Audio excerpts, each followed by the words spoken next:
This story began with a war in the labyrinth that continued for many decades. Finally, after countless difficult and brutal battles, this war ended. After tens of thousands of labyrinth masters suffered a crushing defeat, the people were saved. Among them were also children who had already been born in the labyrinth, children who had never seen sunlight or felt fresh air. They lost their mothers during the war, and that is why they were forced to feed on the milk of monsters. Thanks to this, they gained extraordinary abilities and were so strong that it was difficult to even call them human. Humanity began to call these creatures the children of the labyrinth. They were feared because these children had not yet learned to control their own powers. Every year they grew and adapted more and more to ordinary human life. Our story is about one of these children of the labyrinth. This guy's name is Kim, and today he returned to the labyrinth to become a guide for other people. A girl named Mary was telling her friend about how obsessed the children of the dungeon are with mazes. She is sure that this boy, whose name is Kim, is the only child in the dungeon who is afraid of the maze. He's a guy who hasn't yet reached his potential, maybe because he's too weak, or maybe on the contrary, incredibly strong. That's why they brought a large number of guards with them, and also because the labyrinth is always dangerous. Kim asked the guards not to use weapons, even if they encountered monsters. It was better to conserve strength and avoid battles. The guards began to laugh at his words and said that he only had to accompany them, and they, in turn, would be able to protect everyone else. These fools don't understand that while they're talking all this nonsense, someone in the maze is being torn into several pieces. This place should not be underestimated, because something terrible could happen at any second. Soon they saw a monster that is most often found on the first floor of the geyser. This monster was already wounded, and upon realizing this, the guards immediately prepared to kill him, even though Kim asked them not to. Of course, stupid people aren't going to listen to a guy who was born in this place. They think they know better how to deal with monsters. Within seconds, this huge, terrifying, and hairy creature was killed with a few shots. Everyone around was pleased. There was no doubt that this monster would be sold for a lot of money. The whole team wanted to continue on their way, but only one tried to explain that they had to turn back immediately. Soon everyone heard a strange sound, as if a predator had heard the shots and now wanted to come for revenge. The guards are confident that if you take a narrow trajectory, you can easily defeat the predator and earn even more money. A few more murders and they'll all be incredibly rich, or so these people hope. Kim said he wasn't going to go with them to kill another monster. He would stay here because he wasn't interested in money. He asked the young children to follow him, if of course they wanted to survive and not become a tasty snack for the monsters. Thus, the team dispersed in different directions. The strongest and stupidest went hunting. Everyone else chose their own path in life. Mary was incredibly unhappy. She believes that all these filming will now be uninteresting because Kim led them in the wrong direction.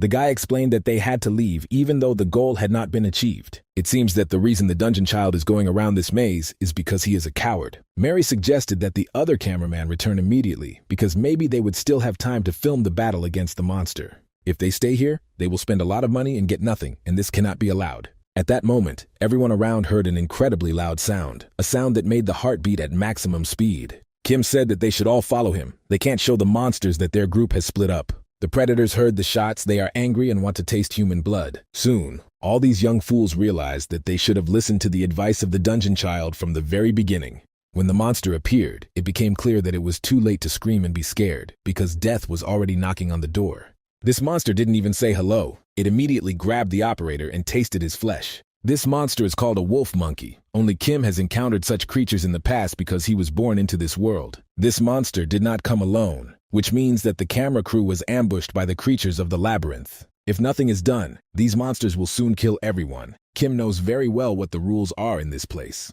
He changed immediately, and all those people who previously considered him a coward should take their words back. In just a few seconds, you young guy conducted a complete analysis of your opponent's weaknesses. After the analysis was completed, he took out his sword and approached this huge wolf gorilla with lightning speed. He doesn't have time to fight each of these monsters for a long time, because Mary is in mortal danger and cannot defend herself. We will have to hurry to save the girl and avoid a horrible death. There is no better way out of this situation than an incredibly fast escape. Kim warned that Mary should hold on tighter. Now they were going to have a real fight. It's not hard to understand the despair of the monsters, who had been planning to have a delicious dinner since the morning, but as a result, were left with nothing. Finally, Kim and Mary were saved. The boy realizes that the monsters are somewhere nearby, so he must continue his journey to the outside world. Mary cried all the time. She believes that her entire team died because of Kim, because he could have killed the monsters, but didn't. I had to explain to this girl again that Kim was just a guide in the dungeon, not a personal bodyguard.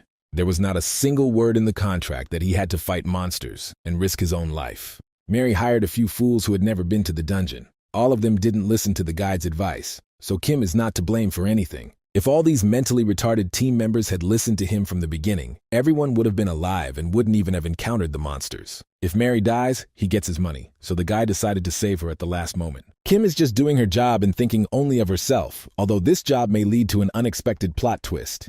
That's exactly what happened in our story. During the conversation, everything around began to glow in bright colors, and Kim saw the emblem of the labyrinth in front of him. He said that they needed to get out of here immediately, but at that moment the floor beneath their feet began to crumble. After just a few seconds, the young man and woman fell into a deep abyss and nearly died from the hard landing. At first, Kim was sure that the girl could not have survived the fall because only he had extraordinary abilities. He raised his eyes and saw that he was in the center of the maze, which meant he was in serious trouble.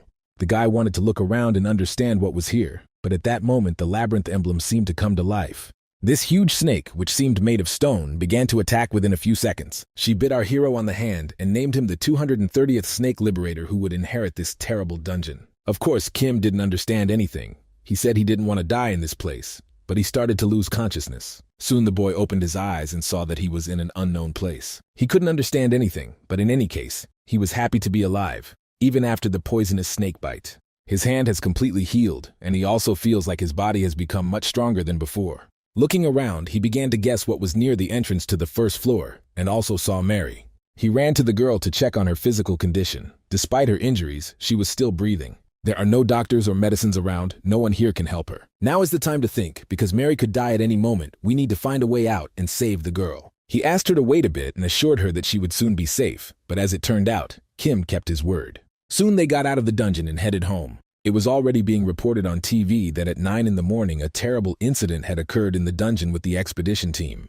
7 of the 9 team members died when monsters ambushed and wiped out the entire squad's fighting force. Miss Mary was saved by a dungeon child named Kim. Not even 2 hours had passed, and it was already being talked about on TV.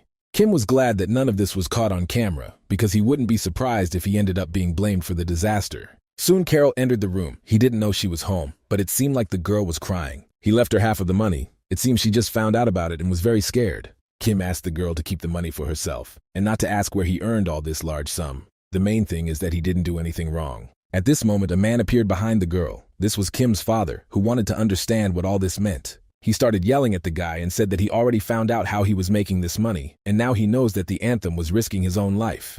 The father has already told his daughter to return the money, but she still holds it in her hands. It seems Kim considers his parents so helpless that he decided to risk his own life for money. Of course, the guy tried to explain that he hadn't done anything wrong and just wanted to help his family, but no one listened to him at all. I had to apologize and then accept the money back, even though Kim was incredibly upset about the whole thing. The father was sure that he raised the boy according to all the norms of society, but it seems that he grew up a complete egoist. The father asked his son to rest and promised that nothing like this would happen again in the future. Everyone probably already guessed that Kim ended up in this family after he was found in the dungeon. When parents take on the responsibility of raising a child in a dungeon, they receive a great reward for it. There have been many cases where a child was taken into a family just for money, and then these children killed their guardians, but Kim was lucky. He really has a real family, although now, because of Carol's wedding, the situation is difficult, but these are still trifles. Kim also soon noticed that a mysterious snake tattoo appeared on his arm. This wasn't the case before, but now when he clicks on this tattoo, a system window opens with its characteristics. At the moment, the synchronization is only 16% complete. He is at rank 1 and cannot activate the labyrinth yet. He was able to find some information on the internet, meaning this green panel is similar to what you see in games. Nagi's labyrinth refers to the labyrinth team. He was bitten by a snake, so leaving the labyrinth chose him as the new master. He decided to touch this status window, and at that moment, the reality around him seemed to dissolve. The outside world, which had seemed so real, ceased to exist, and Kim found himself in the dungeon again. He saw again this large green snake in front of him, staring at him so intently, as if trying to hypnotize him. This snake is so fast that it is even difficult to keep track of it, so the boy quickly realized that he had to use all his strength. As soon as the snake started to attack, Kim immediately stopped it with his cloak. It was a clever plan that immediately made it clear that Kim was a very smart guy with quick reactions. He understands that this will only hold the snake back for a while. It has enough strength to get out of his clothes, so he needs to find a full-fledged weapon. The snake turned to him again. She called him again the Liberator, the man who would inherit the dungeons and take the throne of Nagi. He is too young and not ready to become king, but the snake is not in a position to turn back time, so it must be considered fate. The king is dead. Now it's time for a new king, so she congratulates the boy and wishes him luck on this difficult journey. Of course, Kim doesn't understand anything at all. He thinks he's talking to one of the maze masters. but he doesn't want to play these games and go back to hell. He had tried to avoid the mazes for years, but he had to come down here for money for Carol's wedding, and that immediately led to problems. He has been haunted by troubles his whole life. He probably should have listened to his parents' advice and avoided labyrinths. At that moment, he heard that one of his family members wanted to come into his room. He said that he was changing clothes and asked to wait. This is the portal through which he got to this place. It seems that sounds from the outside world penetrate here. I had to get back immediately, or Carol would come into the room and see something she didn't want to see. She immediately began asking about the strange sounds coming from the room, his street clothes, and his strange behavior. I had to tell her a few interesting stories and tell her that he only plays games and watches internet streams. Carol couldn't believe that her perpetually withdrawn brother was interested in such things. He has no hobbies, no friends, and no girlfriend at all. He constantly spends his free time in his room and seems completely antisocial. To be honest, we have to admit that Carol is absolutely right. After Kim left the maze, he always tried to forget this terrible place. He was in complete peace, but the problem was that he wasn't used to it, and now this peace caused discomfort. Actually, Carol came here to apologize to her brother. She didn't know that he returned to the dungeon because of her, and she was very ashamed, but Kim assured her that it was no problem and everything was fine.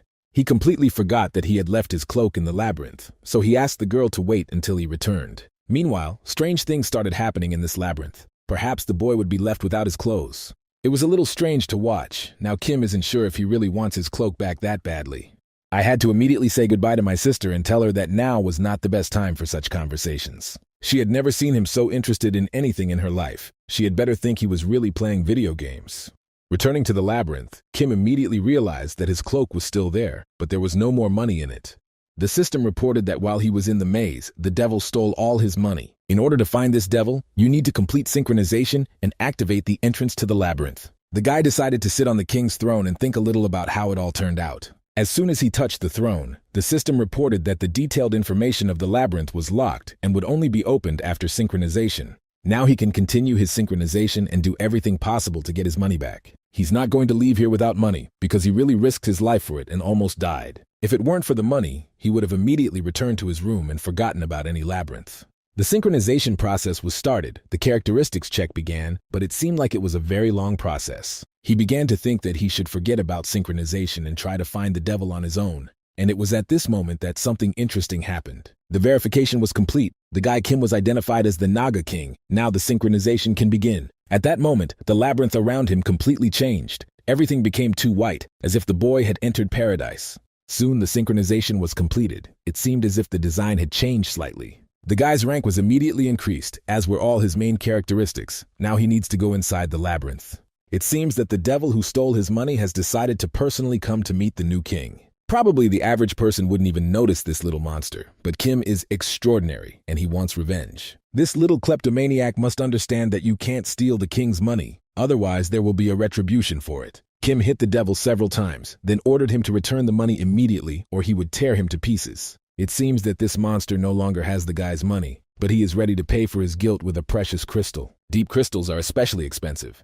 found only in geysers. They are deep underground, or they may be hidden in rare plants. Finding these crystals is so difficult that people choose to hunt dangerous monsters to get to these stones. One such crystal can be worth a huge amount of money in the real world, so this devil's gift is extremely rare. It turned out that the devil was not going to stop there, because he was ready to give the guy another crystal. It was so hard to believe that Kim even lost control of himself, forgot about the monster, and immediately grabbed the crystals. Those few seconds of loss of concentration were enough for the devil to disappear, but it didn't matter now. It seemed like everything ended very well. But at that moment, Kim felt that something strange was happening behind him.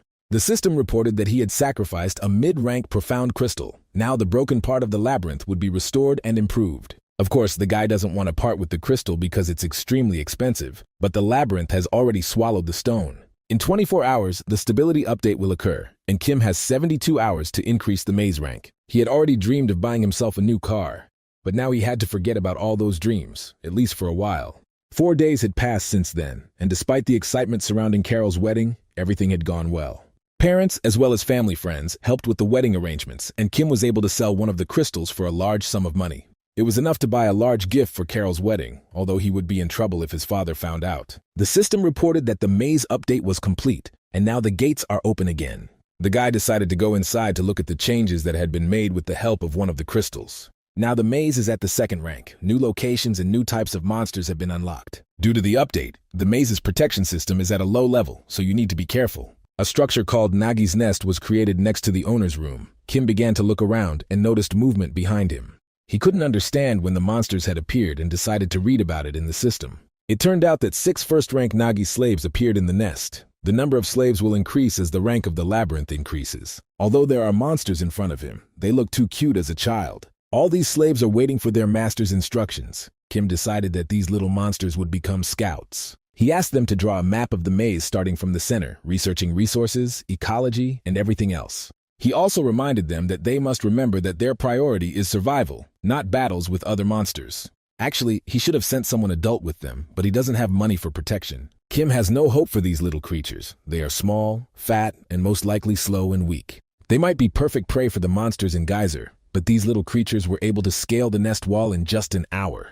Also, almost immediately, some of the slaves returned from reconnaissance, just an hour later. Looking more closely, the boy realized that only one monster had returned and began to think that all the others had already been killed. It seems they are so weak that they couldn't even protect themselves on their first walk through the maze. Later it turned out that everything was exactly the opposite. Everything was fine with the monsters, but there was so much loot that we had to return early. The mood of other employees was immediately improved, and their work efficiency will also improve. Also, one of the slaves immediately handed over to his king a map that had been formed through reconnaissance. A lot of interesting things were found nearby, so we can thank the slaves for their incredible help. These little creatures turned out to be much more interesting and powerful than initially expected. Kim also noticed many different things left in the dungeon from the time of the Great War, probably because there had been no people here for a long time.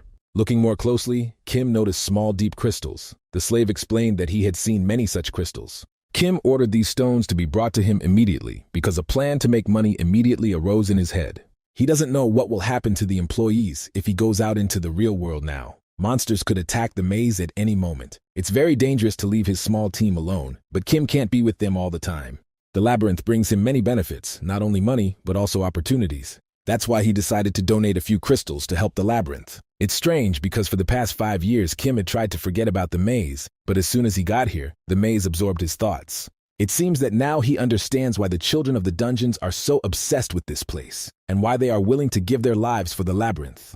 Despite the danger and constant darkness of Geyser, the uneasy feeling never left him as long as he lived in peace and safety in the outside world. These feelings cannot be experienced or forgotten at all. To put it simply, Kim was constantly too bored. He was incredibly bored living in this ordinary and uninteresting world, but now he is the king of, and ready to restore the glory of the Empire. This fame will spread throughout Geyser, and then Kim will finally feel at home. Soon the system reported that he could summon 1 soldier and 2 minions using the energy of the crystals. For now, that's all he's capable of, and it's immediately clear that the best option is to call in soldiers to defend the labyrinth. On the other hand, each soldier needs to be paid for, especially for their maintenance, so this should be done in moderation. The guy decided to find a balance and call 1 soldier and 1 servant, and soon the process was launched. Soon, the summoned soldier Nagi appeared. He is a standard-type soldier, but it is immediately noticeable that he is indeed quite strong and physically developed. Kim wondered if the soldiers would have any weapons, but it turned out that these warriors were well prepared for any battle.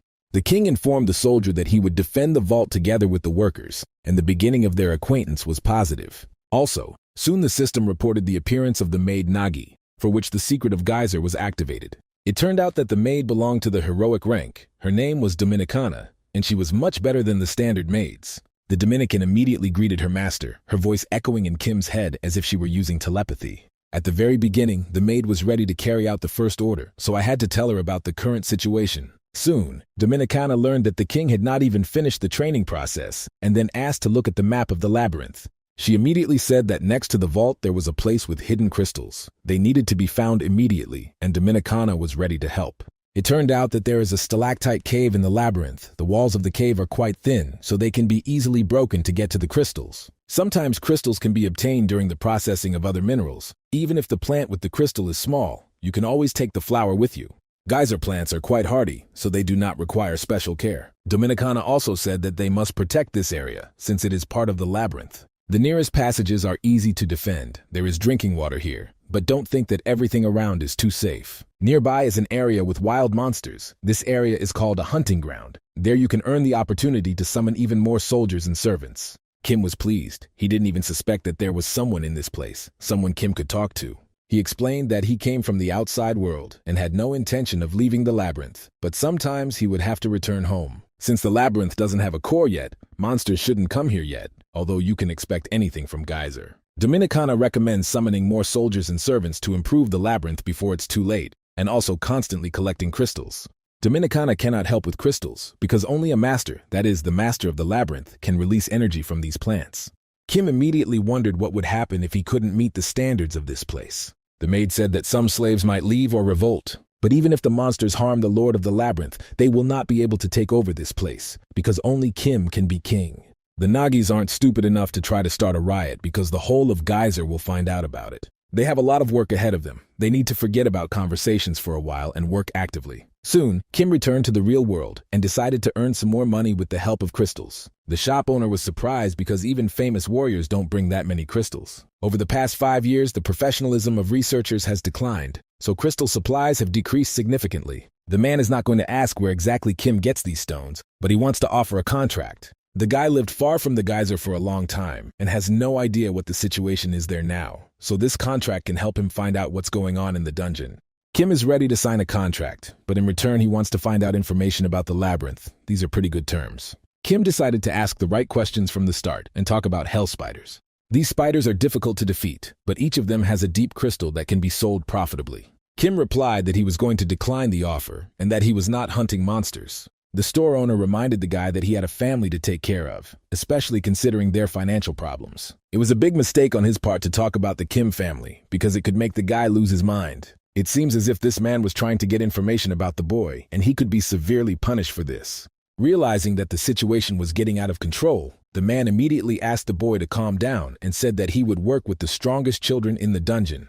They don't have as soft a character as he does, but this can be of great help to both parties. It's hard to trust single children who have nothing to lose in this life. They've been taking care of themselves for a long time, so they don't know how to take responsibility for others. Of course, Kim is completely different. He has a family he wants to protect, and for that he is ready to do anything. If anyone even touches his family members with a finger, he is ready to demonstrate all his strength and anger. The conversation was over. Kim ordered not to forget to transfer him the money for the crystals. And sometimes our main character falls asleep and sees events from the past that make his heart bleed. In those days, when he was still an ordinary dungeon child, he had to fight for his own existence. Sometimes, huge, horrible creatures came to feast on human flesh, and it must be admitted that these were difficult times. All their lives, children worked for the labyrinth, but sometimes they still became victims. Duke Geyser could come without warning and eat a few children if he was in a bad mood. During the most terrifying moments of his sleep, Kim would wake up and finally feel safe. Lately, after talking to the owner of the crystal shop, he has been mentioning hell spiders too often. Now, dreams from the past constantly remind me of myself again, but you don't have to worry, because those days will never happen again. Now Kim has a completely different life. Now he is the king of the maze and must be responsible not only for his family, but also for all these creatures. They don't look at all like horrible huge monsters that crave human blood. They are small and cute creatures that you want to hug. Kim has long been accustomed to various strange things because he was born and raised in a labyrinth. Perhaps it is because these creatures are not like the usual maze monsters that he is not so nervous when he sees them. Hell spiders live not far from here. It's great that they are far from the vault, but other monsters can still come here. Dominicana said that there were only a few seconds left until the update. Now the maze would be upgraded to the 3rd rank. Now you can call in more workers and also have access to new buildings. Of course, the most important news is the creation of the core of the maze. If this core is destroyed, the maze will be deactivated. Each maze has a power limit. From time to time, things will appear in it that increase this level. Dominicana said that if Kim can survive after the destruction of the core, he will be able to rebuild the labyrinth again. Due to the activation of the core, the nearest creatures and monsters learned about the existence of the labyrinth, so a pack of rats is approaching this place. It is necessary to immediately increase the number of troops, because they will not be able to defend themselves with just one soldier.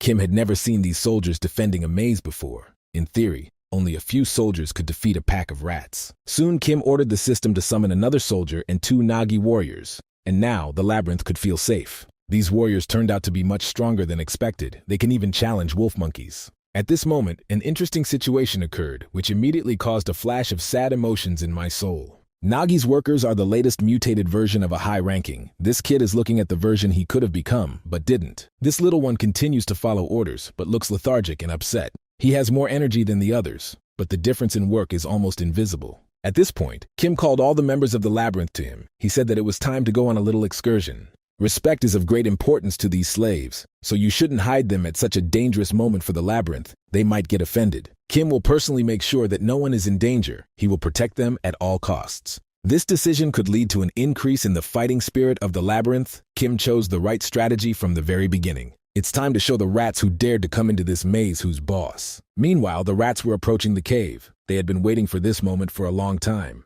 Their tasks are quite simple: to eat baby snakes and rape women. They are sure that the new owner of the labyrinth is just a fool who will not be able to stop them. Their boss has the largest horn of all the rats, which means he is the strongest and smartest of the entire army. The boss ordered the snakes to attack and destroy all members of the labyrinth. They must destroy the snake cave and eat everything alive around. The rats began to attack and immediately saw the frightened slaves of the labyrinth in front of them.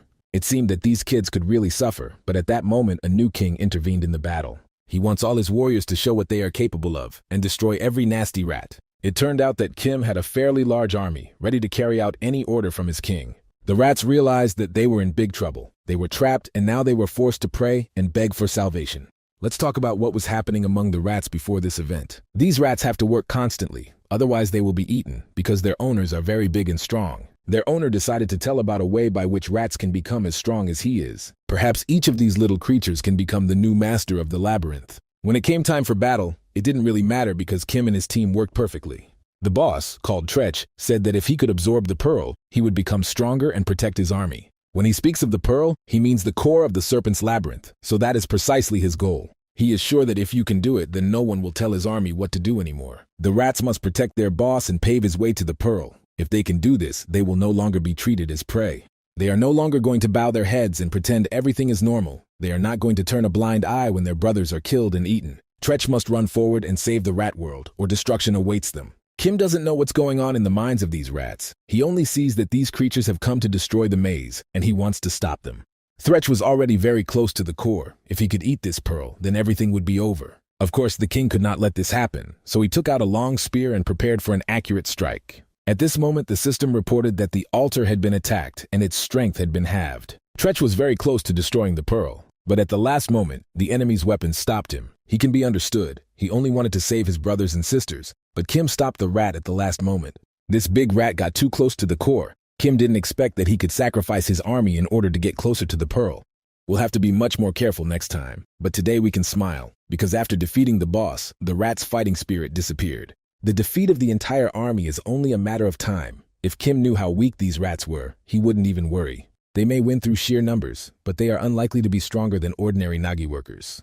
Rumor has it that people found rats in the labyrinths and forced them to work, which sounds terrifying and reminds us of children in dungeons during the war. Nagi's soldiers performed excellently. They are very flexible and strong, and have almost no fear. Due to their long tails, their center of gravity is always in a free position, so they are very fast and strong. It turned out that there was a being who had been watching the confrontation between these two armies all this time. It was a man in a hood. This man immediately returned to his territory and said that the rats had been defeated. He also said that the owner of the snake maze was very inexperienced. It was noticeable that this was all happening to him for the first time. It seems that this man's boss was very unhappy that they lost an army of rats and did nothing. We will have to collect even more rats and also add mercenaries to them, all of whom must prepare for war. Someone managed to declare that a descendant of the dragon had appeared. Even if it was ancient blood, it was enough to protect a weak-level labyrinth. In any case, something amazing awaits them in the future, so they need to prepare in advance. Meanwhile, Kim received the title of Novice Commander, although it is not a very high title, but it is enough to start. Kim is still not very happy with this battle. The rat leader was able to enter the ruler's room, and if he was not interested in the core, then everyone else would have suffered. Of course, it's a good thing that their first rivals were rats, because they aren't too powerful and strong. If the situation in Geyser doesn't change, they could be destroyed at any moment, so we need to come up with something. The king turned to his warriors and asked them to forever keep this triumph in their hearts. We must not forget that they are in Geyser, that is, a place where the weak die and the strongest get everything. They don't have time to celebrate victory over weak enemies because at the moment, it's a maze. In any case, Kim is confident that they can do the impossible, and soon the vault will be overflowing with treasures. They must open new territories and make this place their own fortress. Then they will be able to fear no one and nothing.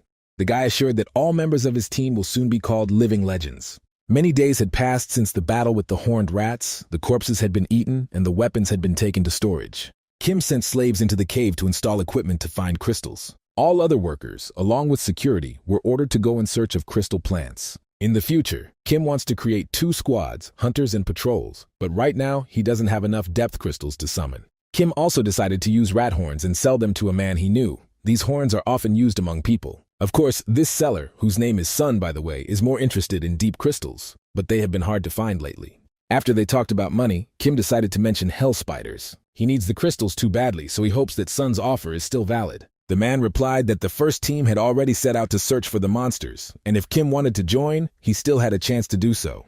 Sun tried to find out what the boy's current level was. Kim replied that he didn't know, but he was born and raised at level 12. I couldn't even believe those words and thought the guy had completely lost his mind. Kim assured him that he was born and lived in the labyrinth of one of the Dukes of Geyser, so he was a child of a high-level dungeon.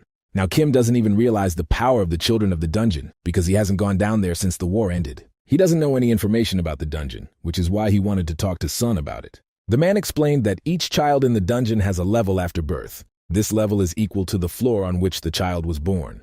The first levels are only slightly stronger than an ordinary person. The middle levels are included in armed detachments of soldiers. The higher levels are in monster territory, meaning the kids from there are also incredibly strong. If we talk about the 10th level, we couldn't reach it even during the war. It's the most dangerous territory. There is almost no information about the lowest levels, as there are too few dungeon children from those floors. If Kim is really so deeply born, then he doesn't need to explain all this information because he is definitely one of the strongest warriors of humanity. Sun tried to understand what superpowers this guy had, but our hero doesn't like such questions. He said he had no superpowers, but he could easily kill Sun with his own hands. This was enough for the man to stop asking stupid questions. Then Kim said something strange. He asked not to talk about his high level, but to say that he was not that strong. Because of these words, he will lose potential earnings from cleaning the dungeon, but the guy is ready to go for it. Then he returned to his hideout and saw a rather interesting situation. Dominicana gathered the workers around her and said that in the future legends would be told about them. Kim's latest motivational speech must have made a strong impression on her, and now she wants to repeat after her master. The girl said that finding crystals in the cave was successful, and they were also able to find several plants with crystals. Kim received the crystals and immediately began transforming them into the energy of the labyrinth and summoning the Naga. He also said that he would be out of the maze for 2 weeks because he would be fighting hell spiders. Flowers with crystals grow too slowly, and each spider carries a lot of crystals with it, so attacking spiders is more rational. He also said he wanted to summon an archer, and soon the standard form of a green slave appeared. The king ordered the archer to go to the gate and defend the territory with the soldiers. The energy they received over the past few days has already been completely spent, so they need to look for crystals again. Finally, he asked them to change the size of the portal through which he enters the maze, after which they said goodbye. Soon, a small briefing among the soldiers began at the gate of the geyser. The commander of this expedition will be a girl named Linara. She knows that most of the team members already have experience, so she is sure that everything will go quickly. For 2 weeks, they will destroy the hellish spiders that have reached the 2nd level. The expedition team will consist of 22 people. Speaking of the cleanup team, it's 7 people. All the rest are regular researchers. The gates began to open and the team prepared to enter the dungeon. Linara immediately explained that they needed to move quickly. She hoped that they would reach their goal and suffer no losses at all, but reality is always worse than expectations. As soon as they found themselves in the dungeon, they immediately felt this incredible horror and risk of death when they encountered the whip lizard. When fighting such a monster, you must always beware of its large tail and front legs. The cleanup team is not very happy because it's hard to make serious money by destroying such a monster. They hoped that the expedition team would pass the selection, but as a result, they see that all these people have no training whatsoever. More than 10 years have passed since the war. The most experienced and strong have already made a lot of money and retired. Kim wasn't going to sit around and watch ordinary people being destroyed by a monster. He came here to take action. Linara was surprised by his actions, but nevertheless continued to give orders and prompt the soldiers. They were unable to save the man who was in the monster's arms. Unfortunately, this guy died. We need to escape immediately before the smell of blood spreads around, but first we need to check the deep crystals. Linara looked at the guy with the sword and said that he had good skills and quick reactions. The skin of the worm lizard is quite strong, so Elder Song was not mistaken when he took a guy named Kim to this team. That's all well and good, but next time Kim should listen to orders, because they shouldn't lose people over nonsense. Linara believes that discipline in the team should not be violated, especially when ordinary people can protect themselves without their help. Soon they will have to fight monsters where ordinary soldiers will not be able to defend themselves, and that is when they will have to show their potential. Kim asked the team commander not to worry and assured him that there would be no problems in the future. As expected, the attitude towards ordinary people and children of the dungeon is different. Kim quickly realized this. When someone from ordinary people dies, almost no one cares. But if the problems are among the children of the dungeon, the reaction is completely different. It's unlikely that this really bothered our main character. He decided to continue his journey, and a week later found himself on the second level of Geyser. During this time, the team managed to lose 3 junior soldiers, as well as find the necessary crystals. The soldiers immediately began to calculate the potential profits. They don't even understand that in order to make money, you have to get out of the dungeon alive. Each of them is already dreaming about spending the money they receive for the crystals. This is a sign of the inexperience of the mind. One of the cleaning soldiers said he was starting to get worried because something wasn't going according to plan. At the very beginning, they planned to catch up with the first group, but now the tracks are becoming too chaotic. It seems as if the first squad encountered the spiders and a battle broke out, or something worse. Their traces can be found absolutely everywhere, and some soldiers also began to hear strange sounds. Deep crystals began to fall from above. The soldiers tried to grab them with their own hands, but their bodies were stuck in the air. Upon hearing this strange story, Lenara immediately loudly ordered all members of the expedition to prepare for battle. Through her experience, she quickly realized that all of these were signs of approaching danger. Looking more closely, you can see that above their heads are the bodies of the first squad, wrapped in cobwebs. After the soldiers saw this with their own eyes, they would not be able to sleep for a long time.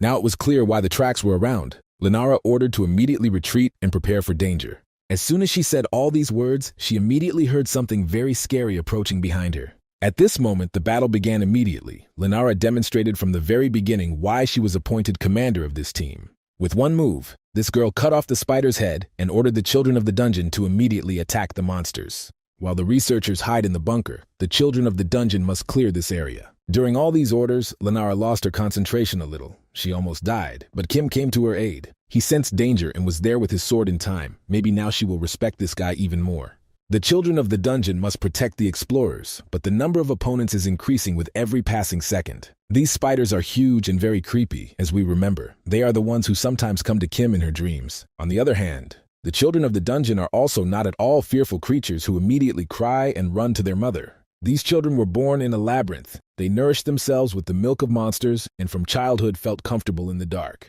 Such rivals can hardly be scared. To be honest, the children of the dungeon themselves can scare anyone. The fierce battle was in no hurry to end. All these spiders were ready to fight to the very end. The children of the dungeon are ready for any dangers, so they are not going to give up without a fight either. If you pay attention, each warrior has his own special technique, thanks to which he tries to defeat his opponent. Each of these dungeon children is special, and that's what makes this team so fun to watch. The soldiers could not believe that during such a difficult battle, the children of the dungeon had time to joke and smile. Looking at the world through their eyes, it was difficult to understand how people could smile while looking into the eyes of their own death. That's probably why the difference between ordinary people and dungeon children is so great. They're just different levels that shouldn't be compared. Kim had long been hoping to meet these spiders, which was why he was so uncontrollable during this battle. Not only the soldiers, but also the squad commander were amazed by his technique. Probably for the first time, Lenara began to wonder if this guy really only had a 7th level. Watching him chop the spiders into pieces, it seemed as if the god of death in human form was fighting before them. Soon, the area was cleared. Lenara ordered the wounded to be checked, and also to make sure that all the spiders were dead. The children of the dungeon were pleased. They finally warmed up a little, because it seemed that because of this boring journey, they would completely freeze in this labyrinth.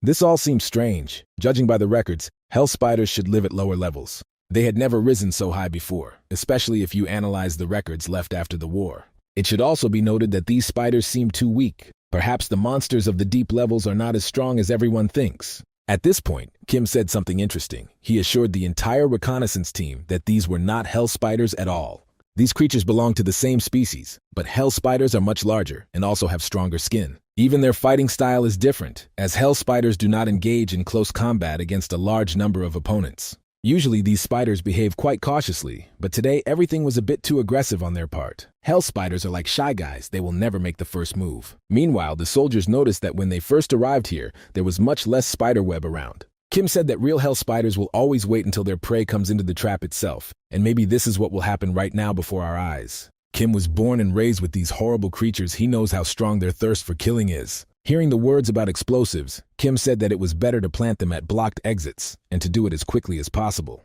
Some of the dungeon children didn't understand what he was talking about. The battle was over, so they could relax and rest a bit. Only in comics does something like this happen, when the strongest creature hides all the time and appears only at the most difficult moment. No matter what everyone else says, Kim still doesn't betray his strategy. He's cautious because he feels that hell spiders are somewhere nearby.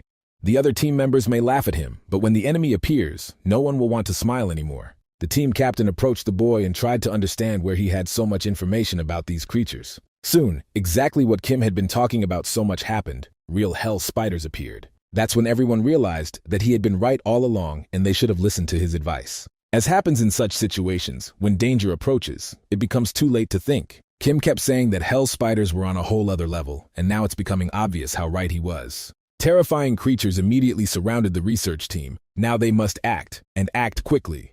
The soldiers begged the children of the dungeon to save them, but when these boys faced death, they were not ready to die. Looking at this soldier, Kim immediately remembered what happened in his childhood. It is these moments that he has been dreaming about lately. It is these moments that make his body go cold and his heart stop. There are currently 2 hell spiders and 1 queen here. All the others are just low-level helpers. We must use all available explosives to create a path of retreat. Kim also said that there was no need to worry about the cave collapsing because spider webs were much stronger than you might imagine. Lenara quickly guessed that this guy had seen these spiders before and had a lot of experience fighting them. It was all too obvious. There's no time to think about it now. The monsters are becoming more and more numerous, and sooner or later the warriors will run out of strength. Half of the first squad is already dead, and soon this team may also go to hell. Now they must hold on and defend themselves until the explosives are activated. Some don't even understand why they have to retreat, because these monsters were the main goal of the expedition. It's strange to retreat once a target has been found, but on the other hand, that target may prove too dangerous. Some of the children of the dungeon decided to take the initiative into their own hands and become heroes. Kim tried to warn these fools that all this would only lead to serious problems, but still no one listened to him. He has been proven right several times, but that is not enough for some mentally retarded soldiers to understand the seriousness of the situation. They will soon regret not having listened to Kim's advice from the beginning, but it will be too late. Maybe all the other guys will draw conclusions and be more careful, because if you don't learn from your own mistakes, there's no chance of surviving in the dungeon. Any weakness here leads to immediate death. They should have understood this as children growing up in these caves. Probably only by being born on the lower floors can one truly experience what a labyrinth is. Kim knows that there are no high-ranking warriors here except him, which is why he fights harder than the others and tries to protect everyone. He is not a spider, he does not have many arms, but he has a great warrior's heart that can lead him to victory. Now he doesn't want to pretend to be a hero, the slightest carelessness and he will die, that's a fact. He hasn't used the electric charge, which is one of his main skills, for a very long time, but today, it needs to be fixed. This is the only way to stop these hellish creatures, and perhaps the only way to earn the respect of the other team members. The passage has been opened and now we must retreat immediately, otherwise it will be impossible to escape from the spiders. Kim jumped high up to block the passage and the team from the spiders. He deliberately took this risk in order to save a large number of people, although he understands that he himself may be left face to face with a monster. Lenara tried to change his decision, but guys like Kim always think about others. Finally, he told all the other team members that they would meet at the exit and everything would be fine. Now he finds himself with monsters trying to laugh at him. The spiders are sure that they have won. Kim has a completely different opinion, strangely enough. Now he feels like he has finally spread his wings. It's unlikely that they even understand what he's talking about. All that's left to do is have fun and throw a real party. At that moment, the gates of the portal of the Snake Labyrinth were opened, revealing that Kim was not alone at all. The king was visited by his friends. He immediately gave several orders and prepared for battle. The only problem is the biggest spider. This big guy is about to attack. The second level is too small and narrow to attack with such a massive body. If he behaves too recklessly, he will destroy the cave, so he must sit and watch all the other spiders. Seeing the monster army approaching, Kim ordered Dominican to stay behind the gate. He said not to worry because these spiders are not much stronger than horned rats. We must prevent them from entering and destroy all these sinful bastards, that is, send them to the realm of the dead. The party was started, and the Nagi warriors immediately got down to business and showed why the king valued their help so much. Kim enjoyed watching his army destroy the horrible creatures. They fight much better than he expected, especially the archer, who shoots like a cannon. A little later, Kim saw the Spider Queen start to move, something he had not anticipated. He felt like the queen should understand that her move could lead to disaster, but it seemed this creature was too stupid. She is willing to sacrifice her life, as well as the lives of her troops, to try to kill Kim and his team. One of Nagi's soldiers was mortally wounded, and some warriors began to lose their battles with the spiders. The situation is really getting out of control. The spiders have found a way to turn the tide of the fight and seize the initiative. In such a situation, the king must lead his army and set his own example of confidence and courage. You need to strike a few blows at the queen. This will immediately help raise the morale of the army. At this moment, Dominicana reported that the labyrinth gates were in danger. There are too many lower-level spiders around, but Kim is too busy with the Spider Queen. The Queen was completely distracted by the gate and focused her attention on Kim. It would be dangerous to ignore her and let her near the gate, because there are weak warriors there who will not be able to stop the monster. Only after a few minutes of battle did Kim finally understand why the spiders had become so much stronger since their last encounter. Kim said that for him now, everything fell into place because he saw that they constantly carry spiders with them. The system reported that the Labyrinth Lord had sacrificed one good quality mid-level profound crystal. Kim ordered the sorcerer to be immediately called for help. It seems he has figured out how to turn the tide of this duel upside down. The sorcerer must destroy this huge spider and protect the territory of the labyrinth. The weak secret of Geyser was activated. A sorcerer of rare rank soon appeared to aid his king. He immediately prepared to use magic to secure his territory. This battle took a lot of strength from Kim, but now he is confident that with the help of the sorcerer, they will be able to win. The ice technique immediately destroyed all the small spiders. All that remained was to kill the queen. Real hell spiders were almost never injured. They probably prioritize scale, not their strength. This does not mean that they are impossible to defeat, but only forces the brain to work on analyzing weaknesses. Soon the warriors destroyed the hell spider, and now the sorcerer has a better chance of defeating the queen. This huge creature is the main problem of this battle. If it weren't for the queen, it would have been over long ago. The spider's weak points are their eyes, mouth, and joints, but the queen is too powerful even despite her flaws. It will be too difficult to reach her brain, especially if you attack her eyes without preparation. Kim thought about trying to reach the brain through her mouth, but that was still too risky.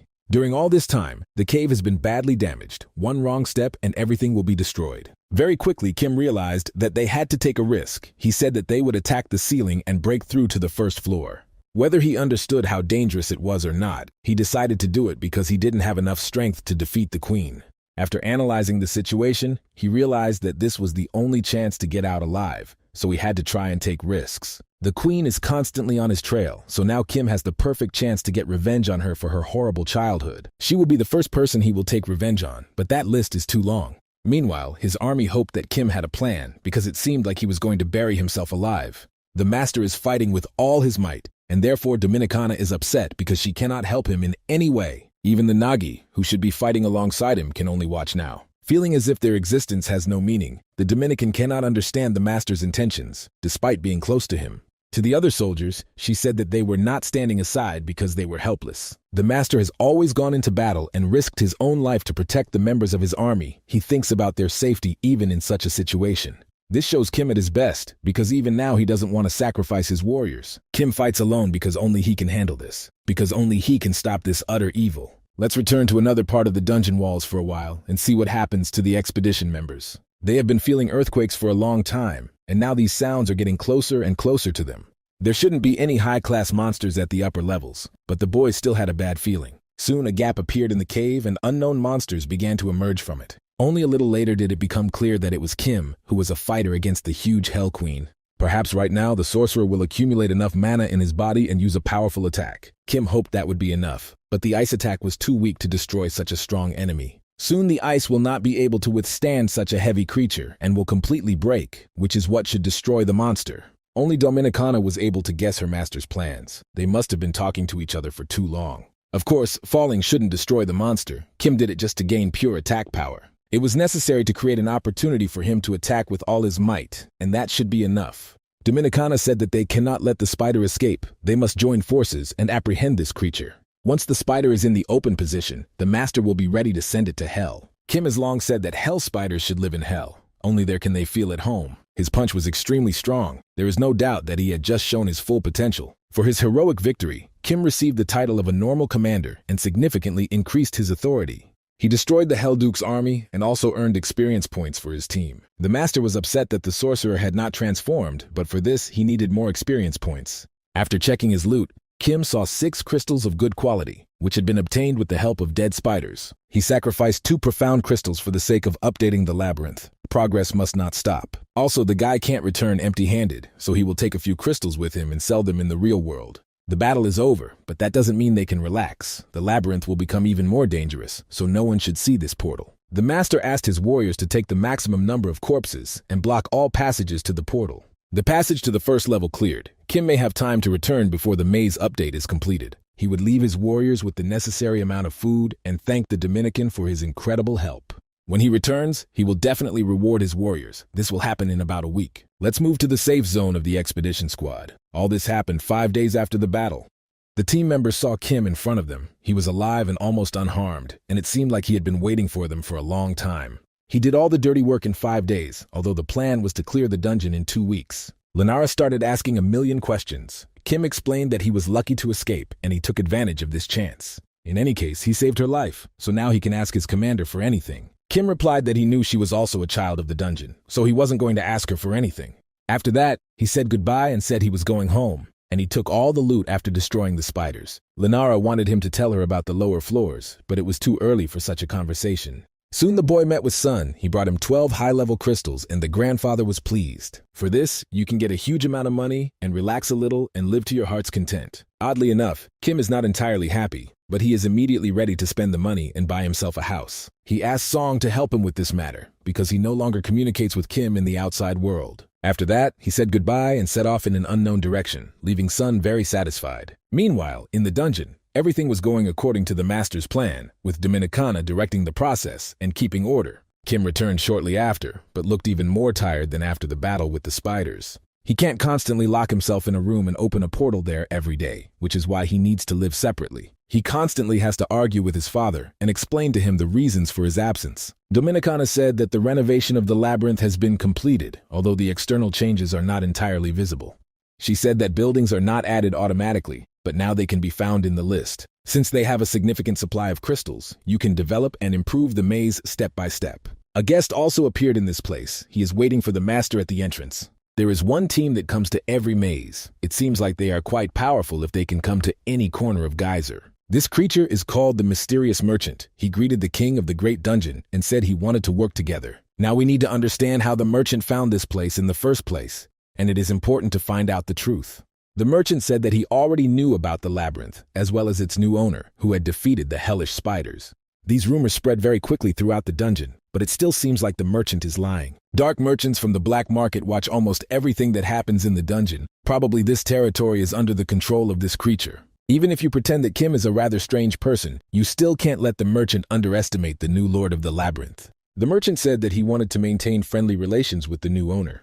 To put it simply, he came here to have a sale. Black market sellers can be dangerous, but he can't just be kicked out of here. If their relationship deteriorates, this merchant will definitely create bad rumors about the master, which will have a bad effect on the entire labyrinth. If these creatures have already noticed Kim, they will have to use their acting skills skillfully. Any merchant can bring profit. He has a lot of interesting goods, so you can buy something valuable. Dominicana also made an important remark. She advises to immediately buy the item that the seller recommends. Negotiations with the shady merchant soon began, and he was immediately ready to recommend his product. The first item he offers for the new maze master is called a parasite. This item will cost 1 high-ranking profound crystal, but it's unlikely that Kim will be able to afford such an expensive purchase. Kim wasn't ready to spend crystals on this nonsense, but Dominicana was sure it could help in the future. Thus, the merchant had to pay the required fee. He was satisfied and immediately gave the parasite to the new master. It seems that this is the tradition of merchants. At the very beginning, they show the most expensive artifact that is available.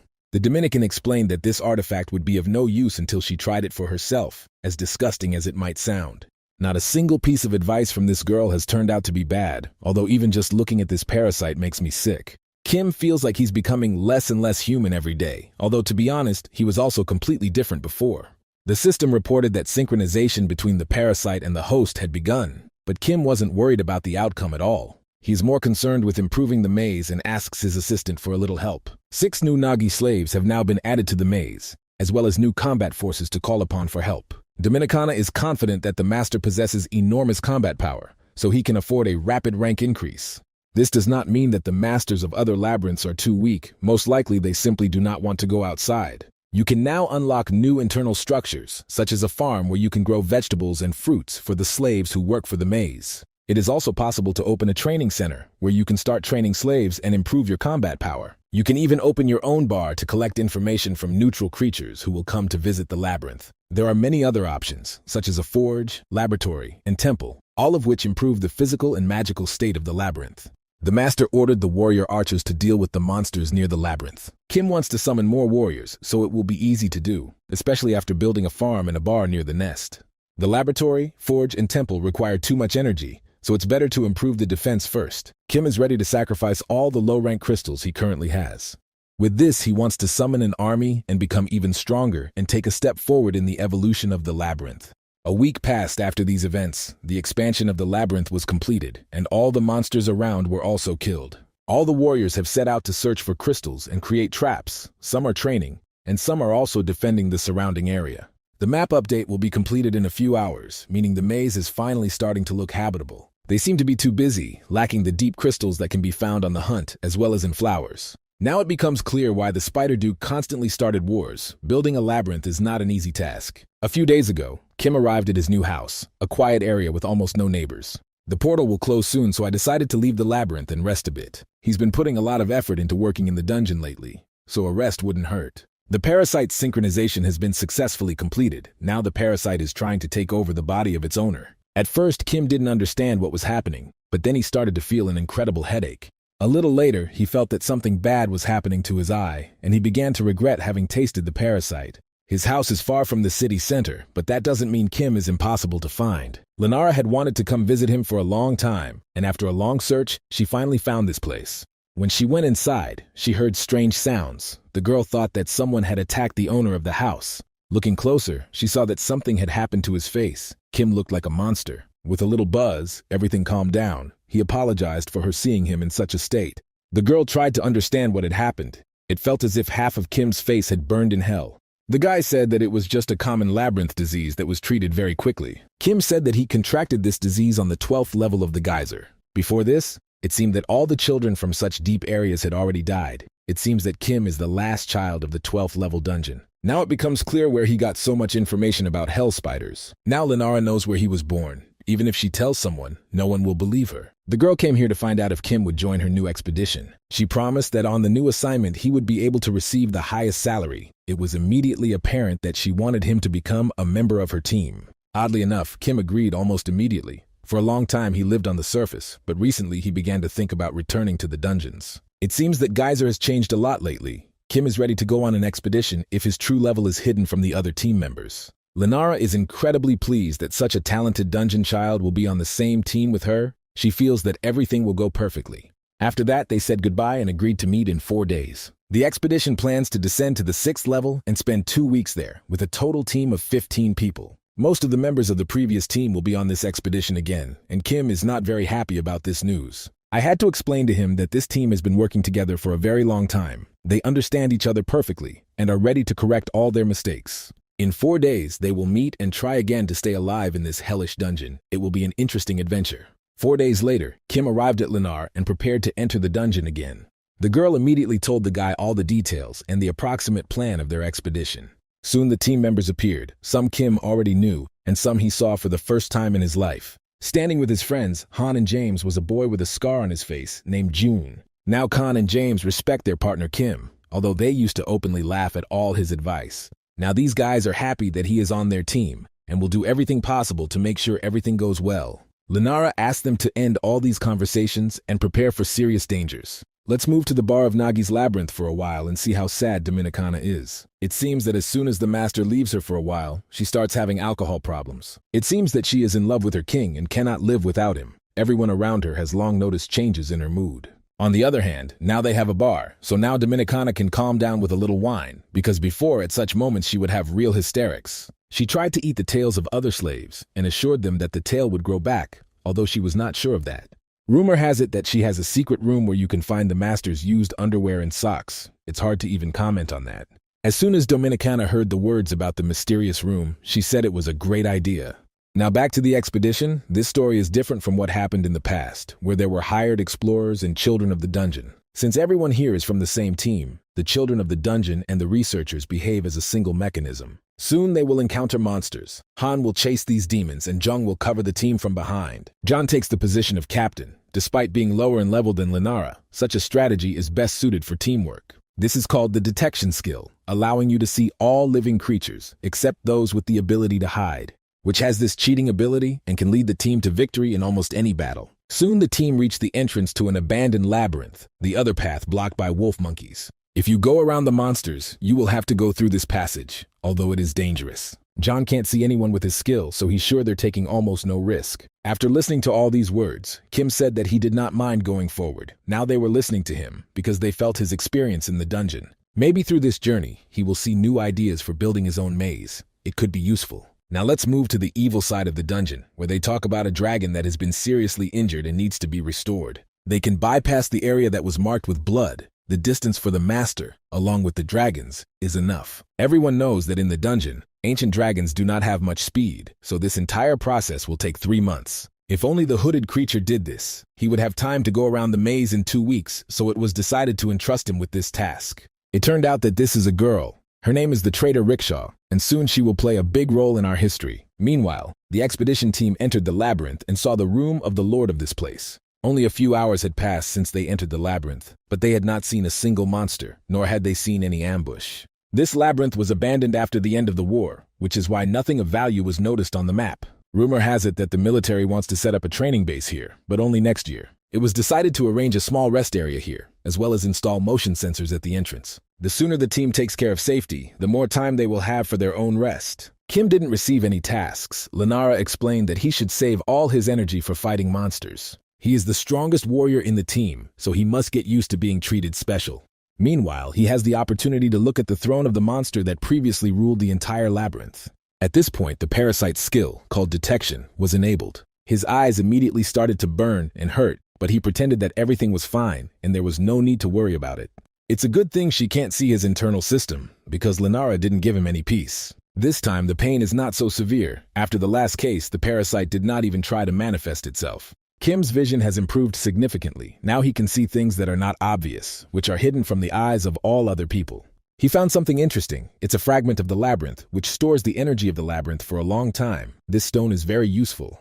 Soon, the system reported that the parasite was expanding its detection capabilities, which could lead to new findings. Now Kim immediately began to see deep crystals around him. He began to love the parasite in his own body. The longer he was with the expedition team, the worse Dominicana felt. She became bored and sad. The other Nagi began to talk among themselves and discuss the maid. I had to tell my friends that Dominicana was hiding her new secret room from the master, where she kept his old underwear. She asked the other Nagi to make this room bigger. This woman has very strange desires. She is more human-like. Her status is slightly higher than that of the other members of the Nagi labyrinth. While they were discussing the girl, they didn't even feel her lightning-fast approach. The expedition team continued on their journey. So far, they have not encountered any danger on their way. Kim was already tired, having barely slept last night, and had not been able to rest properly during the last stop.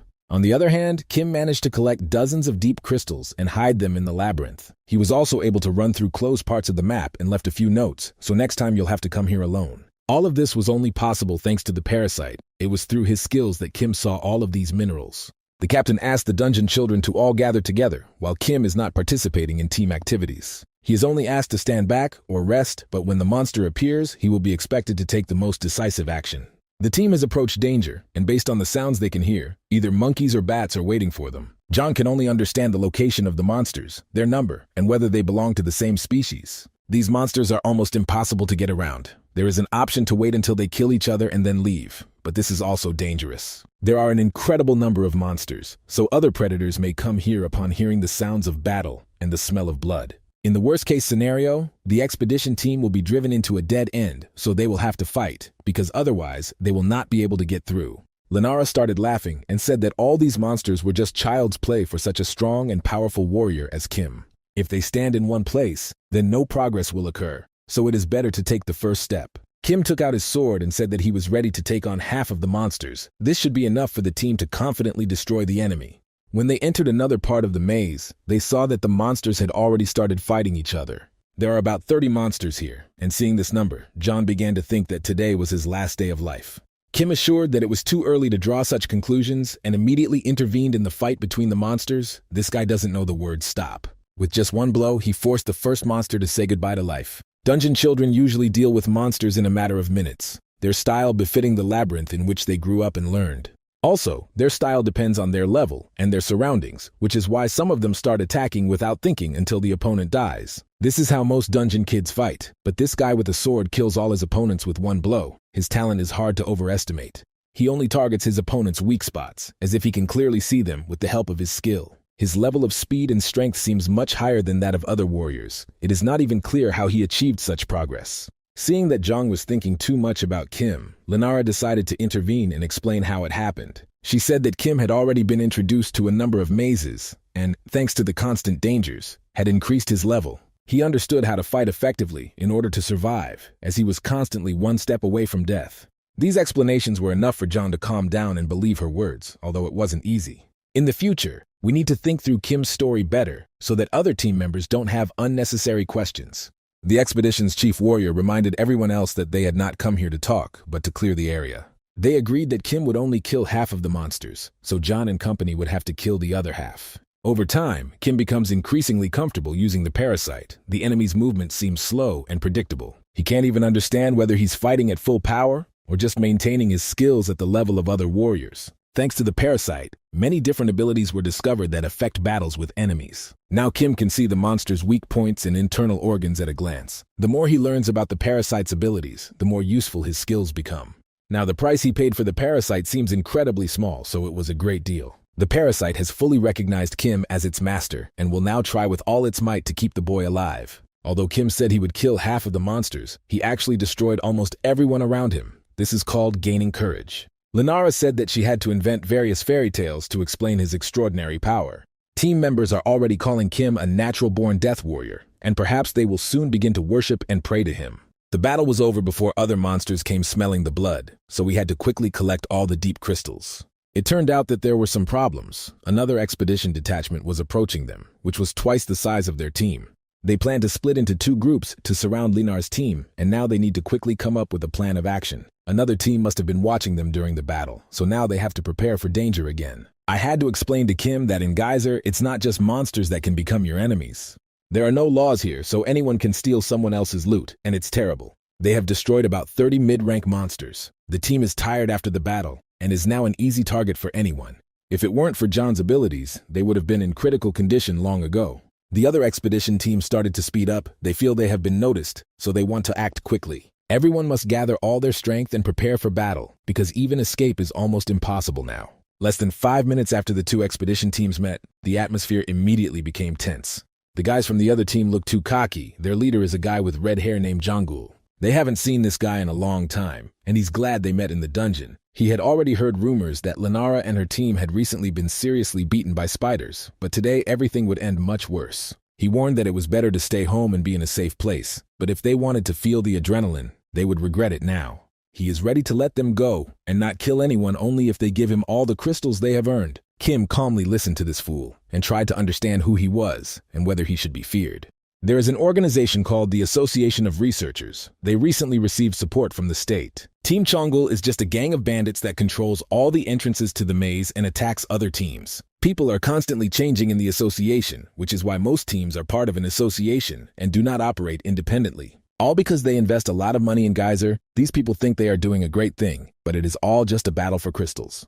From the very beginning, Kim felt that he didn't like these guys and tried to analyze them using the parasite skill. Among them are 9 children of the dungeon. Their leader is quite strong, and they also have a sufficient number of ordinary researchers who are seriously armed.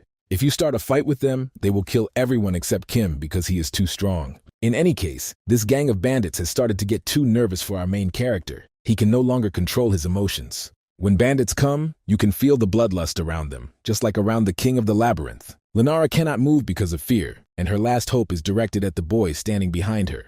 Strangely enough, after some silly jokes and threats, Chonggul decided to turn around and leave Lenar's team alone. He sees that they have almost no serious reward, so there is no point in arranging a battle. Finally, he turned to Kim and reminded her that Lenara was a beautiful girl, but her pathetic team couldn't even join the association. He advised us to forget about these scumbags and go to the side of serious guys who are willing to pay generously for expeditions. Of course, Kim replied that he wasn't interested, but the whole conversation left him with an unpleasant feeling. It was obvious how angry Lenara was, but June reminded them that they were lucky that a fight didn't break out. Lenara also said that Jongul looks stupid now, but he used to be a cool guy with whom they worked together. He was a bit aggressive, but did a great job as a leader until he got a taste of money and changed. It was even hard to imagine that people could turn into real monsters, but it was better to forget about it and move on. It seems Lenara wants to retreat and return to the outside world. Her motives are obvious. The Chonggul team will definitely get in their way again. They were lucky that there was no fight the first time, but in the future, their luck may run out. If the conditions were a little different, they would have calmly continued on their path, but for now, we must be content with current achievements. They were indeed able to make good money after destroying a large number of monsters, so the expedition leader officially ordered them to return home. The way back turned out to be quite calm and safe, and after a week they returned to the outside world. Every time the expedition team descends into Geyser, trouble occurs. It's strange that they always come back in full force. Surely such luck can't last forever. After saying goodbye to Lennar, Kim headed home and thought he needed to learn more about the Researchers Association and a boy named Chonggul. Soon he came to Uncle Song. This man can always tell all the new information from the dungeon world. Because the association set a minimum level, the survival rate of conventional studies immediately increased. In the past, the children of the dungeon had no restrictions. They could take any number of explorers with them. That is why the mortality rate was very high. Only half of the team survived. Now the association has introduced new rules, and the community is satisfied with this. All parties in this world are happy. It's unlikely that Chonggul causes any problems, and even if he does it as covertly as possible. Sun also said that there are teams of human hunters, but little is known about this. High-level dungeon children join forces and attack other squads to take their loot for themselves. Kim thanked the man for the useful information and promised to visit him a little later. This time he didn't bring him any crystals because he got paid immediately in cash. Although the community supports the association, it is interesting what caused Lennar to hate the association so much. Kim doesn't see any problems with the association. He generally believes it's better not to interfere in it and continue living his life peacefully. Soon he finally returned to his labyrinth. The expedition ended sooner than planned, so Dominicana was happy. She told me about the situation in the labyrinth and said that a guest had visited them again. This time it wasn't a dark merchant at all, but a hired low elf, something new. The lower elves are devoid of any loyalty or sense of self-worth, and this should be known from the very beginning. Kim doesn't understand why they are still in his labyrinth if they can't be trusted. The maid explained that unfortunately, there are currently not enough scouts in the labyrinth, so they may need a lower elf. Kim said that as a true leader, he would be able to make this decision on his own, so there was no need to worry about him. He entered the bar and greeted all his slaves. It was immediately clear that he was respected and loved here. Now it's time to talk to the guest, although the guest is in no hurry to show his face yet. Only a little later did he finally take off his hood and greet the king of the labyrinth, Nagi. So he is the same elf that Dominicana was talking about. The maid immediately became incredibly angry and ordered the elf to show respect to the master. The elf had no choice but to bow to the king of the labyrinth and say a million beautiful words to Kim. The elf said that his name was Rickshaw. He was a low elf mercenary who had come here for negotiations. The elf had never seen a person from the outside world occupy the throne of the labyrinth before. She wants to make sure Kim is competent enough to use the services of an elf. She specializes in escorting, scouting, and gathering useful information, making her a perfect fit for Nagi's labyrinth. Soon after he told them that he was hiring an elf for work, everyone immediately noticed how much the Dominican didn't like the news. Strangely, earlier she herself had said that they needed a scout, so now it was unclear why the maid was so angry. They decided to continue the conversation while exploring the maze, but we immediately noticed that Rickshaw very quickly became a personal enemy of the Dominican. The elf immediately noticed that everything around was completely out of order, nothing worth paying attention to. The core of the labyrinth is not even protected. It can be seen from the corridor. He found no ambushes at the entrance to the labyrinth, and the slaves showed no sign of taking the matter seriously.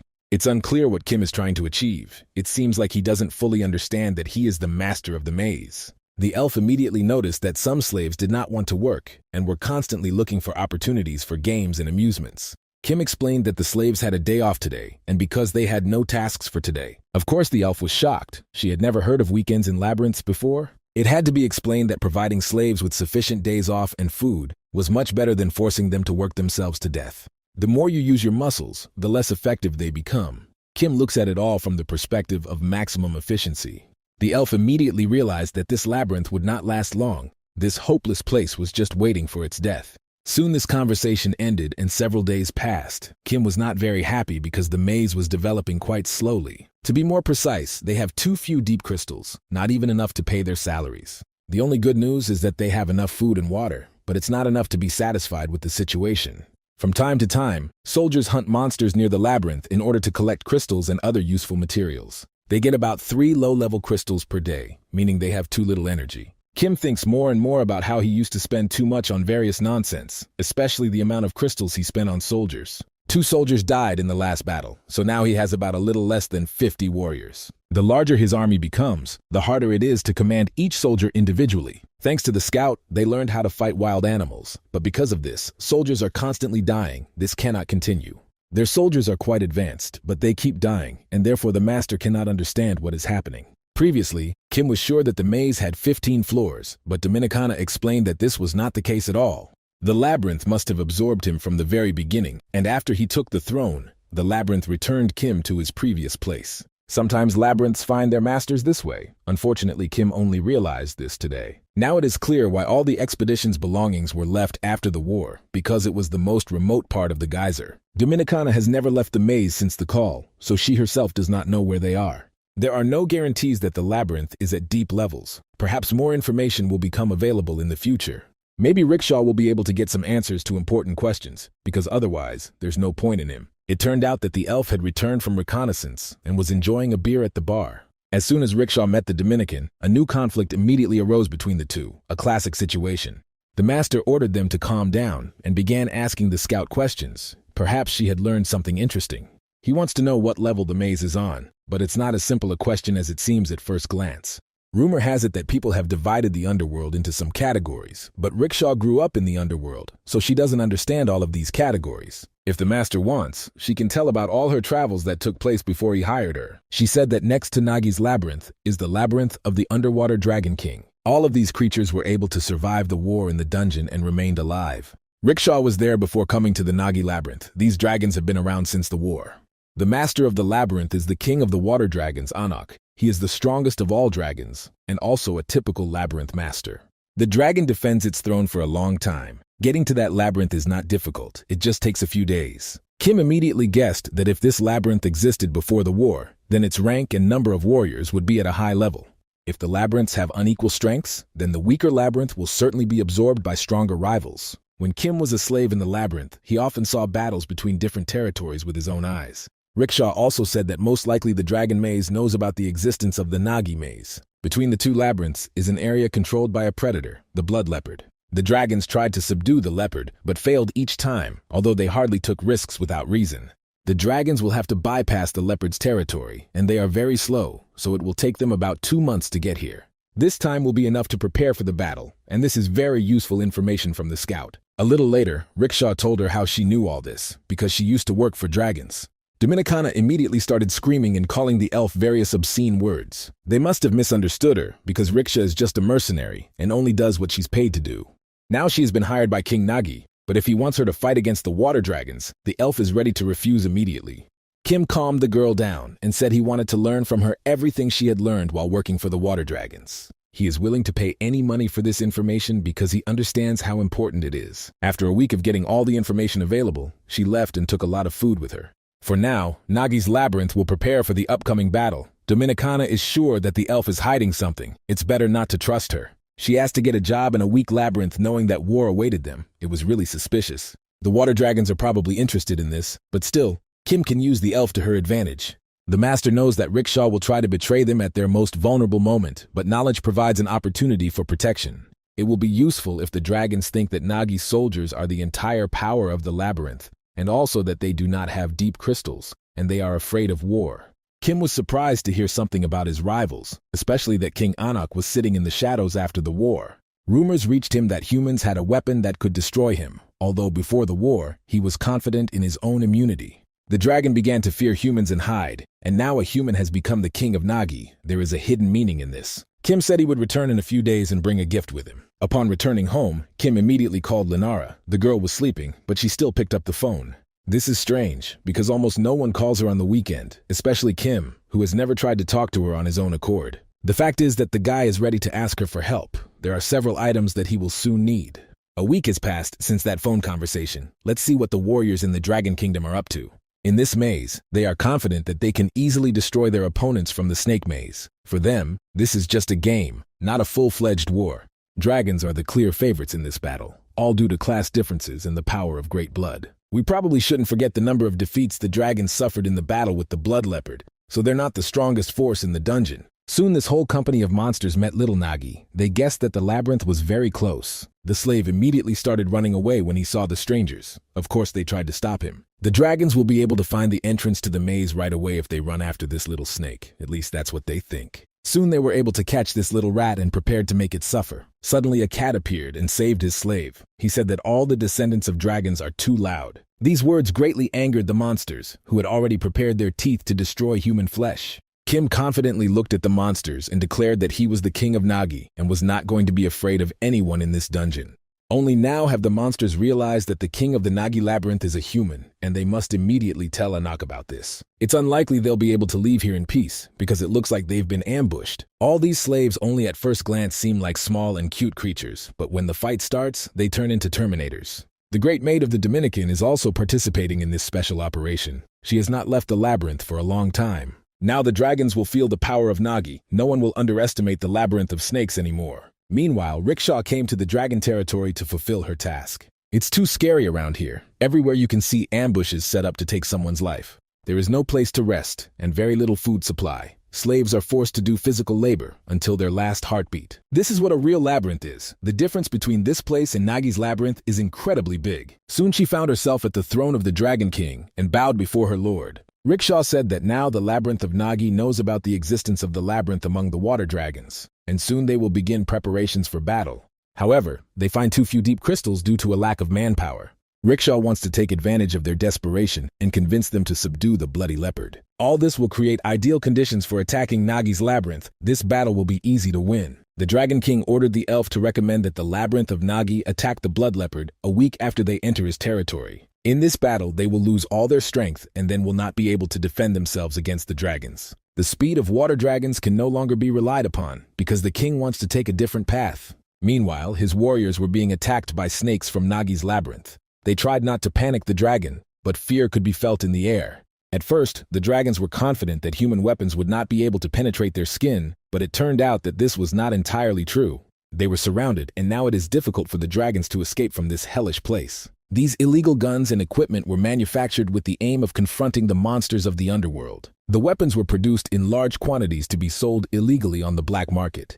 But Kim used this to his own advantage. These rifles and pistols are quite effective against dragon soldiers, although they cannot kill with the first shot. The Dominican has already mastered her machine gun and is now enjoying this performance. One of the dragons saw that there was not a single scratch on his body, although all the other monsters could see serious injuries. He started laughing and enjoying the moment, even though he was constantly being attacked. Sometimes it might even seem like he was taking special poses for a photo shoot, or he was just going crazy. Dominicana could not forgive him for this attitude towards the battle, so she took out a real cannon to kill the monster. Only Kim intervened in this situation and said that he wanted to destroy this demon personally. This is probably due to the fact that the guy has not shown his physical skills for a long time and has not tasted enemy blood. The dragon was forced to flee because he didn't understand what was happening to this guy. His physical properties were much better than those of hell spiders. Also, Kim immediately has terrible fighting instincts. It seems as if he is mocking his opponents. Kim gets real pleasure from the battle. His progress has reached such a level that he now has to fight much stronger enemies. The problem is that the dragon has almost no weaknesses, because even the parasite skill cannot help this situation. Soon, Kim finally realized that the central back area would be his next target for attack. After his words, the dragon's aura immediately changed. He realized that his opponent knew about his weaknesses. You could immediately feel the changes in vibration and smell in the air, and finally the dragon showed its true face. No attack could force him to begin the transformation process, but now the deed was done. You need to attack him with all available forces and techniques as soon as Kim gets the chance to attack first. As we approached, the dragon did not move at all. It seemed as if it was hypnotized and oblivious to any danger. The first attack was able to pierce his skin. Now his weak spot is even easier to reach, but it feels like an ambush. Kim understands that he cannot dwell on the danger. He needs to act and hope for the best. The dragon was furious that his king had not warned him about the strength of his opponent. He said that this labyrinth was owned by some scumbag, but it turned out that the master of the labyrinth was a real ninja. Kim even learned about the dragon's weaknesses. It feels like he's on a completely different level. The dragon was already planning to escape, but at that moment the enemy's sharp sword began to cut his skin. He had never seen blood from his own body before in his life. Today, everything changed. The fear of death filled his entire consciousness and forced him to stand still and be frankly afraid. I had to fall to my knees and beg Kim to stop. The dragon promised that he would never come to this earth again and would not offend anyone. He explained that he was only following his master's orders, that he was an ordinary mercenary and did not want serious problems. Kim Kim began to think about what to do with this clown. He could be easily killed, but cutting his meat would be quite difficult. Hearing such conversations, the dragon immediately began to swear allegiance to the Nagi labyrinth and promised to serve this land forever. To do this, he even swore on the blood of a dragon that he would never betray Master Kim. Dominicana said that dragons are very noble creatures. They impose limitations on themselves and are willing to be very loyal. As soon as they break their oath, it immediately means a horrible death for them. The problem is that this dragon is completely half-blooded. It has no wings, so it cannot activate the oath. The dragon admitted that this beautiful pervert was telling the truth, but he still wanted to serve Kim. Surely this dragon will be useful in the future. Its strong body will be useful in various situations. Let's move forward a few days into the future and see what's happening near Nagi's labyrinth. Or that the king of the water dragons is much stronger than the others, and he has almost no weak points. At least that's what the dragon said. Today, Kim wants to prevent even the slightest hint of betrayal, although he has chosen a strange way to do so. He needed to test the weapon, and they did so just as the elf returned to the labyrinth. It turned out that Rickshaw is familiar with the dragon. They were previously responsible for various assignments for the king. The elf also told the dragon labyrinth that it was gathering its army and preparing for battle, with 2 months left until the clash. Rickshaw is not sure that Kim will have time to call in enough soldiers to help to even the odds. That's why the elf has an interesting idea. She suggests attacking the blood leopard. She is confident that the high-level profound crystals that the leopard possesses will greatly help in preparing for this bloody war. As mentioned, even the closest mazes to him could not defeat the leopard, so it is better to prepare well for this encounter. Dominicana said that this is a really great idea. It seems like the only adequate option, despite all the danger. Kim agreed to these terms and asked the elf to draw a map of the path to the circular leopard's maze. Now Kim decided that it was time for him to return. He would no longer bring human weapons because these weapons were not powerful enough. He needs to find all his money and come up with something that can help him emerge victorious from this situation. As soon as Kim was alone, he took out his cards and began the synchronization process. Soon, parts of the maps of different geyser levels were successfully synchronized, and now you can reach the place where the crystals were left. During the last expedition, it took 4 days to get from the first level to the abandoned labyrinth. That is, it takes exactly 4 days to complete the path through several levels, but Kim can complete it faster if she runs. Since he is a child of the dungeon, it is easy to increase his leg strength and demonstrate Sonic's speed. If everything is done correctly, then such a talented guy will be able to develop speed 100 times faster than an ordinary person. Dominicana always patiently waits for the master. Today she is happy because he is back again. While he was gone, nothing interesting happened in the maze, so everything is under control. Kim brought all his savings and spent all those crystals to improve the maze. All this was collected thanks to the parasite. It seems that this is enough, although the war could take away all the energy reserves. Now we need to understand where exactly to invest these investments. Even if we call up 100 soldiers, it may not be enough. Low-ranking soldiers can't break through the dragon's skin. Maybe you should consider improving the labyrinth. If you do this, then you can then call in mid-level soldiers, which is a serious help during war. Kim was involved in all these processes and hoped that he would be able to come out of the water unscathed, but serious trials await him, so he will need luck. Back to the elf, the king of the water dragons decided to shorten the distance to Nagi's labyrinth and pass through the blood leopard's territory. Maybe he will use slaves to dig the tunnel, and it will be possible to cover the entire distance in just 1 day. That is, the water dragon king will arrive within a week, which is exactly how much time it takes to update Nagi's labyrinth. Rakasha is sure that Nagi's labyrinth has no chance, but perhaps in the future she will change her mind. The rickshaw approached the labyrinth and saw extremely large monsters there. They were ready to tear off her head, but at the last moment the master stopped them and said that this elf was working with them. She was surprised to see a larger number of soldiers. It seems like Nagi's labyrinth is now opening up. With such forces, they really have a chance to seize the territory of the bloody leopard, and this could change the entire future. Some soldiers will stay to defend the labyrinth, while some will go with the master to attack the leopard. Rickshaw said that this was not enough to defeat such a strong monster, but Kim was still confident in his own abilities. He doesn't even want to hear the words that his team could be destroyed. No one has the right to look down on his team. It was noticeable that Rickshaw was upset. She believed that she had made a mistake, and now Nagi had a chance of success in the labyrinth. Kim ordered her to go with them on this amazing journey and try to defeat the blood leopard. Only now did she realize that the master had asked her to make the map only so that she would be away from the labyrinth for a few days. It was a cunning plan.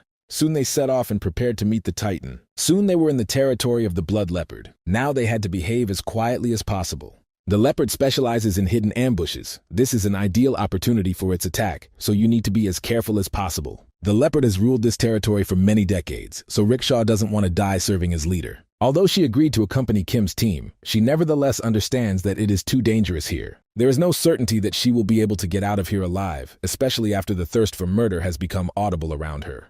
A controlled but immense thirst that sends shivers down your spine means that a blood leopard is somewhere nearby. Only a little later did the elf realize that all this thirst for murder did not come from the leopard at all. This strength is felt from Kim, who is finally ready to talk to her like an adult. Although she doesn't understand what's happening, he's sure she doesn't particularly like the way he runs the maze. Loyal to slaves, warriors, and assistants, a gang of weaklings, one can understand why Rickshaw has such an opinion about this labyrinth. But on the other hand, she must not forget that the master was also born underground and understands perfectly how everything works here. Kim takes care of his employees and destroys enemies. That's his way. And he still can't understand who Rickshaw belongs to. She betrayed the labyrinth to Nagi and sold information to the Dragon King, but even so, he is willing to give her a chance to redeem herself. Of course, the elf kept saying that she no longer worked for the dragons, but it was obvious that this was a lie. She says that she behaved too arrogantly when they first met, but if she were a spy, everything would have been clear a long time ago. She also spied for Nagi's labyrinth, but in return, she is distrusted. Everything she says is true, but that's the main problem, according to Kim. She constantly goes from one labyrinth to another, but she is not going to justify her behavior. She is sure that the master has no evidence, but sometimes there are situations when evidence is not needed.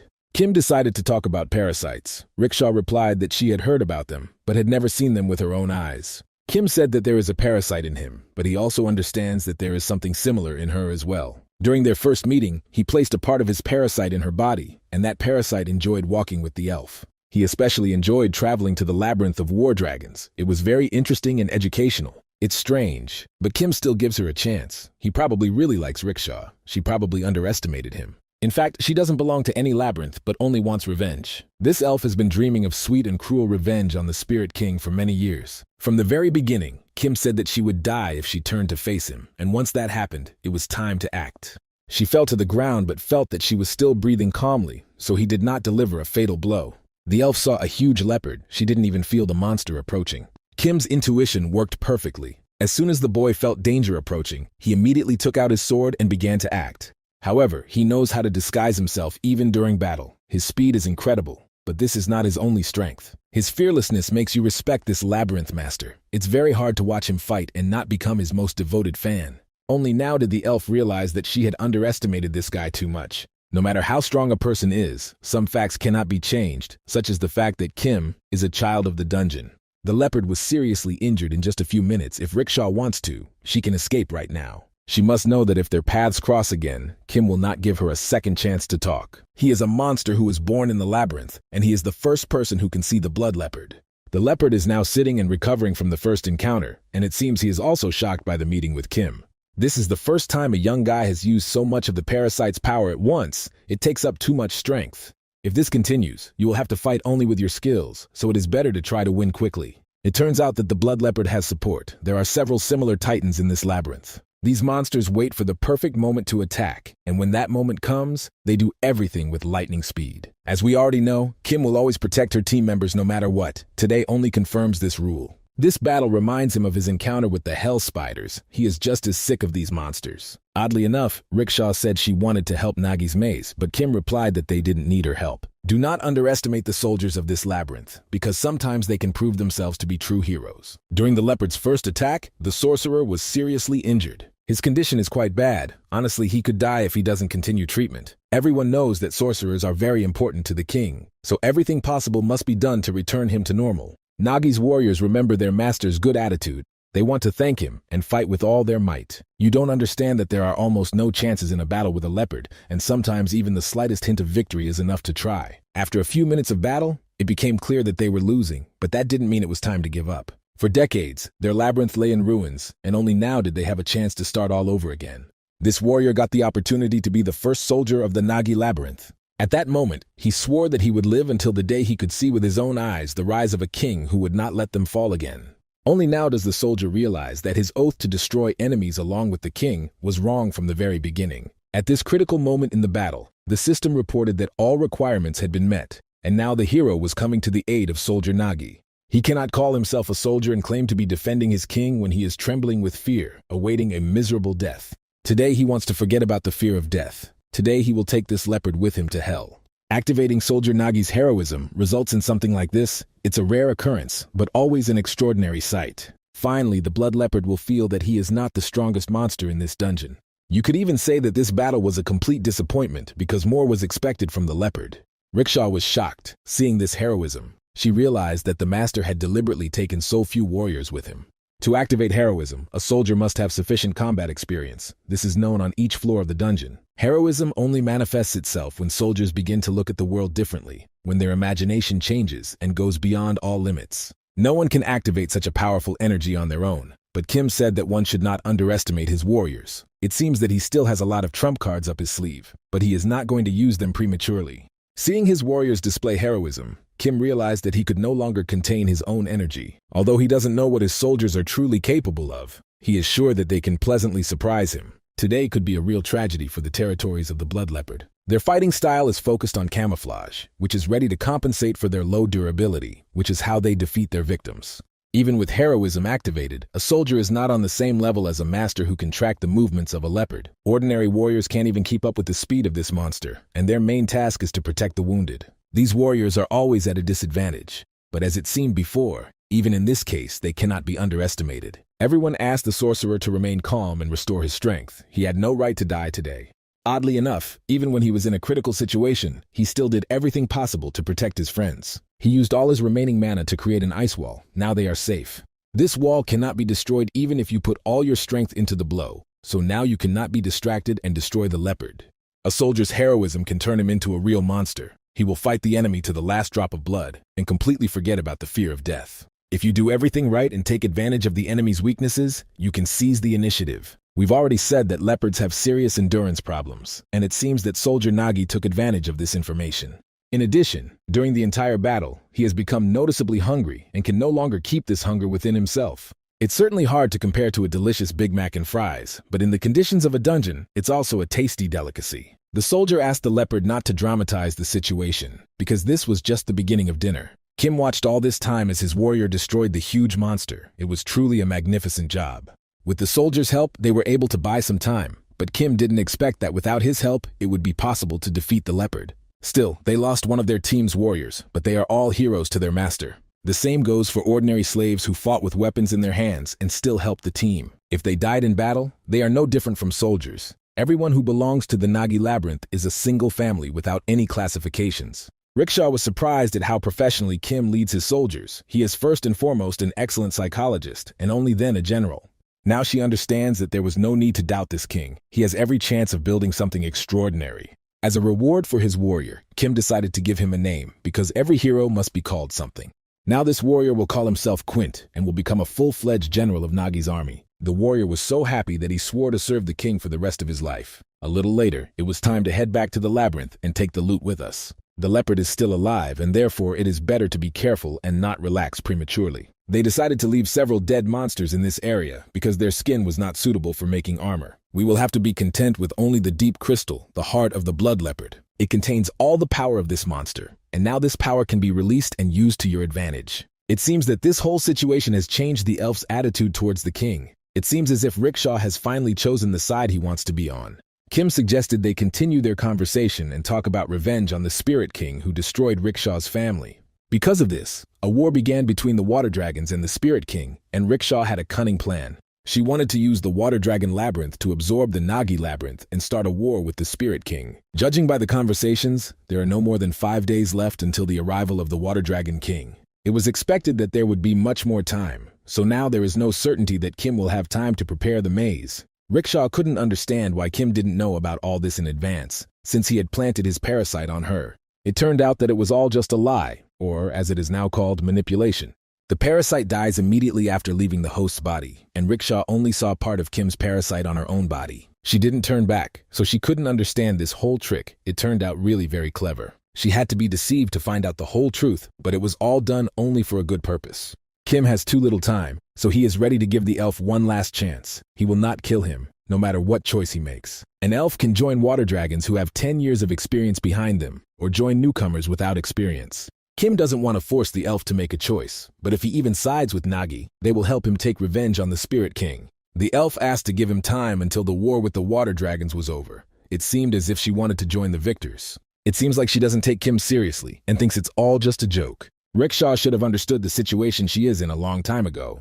She is the first person who is still alive after betraying Kim. He advises her not to test his patience any further and reminds her that the choice must be made immediately. She can serve a king who is easily manipulated, or a new king who will bring light at the end of the tunnel. Meanwhile, Nagi's warriors have been waiting for their master for a long time. They want to hear further instructions. Kim returned and saw that they had all reached the maze safely and in good spirits. Judging by the fact that he came with the elf, Rickshaw chose the right side after all. Dominicana congratulated the master on the successful conquest of the Bloody Leopard and the emergence of a new hero. They have little time left, so they will have to call new sorcerers into battle without full training. Only now did the master say that the water dragons would appear in just 5 days, which immediately shocked all the Nagas. Dominicana became even angrier when she heard that Rickshaw was now one of them, although she still couldn't be completely trusted. Quintus received his first instruction from his master. He must help the slaves set up ambushes and prepare the army for war. Kim, meanwhile, will collect more depth crystals from the upper levels and try to find weapons for the upcoming battle. Meanwhile, Rickshaw can go on a reconnaissance mission and try to get useful information. In a few days, Kim will return and they will draw up a detailed plan based on the elf's information. Kim assured them that their future enemies were only slightly better than horned rats, but of course he was exaggerating. Meanwhile, the king of the water dragons had his best heroes, Aja and Urja. He ordered his best warriors to fight on the front line and destroy all opponents before the king arrived. 5 days have passed since then, and the invasion of the Nagi Labyrinth territory has begun. All the fighters are already waiting in position and ready to carry out any order from their king. Dominicana told the latest news. They currently have 90 regular soldiers and 10 warriors available, not counting General Quintus. They also have 5 sorcerers and 2 guards at their disposal who will fight to the last drop of blood. Speaking of water dragons, they only have 121 warriors. This army is quite large and strong, but it has its weaknesses. They have several heroes who will lead the army forward and give orders. These are the strongest warriors of the water dragons. It seems they really don't have a single soldier for ranged combat. Just like Rickshaw said, this is a feature of water dragons. Despite their terrifying power and enormous size, water dragons are quite slow and are also unable to fight from a long distance. They are only trying to crush their opponent with their power, although the dragons have not been able to compensate for their 2 main shortcomings. The enemy army is already approaching the territory of the Nagi Labyrinth. All warriors must prepare for the clash. Dragons look powerful and confident. Even if you look closely, it's hard to find fear in their eyes. There were still 2 hours left until the maze update was completed, but unfortunately, the update did not have time to finish before the collision began. All the soldiers have taken their positions and organized the first line of defense. Everyone knows how to act. Everyone remembers the plan. Kim is sure that a dragon named Draken is unhappy after being insulted in the territory of Nagi's Labyrinth. Of course, he doesn't want to be a target for training. So now is the time to show what the descendant of ancient dragons is capable of. Soon the enemies saw that Draken would fight for them together with Nagi's army. This was unexpected. They thought he had died long ago, but when they saw him alive, they realized he was a traitor.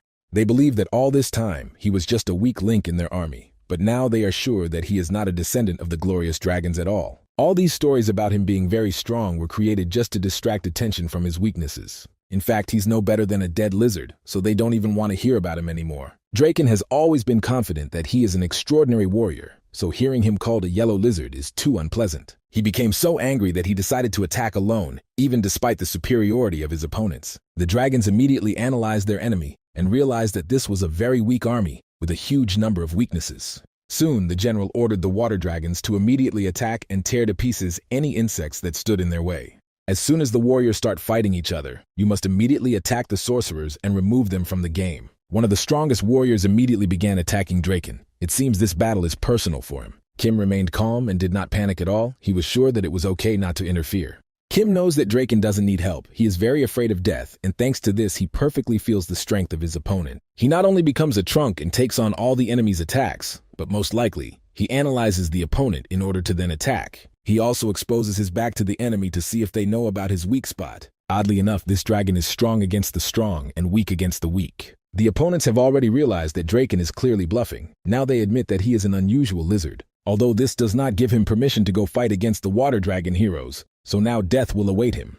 Oddly enough, this yellow dragon is once again completely motionless and confidently awaits its encounter with the future. Only one thing can be certain. This dragon is the strongest in this labyrinth after the master. Draconis Ortega activated a level 2 hero skill and demonstrated his incredible potential. Now he will show his enemies who is the true descendant of the legendary dragons, who deserves respect and who should die. There is such a nuance called the basic characteristics of a dragon, and now we will see who has the best of these characteristics. What happened next is even difficult to explain in words. It suffices to say that it was cruel revenge.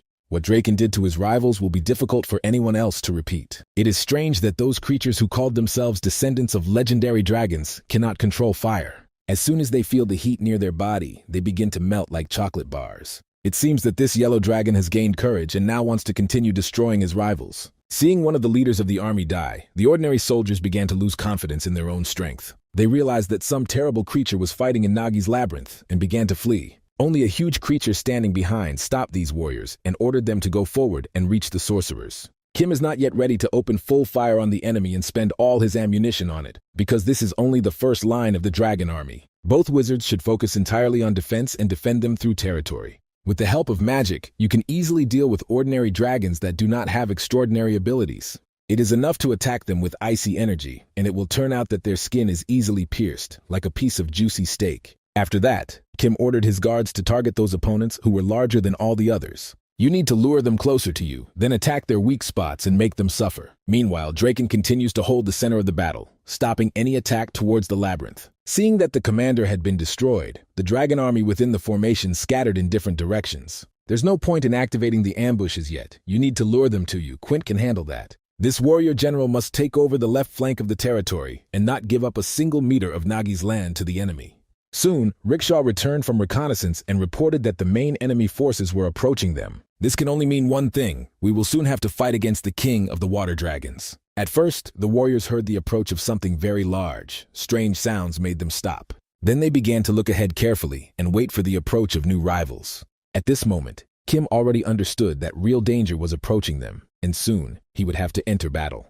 This refers to the king of the water dragons, Anak, a giant who is capable of defeating even the strongest monsters of the labyrinth. He is called the Invincible King. He came here with 300 warriors who will help the first line of attack. They also have 30 medium-sized dragons for catapulting, so there are really a lot of these guys.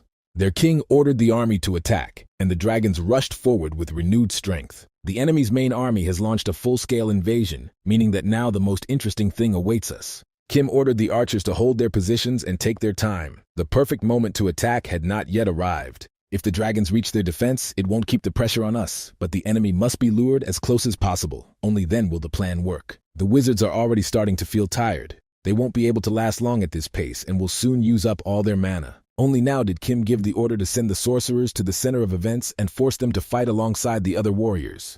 Their ice technique works great against these dragons, who due to their slowness, cannot avoid an attack. Having tasted blood, General Quintus led his soldiers forward and made them forget about fear. All of these magical attacks were made to disguise the abyss, which was a trap from Nagi's labyrinth. The water dragons didn't think about a full-fledged reconnaissance. They only sent Draken and Rickshaw here, and now they are paying for their incompetence. If they had prepared better, they wouldn't have been ambushed, but that's a whole other story. Soon, Dominicana reported to the master about the losses of personnel. Unfortunately, there were a large number of wounded and even killed soldiers. Approximately a fifth of the enemy's main forces were trapped. To be honest, this can be considered a success, but it is too early to celebrate.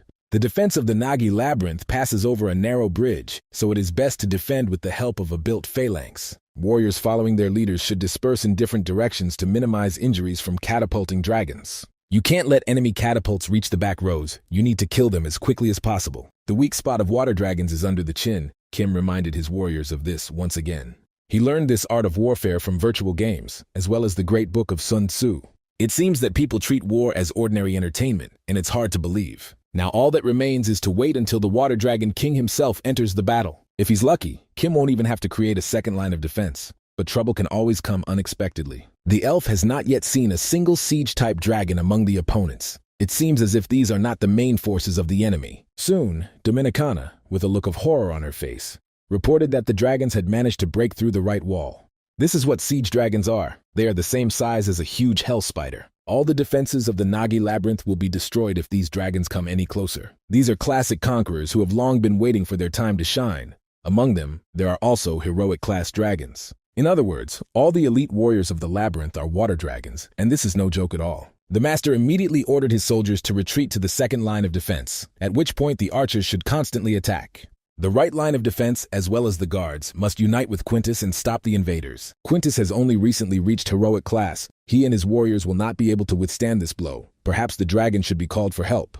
Kim said that he saw another way out of his situation, which meant that it was time for him to step into the fray as well. Rickshaw doesn't want to watch all this from the sidelines. She also wants to experience the taste of battle and help her friends. Kim allowed her to intervene and act harshly and persistently. Now an elf scout with martial arts skills had appeared in their army. Now finally, the time has come to release the bloody leopard onto the bridge, which was supposed to regain its strength. He wasn't killed for this reason. Now the sorcerers will be able to release him on the enemy so that the dragons can also feel what fear is. As we know, water dragons have lost to this giant many times before. It's time for history to repeat itself. The blood leopard is incredibly angry. He wants to restore his heroic level in his own eyes, and to do this he needs to do one thing: kill. At first, Dominicana was afraid that the leopard might attack them, but Kim assured her that this monster had already figured out who was in charge. The Labyrinth Master Nagi activated his parasite and prepared to defend the labyrinth with his warriors. The blood leopard has been without food for 5 days. Now he will eat everything that comes his way. At the very least, it will help you gain some time, but you still need to resolve the issue with the siege-type dragon. This dragon is now targeting Kim, not the other warriors, and that's good news. The master asked the Dominican to step aside and prepared to show that he had the blood of Thor flowing in him. Dominicana reminded that the master must conserve his strength for the battle with the Dragon King, but Kim assured that he would quickly deal with this opponent. He will only need a few precise blows to send this monster to Dragon Hell. It seemed like everything would be simple, but it turned out that Kim was not the dragon's main target at all. From the very beginning, he did not pursue people but the inner core of the Nagi labyrinth. And it's very lucky that this huge monster got stuck in the maze gate. It delays it for a while. The master ordered the yellow dragon to retreat immediately because he had a new job to do.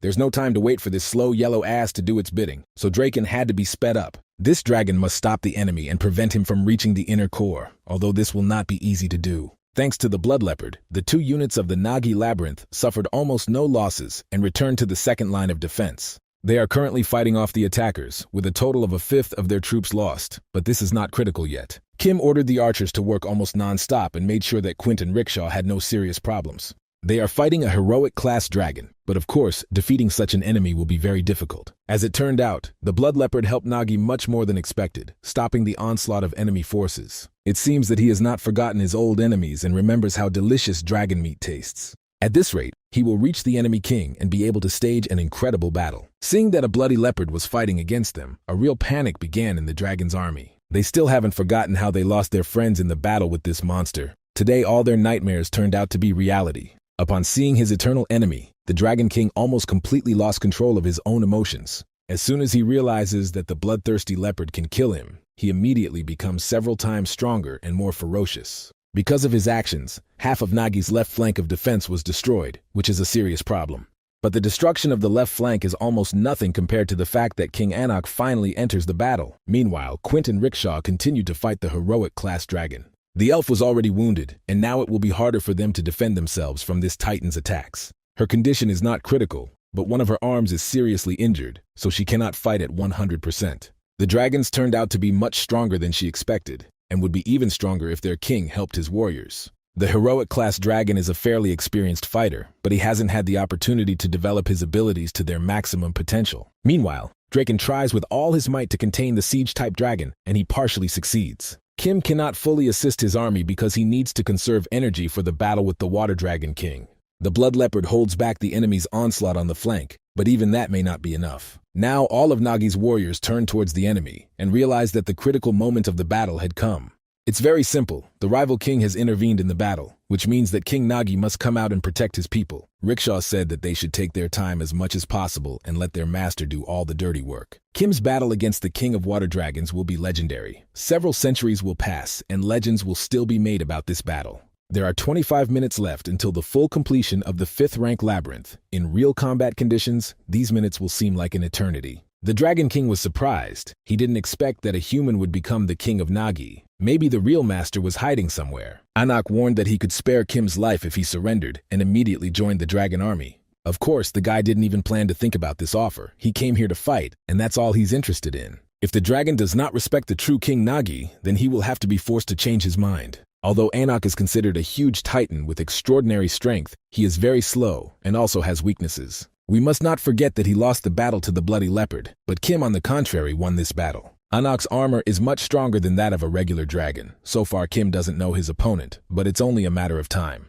Kim remembers that this huge titan is incredibly afraid of human weapons, so he feels the same fear as an ordinary gazelle when attacked by a lion.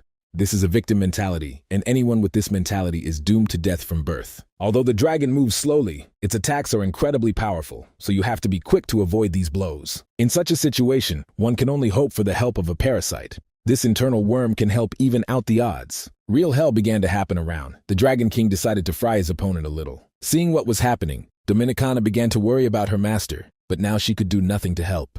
Water dragons are also descendants of ancient monsters. The king has enough ancestral blood to use fire breath. Dominicana mentioned that there was a human weapon capable of killing the king of water dragons. The master should have known about it and prepared for battle. This weapon is unlikely to be a firearm type. It should be something more interesting and complex. So far, Kim is doing great in the battle against a strong opponent. The parasite's skills help him act unpredictably. It feels like we're watching Venom attack. His symbiosis with the parasite is really common. Kim's key task is to find the opponent's weak spot. Once this spot is found, all that remains is to end the war with a precise strike. After using the parasite, Kim has gotten used to Anok's movements. So far, his weaknesses are not visible, but the weapon is perfect for testing armor. Despite his powerful attacks, the Water Dragon King is still too limited by his huge body. His movements cannot be fast, and he cannot use fire breath in close combat. The dragon said that he had been holding back his strength because he didn't take his opponent seriously, but now he was ready to unleash his full potential. Now the king wants to show why some consider him the strongest creature in the dungeon. Seeing that their king was angry, the dragon warriors began to retreat, because now a real nuclear war would begin here. Rickshaw pays tribute to King Nagi. She never thought she would ever see Anok fighting at full strength again. Kim made him show his full potential. Maybe he has another ace up his sleeve. A heroic dragon is not going to run away. It will be able to survive the king's blow and will stay by his side. Seeing all this with his own eyes is a huge honor for him, because it will be legendary. Kim barely moved. He doesn't care about any danger. He's ready to take the hit and protect his labyrinth. The king's body has begun to change. He has opened his second phase, and therefore he may have weak points. There are several of these spots on his body, all because he sacrifices defense for offensive power. Now Kim's punches will have more effect. It's just a matter of waiting for the perfect moment. The parasite senses a mortal threat. Such a message has come for the first time since the symbiosis. No one promised it would be easy. It was clear from the very beginning that to win this war, you would have to endure the impossible. To kill Anok requires going beyond one's own abilities, but if anyone is destined to do it, it must be King Nagi. From the very beginning of this extraordinary attack, Kim realized that it would be extremely difficult for him to survive. He doesn't even have a chance to rest, but he can't let the enemy corner him. The Maze Master Nagi must find a way to get to the dragon and avoid its fiery attack. The weapons Kim brought with him are unlikely to be able to kill this giant, so you should try to dodge his attacks. The parasite automatically activated an ability called Consciousness Acceleration. This was done due to the risk of instant death. This ability will drain a significant amount of the parasite's health, but can lead to good results. Kim immediately felt like time around him had almost stopped. Everything slowed down as if in slow motion. Even his body feels too heavy. Probably his mind has started to process the available information faster. This ability can really turn a fight upside down, but the parasite's strength decreases too quickly when this skill is activated. First, you need to dodge the dragon's attack, and only then think about your own attempts to counterattack. This wave of fire immediately filled the entire surrounding space. Now it becomes clear why the dragon army began to flee when they realized that their king was too angry. Kim was able to survive the attack. Now he must kill the dragon before the parasite loses all its strength and dies. Accelerating consciousness immediately increases the chances of delivering an accurate and passive strike. The dragon tries to defend itself with its tail. It attacks the guy from the blind spot. Suddenly, Kim finally landed a well-aimed blow to the knee, and everyone around froze in anticipation. Everyone who was in this area and fought the enemy was shocked by what happened. Probably for the first time in their lives, they saw the king of the water dragons kneel down. This pose suits him much better than sitting on the throne. It seems he has understood who is in charge here. The pitiful lizard couldn't stand the blow to its legs, and now public disgrace awaits it. All that remains is to feed him explosives, and then he will never be hungry again. By pressing the detonator, Kim activated a bomb that, in terms of its power, was no match for the dragon's fire breath. The master was able to find the dragon's weak points and was sure that it would kill him, but he underestimated the strength of his opponent. The exoskeleton is right in front of him, which is a problem because the parasite has gone into hibernation mode right now. The explosive was supposed to satisfy the water dragon's hunger, but instead, it became even hungrier. This creature wants to eat so much that it is ready to eat its opponent instead of defeating him in a fair battle. The dragon's mouth closed. Dominicana mentally said goodbye to her master and could not believe her own eyes. Anok smiled, if you could call it a smile, and said that King Nagi was dead, and now there was a new king. Meanwhile, The process of upgrading the 5th rank labyrinth has begun, thanks to which the labyrinth master can restore all his health. The parasite will be able to recover with it, so the sleep mode will be turned off, and then we will see the second round of this fierce confrontation. Right now, a fierce battle is taking place in the Nagi labyrinth, but after the update, all Nagi warriors receive a 30% strength boost. Also, the health of the labyrinth master Kim has been fully restored. Now he even looks scarier than he was before. The parasite helped its owner escape from the dragon's stomach and prepare to strike back. He doesn't like being thought of as a tasty snack, so you'll have to teach this rat a harsh lesson. If the dragon is really that hungry, it can taste a little more explosives for a more intense experience. They say dragons love dishes with paprika and pepper. He'll probably like it too. This creature is so strong that even after an explosion in its mouth, it is still alive, but you can finally see its weak point. All that remains is to cut the creature's throat, but that requires a sword. The best warriors of the Nagi army were shocked to see their master in such a strong state. With one swing of his sword, he was able to cut a heroic-shaped dragon in half. Seeing that Urzak had been destroyed, the other warriors of the dragon labyrinth began to panic and try to take revenge. If they can't stop the labyrinth master Nagi now, there's no doubt that death awaits them. The parasite's strength grows with every minute. After fully restoring its energy, the symbiote becomes unstoppable. King Nagi said he needed a sword to fight the dragon, so Quint immediately gave the master his weapon. At the last moment, Rickshaw tried to say something, but the acceleration of consciousness was turned on. Now everything around has slowed down, as he wants to destroy the Dragon King with the help of his warrior's sharp sword. The dragon's weak point is already known, and even if this attack takes all the master's strength, he is still ready to do it. If you do everything right, hit the target clearly, and do it quickly, the result will be impressive. A historic moment is happening before our eyes. This attack will be talked about throughout the dungeons for decades to come. The Water Dragon King Anok tried to stop Kim in some way, but to be honest, it was almost impossible. He hoped that the wound would be too minor, and thanks to the tension of his neck muscles, he would be able to survive. Of course, this is just a theory. Sometimes in practice, any problem takes on a completely different form. When Kim struck that blow, all doubts were left behind. He was sure that everything was over. While the king tried to survive by absorbing all of his crystals, Kim struggled to make a choice. The parasite asked for permission to absorb the Water Dragon King, and Kim soon allowed it to do so. What happened next could be called a real horror movie. It was difficult to watch. The parasite increased in size to an incredible scale and began the process of absorbing the ancient titan. It was funny to watch the faces of the dragons who saw what was happening to their king. Quintus could not calm down and celebrated despite the continuation of the battle, while the elf could not believe her eyes. Watching a human devour the king of water dragons is either fiction or a miracle. After that, Kim received the king's core, and his parasite will be able to use a new ability called the strengthening skill.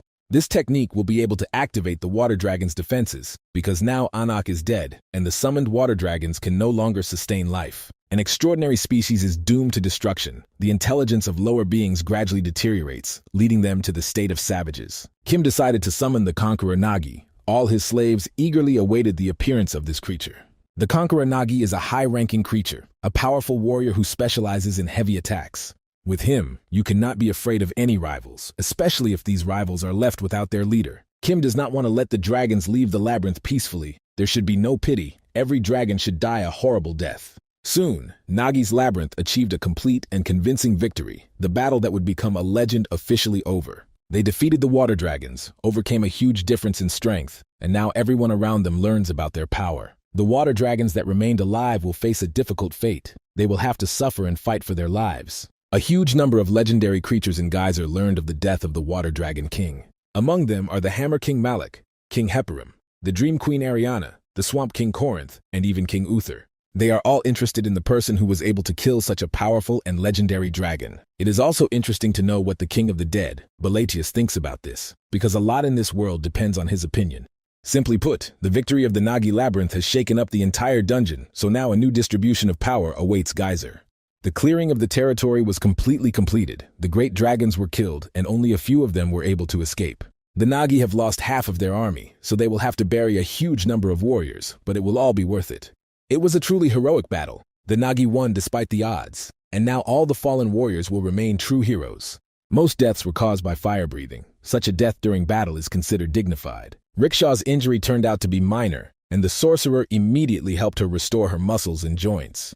There should be no one in the labyrinth of water dragons now. Their core is not protected by anything. The elf immediately told her that she needed to take the core for herself before the labyrinth chose a new owner. You can get to their lab in half a day if you forget about rest and hit the road right away. Soon, an old acquaintance visited the winners. A shady merchant greeted them and said he could help. He was surprised to hear that the underdog had won this battle and congratulates Nagi on his legendary and heroic victory. In fact, he was just walking around and watching the battle. Quintus saw this rat and immediately brought it to the master. The winner of the battle receives many trophies, and dark merchants are ready to offer a large reward for all these artifacts. For example, they might be interested in the body of the water dragon King Anak because it is truly a real treasure. Although this body is left without a head, the rest of the body is in excellent condition. Kim is willing to keep a minimum reward for food and construction, and he can sell everything else. In fact, the dark merchant didn't come here for that at all. His main goal is to convey something important. Taking a box out of his pocket, he said that now the Baron's seal belonged to Kim.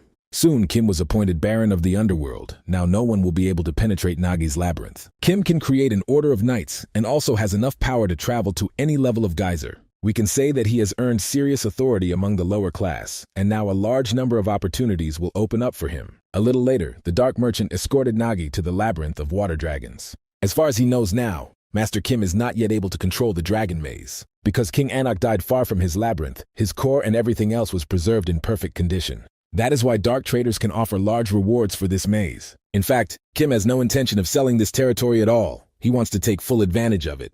To begin with, his Nagi will take everything they need from the labyrinth. Everything else will be completely destroyed. After the Great War, a small part of the labyrinth was preserved in good condition. If everything here is destroyed, then a labyrinth will never appear in this territory again. As it turns out, this is exactly what Kim is trying to achieve. He originally wanted to create a desert here. The dark merchant tried to dissuade him from this. He says that one should not underestimate the power of the Baron, because no one will dare to come here. Kim is not at all worried about all these nuances. He thinks about the core, which has a huge amount of energy in it. This guy's idea is pretty simple. He wants to deactivate and take the core with him. Soon the water dragon maze was deactivated, Kim pleased with himself. He did it because he didn't even like the idea of there being another maze next to him, but now he can forget about it. Decades of development were destroyed in a matter of seconds, but the dark merchant may not be upset. Kim is willing to sell him special water dragon equipment, but the Nagi still won't be able to use it. It turned out that horned rats also worked in the water dragon maze. They were found inside the maze. It seems that some of them are still hiding, and now it is unclear what to do with them. Looking at these small and funny monsters, Kim smiled. They look useful. A little later, the rats were explained that this man was the labyrinth master Nagi, who had cut off the head of the king of water dragons. For his achievements, he was recognized as a geyser and given the title of Baron, so if they want to live, they must bow their heads to him. The power of the crow has been activated. Now the rats will serve the new lord. Their lives will change for the better. After defeating the king of the water dragons, Kim set off into his labyrinth in search of war trophies and was satisfied with this journey. He is ready to take horned rats to his home, if they are of course useful to him, otherwise he will destroy them. The rats have worked in the mighty maze for many years, but Kim is still disappointed because they can't even hold tools in their hands. Most of them have suffered serious injuries and lost a lot of strength, and it is also immediately felt that they are prone to disease. Kim doesn't understand how the rats could work in such a state, and they, in turn, are sure that he will soon kill them. They have worked for the king of the water dragons their whole lives, and perhaps now it would be better for them to die than to fight for such a life. These were the thoughts that were in my head, but everything changed when Kim offered to feed these little creatures. They had never even heard of anything like this before, with almost no normal food or days off, but now everything would change. Now they will be fed 3 times a day, and each of them will get a full rest. It seems as if they are being deceived and want to eat them. Only after some time will the rats really begin to believe that Kim is a completely different master, and they can be calm and happy with him. Working in his labyrinth, they will not die, but on the contrary, they will live as they have long deserved. He understands that they all don't trust his beautiful words, so he needs to get some evidence. I had to take the little slave Nagi and show him off to all the other rats. Such a fat caterpillar can immediately be confirmation that the slaves in the Nagi labyrinth are well fed. Kim reiterated that they receive full meals, plenty of time for rest and sleep, and weekends. If they are sent outside the labyrinth, a soldier will definitely go with them for protection. After that, they finally believed these words and began to bow down to their new king. After he told all these stories, the rats that had been hiding until then came out of hiding and also prepared to serve Kim. They no longer have to live in fear that they could be eaten at any moment due to fatigue. So now Kim has almost 200 employees who will help him work even more actively. 2 days have passed since this conversation. Let's go back to the Nagi maze. There have never been 2 cores in the geyser maze at the same time. It is unknown what consequences all this may lead to, but Kim still wants to try to activate the second core. The main core of the Nagi labyrinth gets help from the core of the water dragon labyrinth. It's risky, but very interesting. The system reported that the cores differ in rank, so it is impossible to fully utilize the potential of the Dragon Core. In this regard, the core of the Dragon Labyrinth will be reduced to the 5th rank, and now these two cores will be able to work together. Now all that's left to do is wait. Synchronization will take almost a day, so you can check how the rats are feeling. Some of these slaves are not used to constant rest, so even now you can find various bad theories and fears in their heads. It is unlikely that this will last long. Over time, they will get used to the new regime and begin to enjoy life. Dominicana also said that the process of collecting military trophies is almost completely complete. They found deep crystals in the dead bodies of monsters and froze the remains of the corpses for the future. It's very lucky that sorcerers can use ice energy, otherwise everything around would stink of dead dragons. As for deep crystals, their supply is significantly reduced, but it is still not enough. They were also able to obtain one crystal of the highest rank, this item belonging to a blood leopard. He was killed by the Water Dragon King during the battle, but this trophy went to the Nagi Labyrinth. You can only experience the full value of a blood leopard's heart in a laboratory or forge, but it is already clear that it will give a large amount of energy.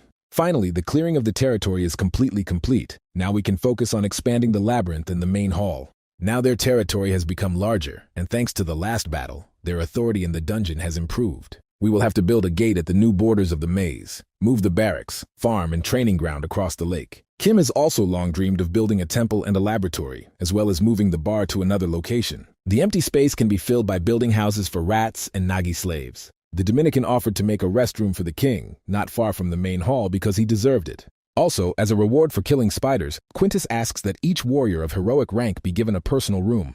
This is strange, because it seemed that this guy would instead ask for a new weapon. In any case, from that day on, Nagi's labyrinth begins to develop with enormous force and speed. It's too early to relax. You can't stop at just the ranks of the strong labyrinth. You need to become even stronger. Meanwhile, strange things were happening deep in the dungeon, about which little is known. An unknown creature resembling a werewolf was seen killing researchers. After the war ended and the territory was cleared, Kim returned to the outside world. He immediately came to Sun and learned that he was being asked to go down to the 7th level. This story is somehow related to werewolves, and it has nothing to do with horned rats that can talk. The dream speaks of creatures found in comics, that is, people with tails and ears like animals. Wealthy people often catch and keep such creatures. For them, it is a real pleasure and entertainment. In this world, too much is decided by money. The Association of Researchers even has a team for hunting werewolves. It seems as if Song wants Kim to capture a few monsters and give them to the association so they can be treated like all the children of the dungeons. In fact, everything is not like that at all. You just need to write about it in the report, but you won't have to catch the werewolf. Kim gets everything he needs and will only need to go down to the 7th level and return, for which he will receive a generous reward.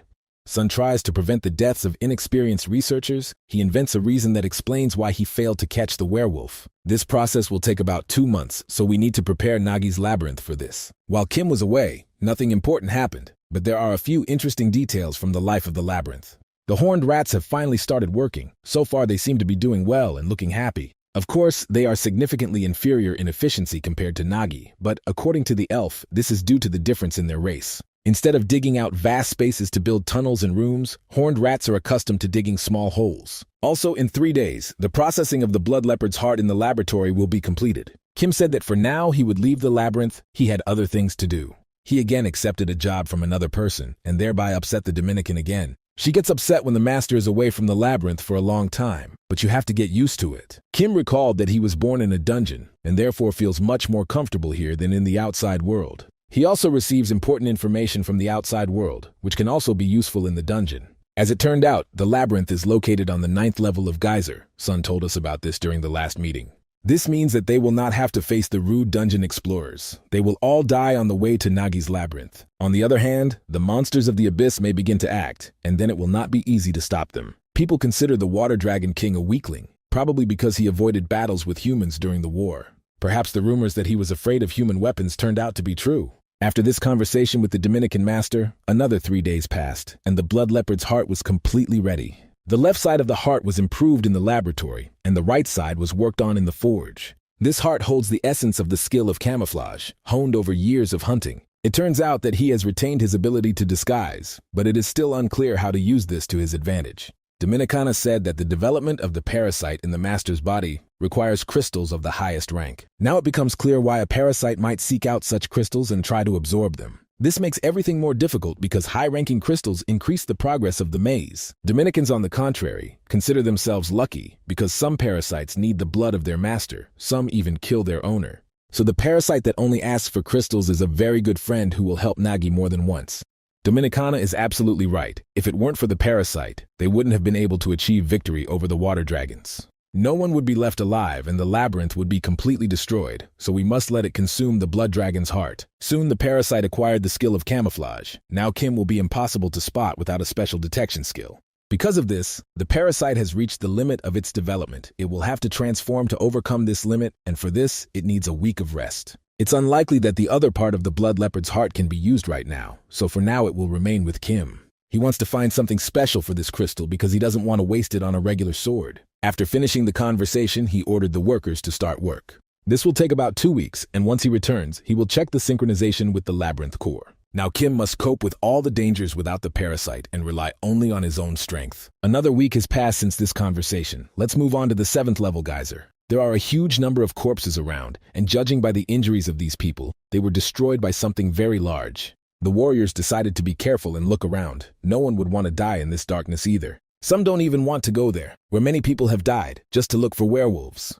Rumor has it that rare species of monsters can be found there, and you can make a lot of money from this. In any case, no one should relax, especially considering that they may be being watched. Kim was right there. It seemed to him that the children of the dungeon were beginning to lose their strength and were making too deep a mistake. Anyone with any sense knows that geyser monsters never leave corpses behind, or rather, they eat them completely. Most monsters hunt only for the sake of food, with the exception of a few individuals. No one will waste a lot of energy on pointless hunting. In such a vast area, you can find a pile of dead people, and here there are only human corpses, although none of them have bite marks. Even their equipment remained with them, so the enemy's goal was not theft at all. Apparently, it's a small creature that killed for protection, and most likely it's staying somewhere nearby. Kim has a great sense of such moments. His intuition always suggests the right path. It is also worth noting the speed of reaction. Only with the help of this skill was he able to dodge the enemy's attack. He didn't sense its presence until it began its attack. Perhaps this was the beast Mr. Song was talking about. It was probably the creature that the researchers were hunting, and it was this creature that destroyed all the people around it. Apparently, she doesn't really like talking, so it will be quite difficult to build a dialogue. On the other hand, there is a fairly predictable attack. No feints or ambushes, just brute force. It feels like Kim is fighting a smaller version of a blood leopard. This girl is about the level of the warrior Quint. If it weren't there, we need to finish these games and show that Kim is a completely unusual researcher. He's not a boy who can be easily killed in a few seconds. On the contrary, this hooded guy is a real predator. This monster doesn't interest him at all, so he wants her to stay away from him, otherwise he'll break more of her bones. Seeing that she couldn't hear him at all, Kim realized he had no choice but to kill her. It seemed that now he would cut off her head, and that would be the end of it. But someone else intervened in this battle. Very quickly, this terrible and cruel creature was caught. Similar children of the dungeon heard these sounds and came here. Kim tried to understand what they were planning to do, and not even gratitude for saving his life. They believed he was part of the group that this creature killed, but in reality, that is not entirely true. Judging by his equipment, the soldiers decided that he was an ordinary explorer, perhaps even the captain of the expedition team. A little later, everything changed when the team leader saw what was in Kim's backpack. Then his expression immediately changed, for he had not expected to see such a large number of precious stones. He is probably happy that all the expedition team's crystals have passed into his hands. I had to explain to these guys that Kim came here all alone and didn't know all these dead people, but no one believed him. They believed that the stronger you are, the better your chances of survival, so you shouldn't be ashamed of your own nature. Upon seeing the crystals, these people immediately made a decision. They were not going to talk. They wanted to kill Kim and take his loot for themselves. To do this, the skill of reading the target's movement was activated, several seconds ahead. They had 3 seconds to do everything quickly and almost painlessly, but it was Kim, so their plans were ruined.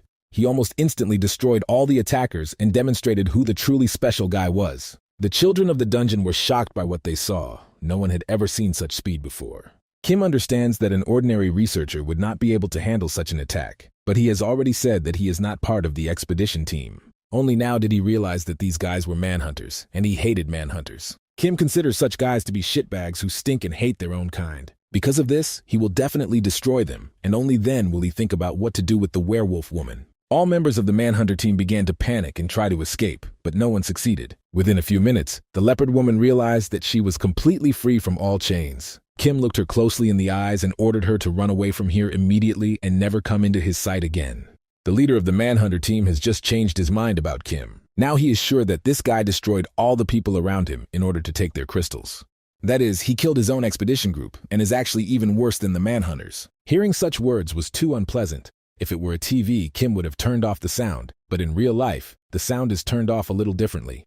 One way to silence someone is to take out a sword and send them to another world. Half of this team immediately ran away, but Kim doesn't want to let any of them go. He knows that if he lets these thieves escape, they will return and continue to do their terrible things. The difference in their levels is too great. Upon seeing what was happening, one of the squad leaders almost lost consciousness from fear. Now he himself has become a target. Although before he always acted as a predator, there is an irony in this. In the last seconds of his life, he saw that this guy belonged to the children of the 12th level dungeon. Previously, it was believed that these children were no longer left, but the boy will take this secret with him to the grave. Kim gave the leopard a chance to escape, but for some reason she's still here. It seems like she wants a fight. It seemed that way until Kim looked at her more closely and realized that she didn't look hostile at all. Meanwhile, work continued on Nagi's farm. They already have a lot of animals, so now there are even more tasks. This doesn't mean that everything is fine. The food supplies don't have time to grow as fast as the maize, and the animals on the farm have never given birth to babies. Thanks to the dragon corpses, they still have something to eat, but that can't last forever. Quintus suggested giving Nagi the power of precious stones for a while, but the downside is that the army will not be strong.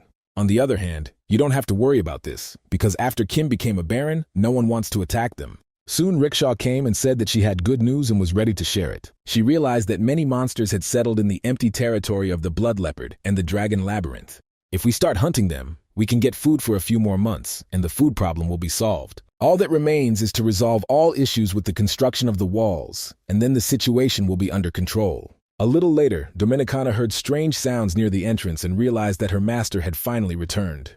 The girl immediately ran to meet him, at which moment the slaves heard the approach of something unknown.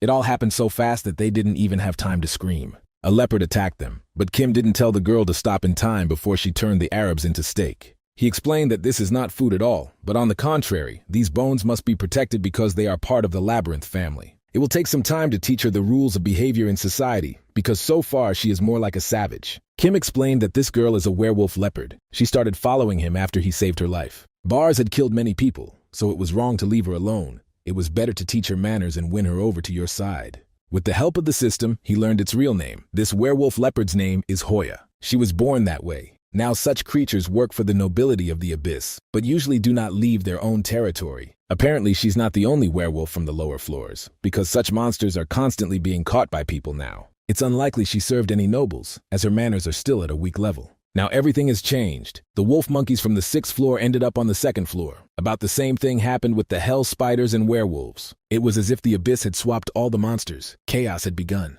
Werewolf leopards are the strongest warriors, so their labyrinth will need her in future battles. Kim immediately warned Hoy that if she ate everything in a row, they would make soup out of her. A lot happened in the next few days. Kim received payment from Mr. Song and also spent some time with his family. The maze was also fun. Everyone around, especially Dominican, tried to teach Hoy good manners. So far, there are serious problems with this. After 2 weeks, he finally returned to his native labyrinth. What he saw here surprised him, but he is glad that Hoya was able to adapt. To be honest, everyone else had to adapt to the arrival of this werewolf, but that's the new reality of Nagi's labyrinth. After that, the master went to check the internal cores, which had already completed their synchronization. The new core is fully formed. Now you can summon many new creatures, but this requires many crystals. To start, a few new warriors are enough, such as a long-range scout and a spellcaster. Now you won't have to worry about research, and thanks to the caster, the level of losses will decrease. Dominicana said that this is not all. They now have a new serious problem. To be more precise, they have absolutely no food. Without permanent hunting grounds, they will start to starve in a month. A scout was summoned for Rickshaw, so that together with him, they could explore the nearby lands and find a place to hunt. Also, the Dominican is now allowed to use the energy of the Labyrinth Core to improve the forge and laboratory buildings. Kim also hasn't forgotten about his eminent warrior Quint, who will now train soldiers and protect workers. Draken will not be left without a job either. From now on, he will be responsible for Hoy. After these events, a month of commands passed, and Nagi's labyrinth became incredibly strong and improved its skills. Rumors spread very quickly that the Naga king had become a nobleman, so no intellectual dared to approach the labyrinth anymore. Thanks to the strengthening of the defensive troops, it has become easier to defend against monsters, and thanks to minerals, you can now build new equipment. Constant training and research helped improve the skills of absolutely all members of the maze team. Under Rickshaw's command, a special team of horned rat scouts was formed, and a large network of tunnels was created throughout the maze. This team monitored all scout bases and safe zones. Now absolutely everything is under control. Soon, Rickshaw reported that she had received a message from the northern scout base. It turned out that a small army was located half a day's journey from Nagi's labyrinth. There are approximately 30 soldiers in this army, and there are also 2 commanders of heroic rank. Now we need to focus on defense. Instead of thinking about offense, Kim will personally go to lead the process. He soon found himself at the northern gate of his territory with a full support group. The approach of the enemy army was already visible to the naked eye. Looking closer, you could see all these mysterious creatures who consider themselves worthy to come to this earth. It turns out that they serve Malik, the Hammer King, and carry out his personal orders. Their goal is to request an audience with the Labyrinth King Nagi, and they won't let any nasty guy stand in their way. If he wants to stay alive, he must let these giants, or, as it turns out, dwarves, pass. A little later, they all fell to the ground and began to bow to Kim, although he is not their king at all, and it is unknown why they do this. It turned out that they came here to pay their respects to him. He was the first in this territory to receive a noble title. They apologized for their recent behavior and explained that they did not expect to see a normal human as the king of the maze. That is, they came here fully armed just to welcome the new king. It seems Malik wants to establish friendly relations with Kim, and they brought strong warriors with them just for protection. As a congratulations on receiving the title of Baron, they brought a gift with them. These deep crystals can be converted into a large amount of energy for the labyrinth, and it's a pretty good gift. Kim forgave them for their honesty and smiled at the sight of the large number of crystals. They are the first to come here with this purpose, and it really surprises the guests. They can understand why the Labyrinth of the Dead is silent, but why the Labyrinth of Gluttony does nothing is beyond explanation.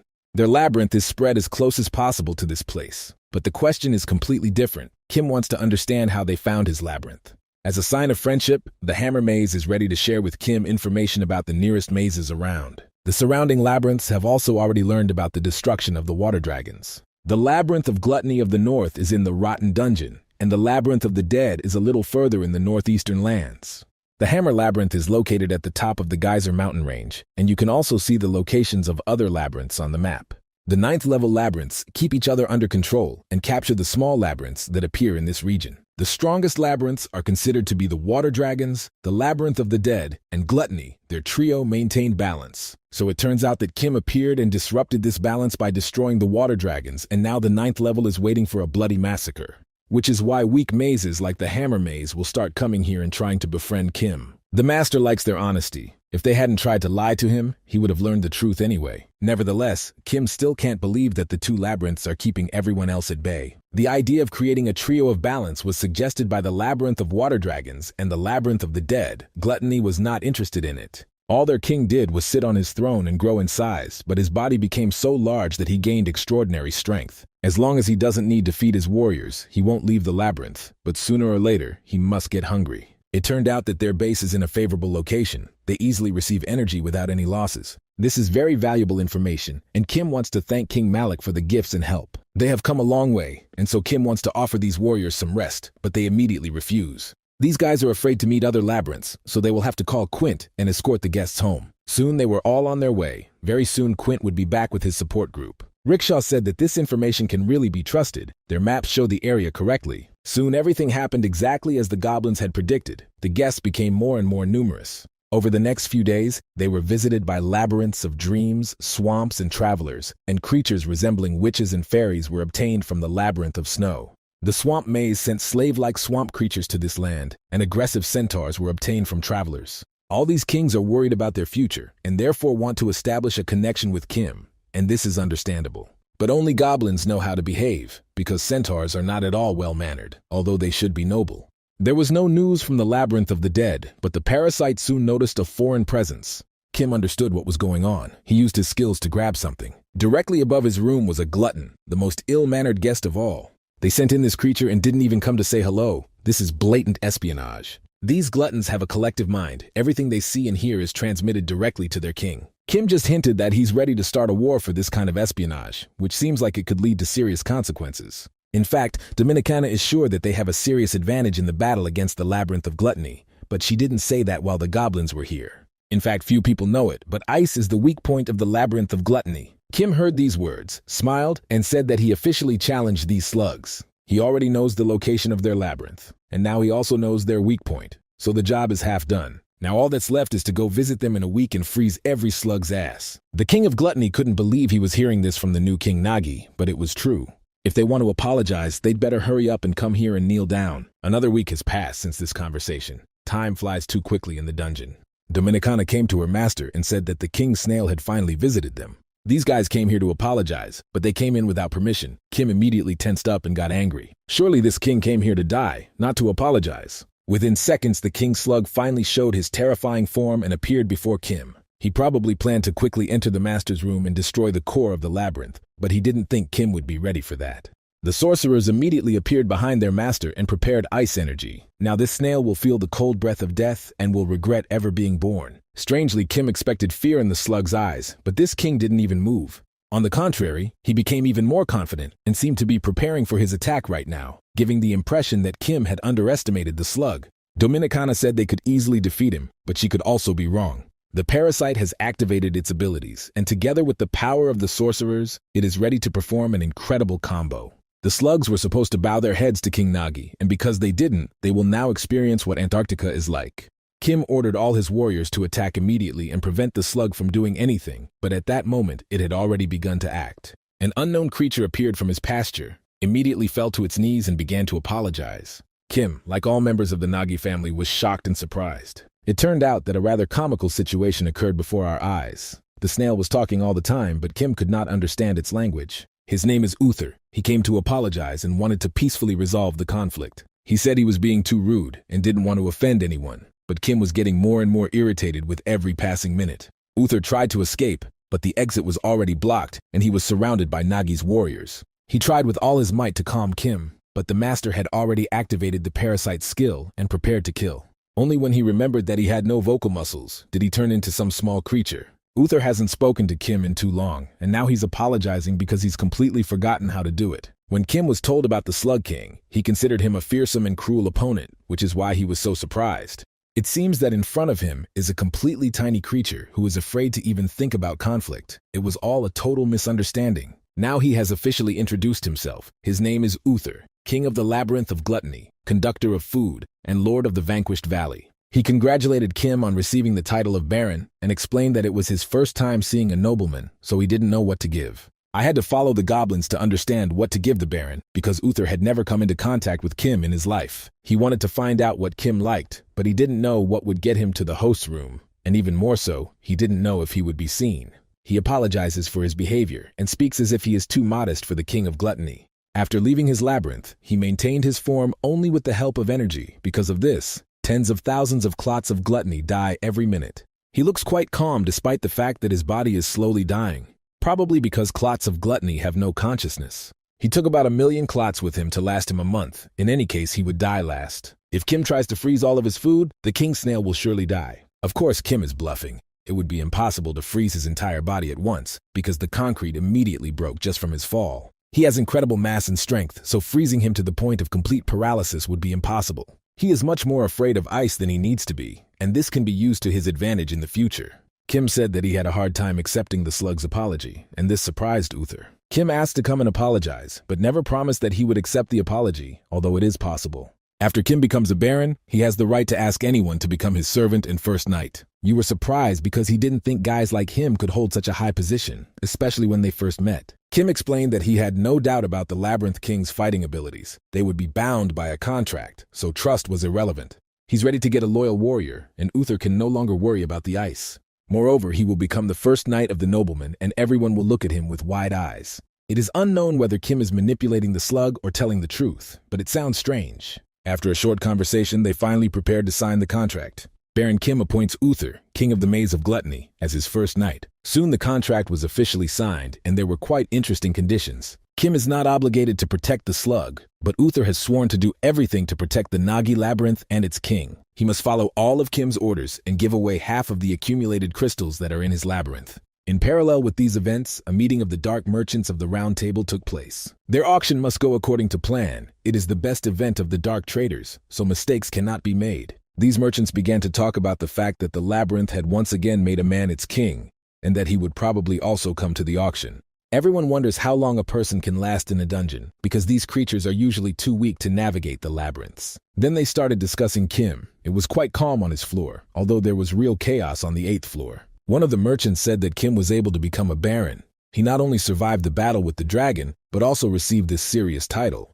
With special preparations and the presence of the baron, the auction will be incredibly interesting, so it will be fun. Soon after, he received his VIP ticket to the auction, an annual festival held by shady dealers. Common goods are sold on the black market by merchants like themselves, while rare goods are auctioned off. These goods are in incredible demand, and everyone will eventually have equal conditions for purchasing artifacts. The participants will be the maze hosts, but besides them, many other people usually come. Geyser is much larger than people imagine, so many of the labyrinths still survive the war. When Kim leaves his maze empty, it will have a black marketeer icon on it. If other labyrinths attack Nagi's labyrinth, they will be blacklisted by the merchants. They are restricted from trading in the labyrinth and can even be destroyed depending on the situation. Very influential indeed. There's a reason they've been able to survive for so many centuries. Uther even remembered how many years ago he was able to save his labyrinth by escaping to an auction. This was before the Great War. The merchant was very surprised when he learned that the Snail King had become a knight of Kim. Rumors of this had not yet spread through the dungeon.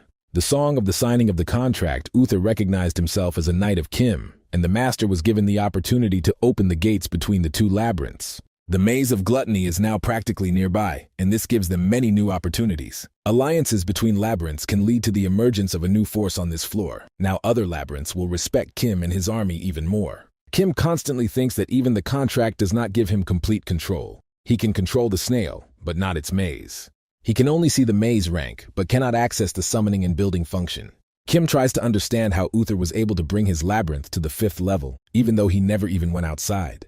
Uther offered to give a tour, but everyone around him said his labyrinth was too slippery and terrifying. Returning to the topic of conversation, the merchant said that he was giving away VIP tickets instead of regular tickets because Kim had become a baron. Now he will sit in a separate room with a good view of the auction items, and other participants will not be able to disturb him. He will also have the opportunity to enjoy free food and experience the highest level of service. Rumor has it that the Ghost King Valets should also be there. He is a participant who takes part in the auction every year. Usually this king is interested in biological experiments, so he buys live goods. Kim is happy to have received a lot of information from the merchant. His title of baron opens all doors. The trader probably also has a point in saying all this, because it can make the auction even more interesting. However, he will seriously consider this offer, but in order for him to come to the auction, he needs to control everything that will happen there. The auction will begin exactly 1 week after the ticket starts glowing. Regardless of Kim's location, the gates will immediately open in front of him. The Baron also has the right to bring friends with him, if he wants to, of course. Another week has passed since this conversation, and we are now back in the labyrinth of gluttony. It's too slippery and horrible around here, and you can also smell something unpleasant.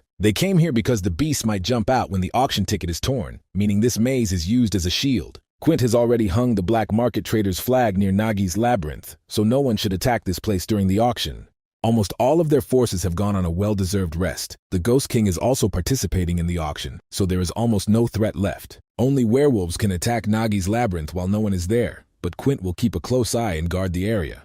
Uther and Rickshaw know the appearance of all the maze masters on this floor. They will go with Kim. The master said that Dominicana must stay here so that the labyrinth can continue to function normally. He apologized to her for this decision, but she assured him that it was her job. Soon the time came. The VIP ticket for the auction began to glow with a bright flame, meaning the gates would soon be open. Various horrible creatures have already begun to gather at the auction and discuss their problems and potential wars. A huge number of conflicts can break out at any moment, but fights are prohibited at the auction. Kim doesn't like these loud conversations, but he understands that it's part of the environment. He was explained that most buyers are at war with each other, and he will have to accept this. They have other circumstances besides the auction. Half of them came here to save themselves, like Uther in the past. Now he is calm, because people no longer attack his territory, and of course now he has powerful defenses. Soon he pointed his finger at the king of the ghost maze, also called the king of the dead, named Valets. So far, only his back is visible, but it's immediately noticeable that no one is sitting around him.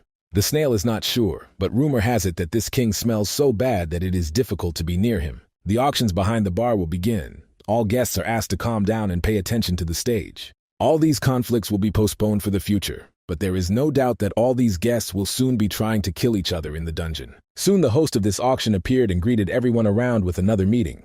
He thanked them for their presence and said that he had no time for empty words, so the auction would begin immediately. He also promised that everyone around would be craving a special finished product that would be presented at the end. Everyone should remain in their seats and calmly and politely examine the first item. At first, Kim remained calm and was confident that this product would not surprise him. The host said that they hadn't seen anything like this in 10 years because it was something that was biting the hands that fed them.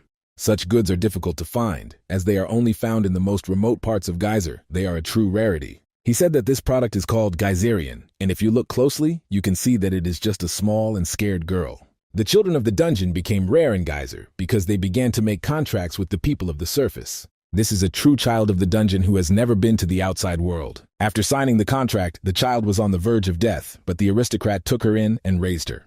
The monsters were surprised. They didn't understand why people were being sold at auction. This had never happened before.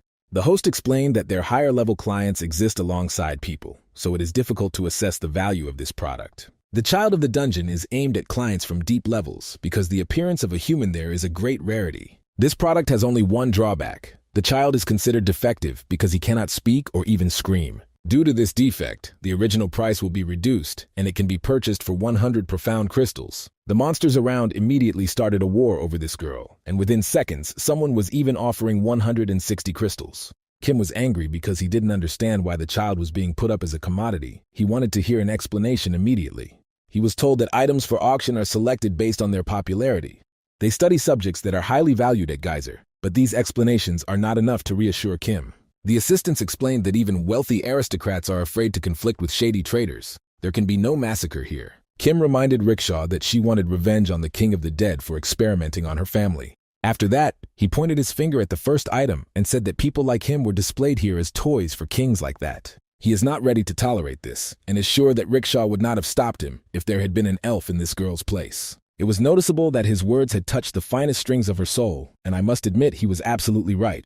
But this does not mean that going against dark traders is the right decision, because it is quite the opposite. The maid standing nearby said she completely understood Kim's desire to save this child. She said that the best way to save the child would be to start a bidding process, because it wouldn't cause any problems. It seems that the King of the Dead is not going to back down. He is also targeting this child and is ready to pay a sum for her. Valets kept raising the stakes. It seemed like he had completely lost his mind. A little later, it turned out that he had a competitor. Someone from the VIP room offered a higher bid. A real fight begins for this child, even though this is only the first item at the auction. Soon the goods were sold to an aristocrat from the VIP box. It seems that the King of the Dead is not very pleased. I had to go too far to redeem the child, but the main thing is that this girl will be safe. Once the auction is complete, the items will be shipped to buyers at the end of the week. The problem is that Kim won't be able to pick up the girl today, because during the auction you can only look at the goods. The King of the Dead is silent, but perhaps he is too angry because he has competitors. There were no longer people as goods. From time to time, living goods appeared, but they were animals.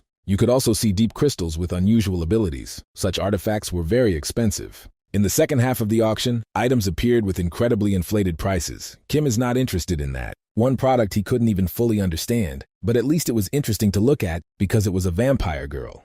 Vampires are very rare in Geyser. The bulk of their population belongs to high-level aristocrats. This vampire has almost no pure blood left, but even so, there's no doubting the rarity of this lot. The monsters immediately started a real war over the vampire. It seems that such creatures are valued here. The product has one interesting condition. Even if you win the bid, the transaction will be cancelled if the vampire does not recognize its owner. The item will be returned and put up for auction again. Don't worry, as there are no penalties. We must also not forget that the item was put up for auction by a master of one of the deepest levels of Geyser. The monsters didn't like these conditions very much, so they had to be reminded that it's better not to anger the dark merchants. When Kim was in the deep levels, he saw creatures there that attacked others for blood, but they were ordinary bloodsuckers. Most of them have no personality and are no different from the undead. A real vampire, on the contrary, is able to grant its owner the power of immortality. This vampire has almost no pure blood left, so she's unlikely to be that powerful, although she would fit perfectly into Kim's team. The auction quickly heated up to the highest levels. The final price for the vampire was incredible, 23,000 crystals. The most interesting thing began when the vampire refused to look at her new master. This made the 6th level ruler very angry, so he had to explain that he had no right to touch the goods. Dark merchants are much more influential and powerful than previously thought. They will not allow anyone to desecrate the sacred auction they hold once a year. Many hours passed and finally I got the opportunity to see my product. He was asked not to touch the girl until all necessary procedures were completed. She seems to be looking at him, but her eyes are not focused at all. Kim decided to explain that she can't worry and he won't hurt her. It seems that the dark merchants were right about the girl losing her ability to speak. Her life in the labyrinth must have been very difficult. In the past, there were also people like her around Kim. Kim explained that he was now her master and she must serve him, but at that moment the girl fell face down on the floor and began to cry. She must have been treated terribly and turned into a real doll, but maybe this can be fixed over time. The girl didn't say anything or answer any questions. She would have to be raised by other Nagi. If Kim gives her up to find the right parents, there is a high probability that she will be abandoned or experience violence from other people. Kim understands perfectly well that something like this could happen, so he will have to take care of her for a while. The guy promised to come get the girl in a week and asked her to rest during that time. He also said that he was very dissatisfied with the storage conditions of the goods, that the shady traders could have arranged everything much better. Now this child is part of the Baron's family, so he orders to watch over her and treat the girl as a baroness. We need to find her a separate room, constantly starve her, and heal her of all her injuries. He is not going to buy damaged goods, so they are obliged to immediately fulfill all his requests. The maid said she agreed, but she thought slaves should be treated completely differently. These words made a serious impression on Kim. In the first few seconds, he even planned to kill the woman by cutting off her head. She probably doesn't understand that she's also facing a child of the dungeon, so she'd better filter her words. I had to immediately apologize and promise that everything would be fine with the child. Only after that Kim left. 7 days have passed since the moment I arrived at the auction house of the Dark Merchants. He spent most of his time in the noblemen's quarters, where they were given excellent food and good living conditions. It was pretty good, if you don't take into account the lack of entertainment. Overall, Kim was satisfied. They had enough free time, so he was able to hear Rickshaw's story about her terrible past. After the Elven attack, she gathered all the remaining family members to create a mercenary squad. They survived by helping various labyrinths, and their mercenary guild was quite famous for its fighting skills. The problem was that the entire guild was made up of elves, and because of this, the king of the dead Valitza ambushed them. Rickshaw was the only one who wasn't sacrificed, if that wasn't hard to hear. But that's common practice in the dungeon. This place doesn't recognize weakness. Rickshaw understood that strength alone was not enough for revenge, so she always tried to use her mind. Kim understands her situation and promised to help. He was the one who forced her to become part of the labyrinth, so now he is obliged to support the elf. He had long noticed that the King of Death was behaving rather suspiciously, and the labyrinth was nearby, so sooner or later a conflict would become inevitable. A small child in the dungeon constantly looks into the far corner of the room and is given food, but she eats almost nothing. The girl must be forced to eat, otherwise she will die of hunger. This child looks like a doll that only moves around the room. It is still unclear whether she will be able to return to normal life. Today is the last day of the auction, and right now you can hear a new statement from the dark traders. The last auction for today begins. All nobles and guests must gather in the main hall. Everything will end today. Apart from the little girl, Kim didn't buy anything else. Most of the goods were luxury items, which is not at all interesting to Master Nagi. In addition, as soon as something useful appeared, the price immediately shot into space, like the price of Bitcoin after the Trump election. The final auction was no different from the last one. The goods were not interesting at all. Kim said that he would rather spend his precious crystal reserves on improving the quality of the army. Finally, it's time for the final auction item. Maybe at least there will be something of quality here. Everyone should remember who this girl is. She is a special item in this auction that has refused its buyer over the past week. Kim doesn't understand why the vampire came here at all. She seems to be here only to laugh at the participants. The moment the host began his speech, the girl started talking and said that she understood that she needed to be sold. Since she understands that this is the last day of the auction, she thinks she needs to add something spicy to make it more fun. In a few seconds, she transformed and completely changed her appearance and said that now she would choose her own master. This owner himself will say how much it costs, and regardless of the quality of the offer, it will be sold for this price. The host agreed to her terms and said that this event was really suitable for the finale of the auction. The girl said that she made her choice on the first day and immediately headed to the VIP box. It is there that the baron who bought the first item of this auction is located. When she smelled this guy, she immediately fell in love and could no longer hold herself back. Kim was trying to figure out if all vampires behaved so strangely, so he had to ask Rickshaw. The elf had seen many things in the dungeon, but she had never encountered anything like this. She looks like some kind of nymphomaniac. Maybe we should be careful with her to avoid unnecessary problems. It became obvious that the vampire had chosen its master, and that choice was the Baron of the Labyrinth, Nagi. The monsters were not very pleased, although they understand why the vampire chose the Baron. Now its price depends entirely on Kim's assessment. It will be sold for the price he sets. Looking more closely, Kim said that this girl belonged to the lower class. Everyone around him immediately began to call him a fool who understood nothing about the true treasures of the dungeon. Rumor has it that she is priceless, but Kim is still sure that this girl is too low level. He is not willing to pay a lot for her because he does not want to waste his treasures on something unnecessary, especially when he can choose the price himself. At first, he thinks it's just a waste of time, and besides, he doesn't understand what this girl is capable of. If he realizes that she is of no use, he will immediately return her to the auction and will not feed her at his own expense. The girl was also unhappy that she was being paid the lowest price in the history of the auction. Now she would be called a vampire for 1 stone. However, now she doesn't care how she is evaluated because she wants to eat, or rather drink blood. The host thanked everyone who participated in the auction and now said that it was time to prepare for next year's auction. The dark merchant believes that buying a vampire for such a small price is a real robbery, meaning the Baron is very lucky. Since Kim is busy with his own business, you can immediately skip all the empty talk and get down to the payment. As soon as it was time to pay, this merchant immediately appeared, although he was difficult to spot during the auction. Kim also wants to know why after he defeated the neighboring maze, he was given the title of Baron. Now he came to a random auction and the vampire chose him. It's unlikely that all this is just a coincidence. Although it's a bit rude, the horse is just as much the owner of the maze as everyone else. The dark traders understand that they too stand to gain if Kim expands his influence beyond the confines of Nagi's labyrinth. In fact, as far as the vampire is concerned, the previous owner loved her very much, so there could be serious problems with her upbringing. Kim listened to the merchant and said that he didn't need the vampire at all. He asked to take her for himself. If her previous owner was so attached to her, then let him take her back. This girl was shocked by these words. She chose her new master, but he immediately rejected her. I had to explain that just by her presence, Kim would become much stronger than he actually is. The guy replied that he didn't think she was special because she was just a mosquito who was given too much importance. Kim doesn't know how all the other creatures in the dungeon treated vampires, but he doesn't think of them as special. To him, this vampire is no better than a small child, that slug from the Dungeon of Gluttony. The girl understood that Kim has a rather difficult character, but she assures that being a vampire also has its advantages. Only now did she give her real name, and her name was Angela. Her past owner was Count Anatolio, the Iron Giant from the 11th floor. What was said about his love for Angela was not a lie, but something special happened, and he was forced to give her up. Even the basic conditions for signing a contract with a vampire were not met. For such obligations, it is necessary for the vampire to receive the blood of his master, that is, the power for his own abilities. Anatolio's blood was iron. Although Angela could have accepted this, she refused. His heart ached, but Anatolio decided to give up his pet mosquito. Because of this, she had to go without food for several months, and the sweet aroma of her new owner forced her to make a choice. To be honest, she planned to use her abilities as a high-class vampire to seduce her master and enjoy life. She said she was starving and wanted to taste Kim's blood immediately, even if he was against it. It should be noted right away that Angela doesn't want to do anything wrong. She's just hungry. The dark merchant explained that if Angela refused, it might anger her previous owner. Even despite all these threats, Kim still isn't going to give her precious blood to various insects. Only after several minutes of negotiations was it possible to agree on an adequate agreement. Kim is willing to feed Angela a little, but that doesn't mean he's taking her completely under his control. As soon as Angela heard that she could drink some sweet blood, her face immediately changed. Soon, all this merry company returned to Nagi's labyrinth. Dominicana was shocked. She saw that now there was an addition to their large family, and this did not make her very happy.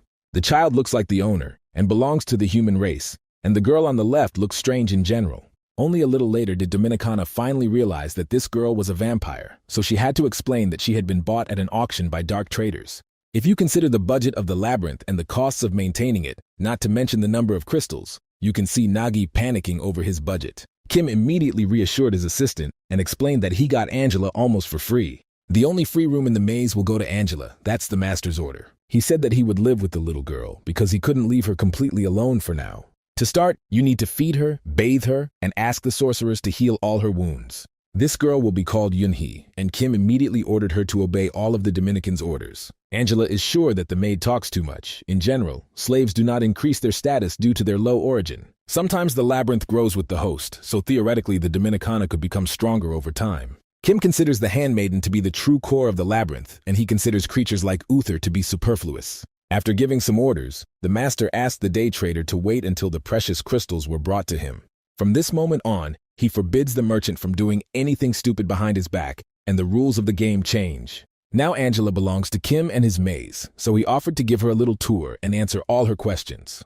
She soon learned that the maze was quite small, but well-formed and clearly designed. Here you can find a huge number of different creatures, elves, werewolves, and even dragons. Now a vampire has also joined the fray. Kim has absolutely everything a labyrinth baron could dream of. He can truly be considered happy. The Iron Giant, Angela's past host, is also in stagnation mode, as is the entire ninth floor. Instead of unconditionally releasing the vampire, he met with the enemy on the 11th floor so that she would fall in love with her new master. If a faction grows rapidly, everyone else will feel the crisis and form an alliance to create balance, making managing the labyrinths quite difficult. Angela wants to disrupt the balance of the 11th floor, but they are in a different place now, and Kim is not going to be distracted from her main job. Most nobles live on the lower floors, so the previous owner hardly expected it to end up with the Baron on the 9th floor. Soon she was shown the room where Angela would live. The girl called it a prison. She believes that a high-class vampire cannot live in such a place. Only the blood of the host can improve her mood. Kim refused. He didn't know much about vampires yet, but in the future he would see if Angela would be useful. He already gave her blood when he signed the contract, so for now, let her go hungry. Kim had been in the maze for too long, so the next day he immediately went out into the outside world and met with Mr. Song. It turned out that Sun has a lot of interesting news about the dungeon, and he is ready to tell it. About a month ago, the dungeon took in a boy from the dungeon, as well as its owner. They say that the guy became the owner of the maze, but no one can show any real evidence. According to rumors, the portal connects the earth and the dungeons, and now the only thing people in the world are talking about is this. Everyone was incredibly surprised when the guy from the dungeon showed off the portal, so this is not a rumor at all. There must be a reason for all this. It seems it happened when the researchers set up camp in the owner's empty room on the 4th floor. Of course, the expedition members also saw all this. They were also shocked. Then even more interesting news appeared. The monsters of the maze founded a community and even created an auction. There were weapons for sale, as well as a child from the dungeon. It seems this guy also participated in the auction, but Kim didn't notice him at all.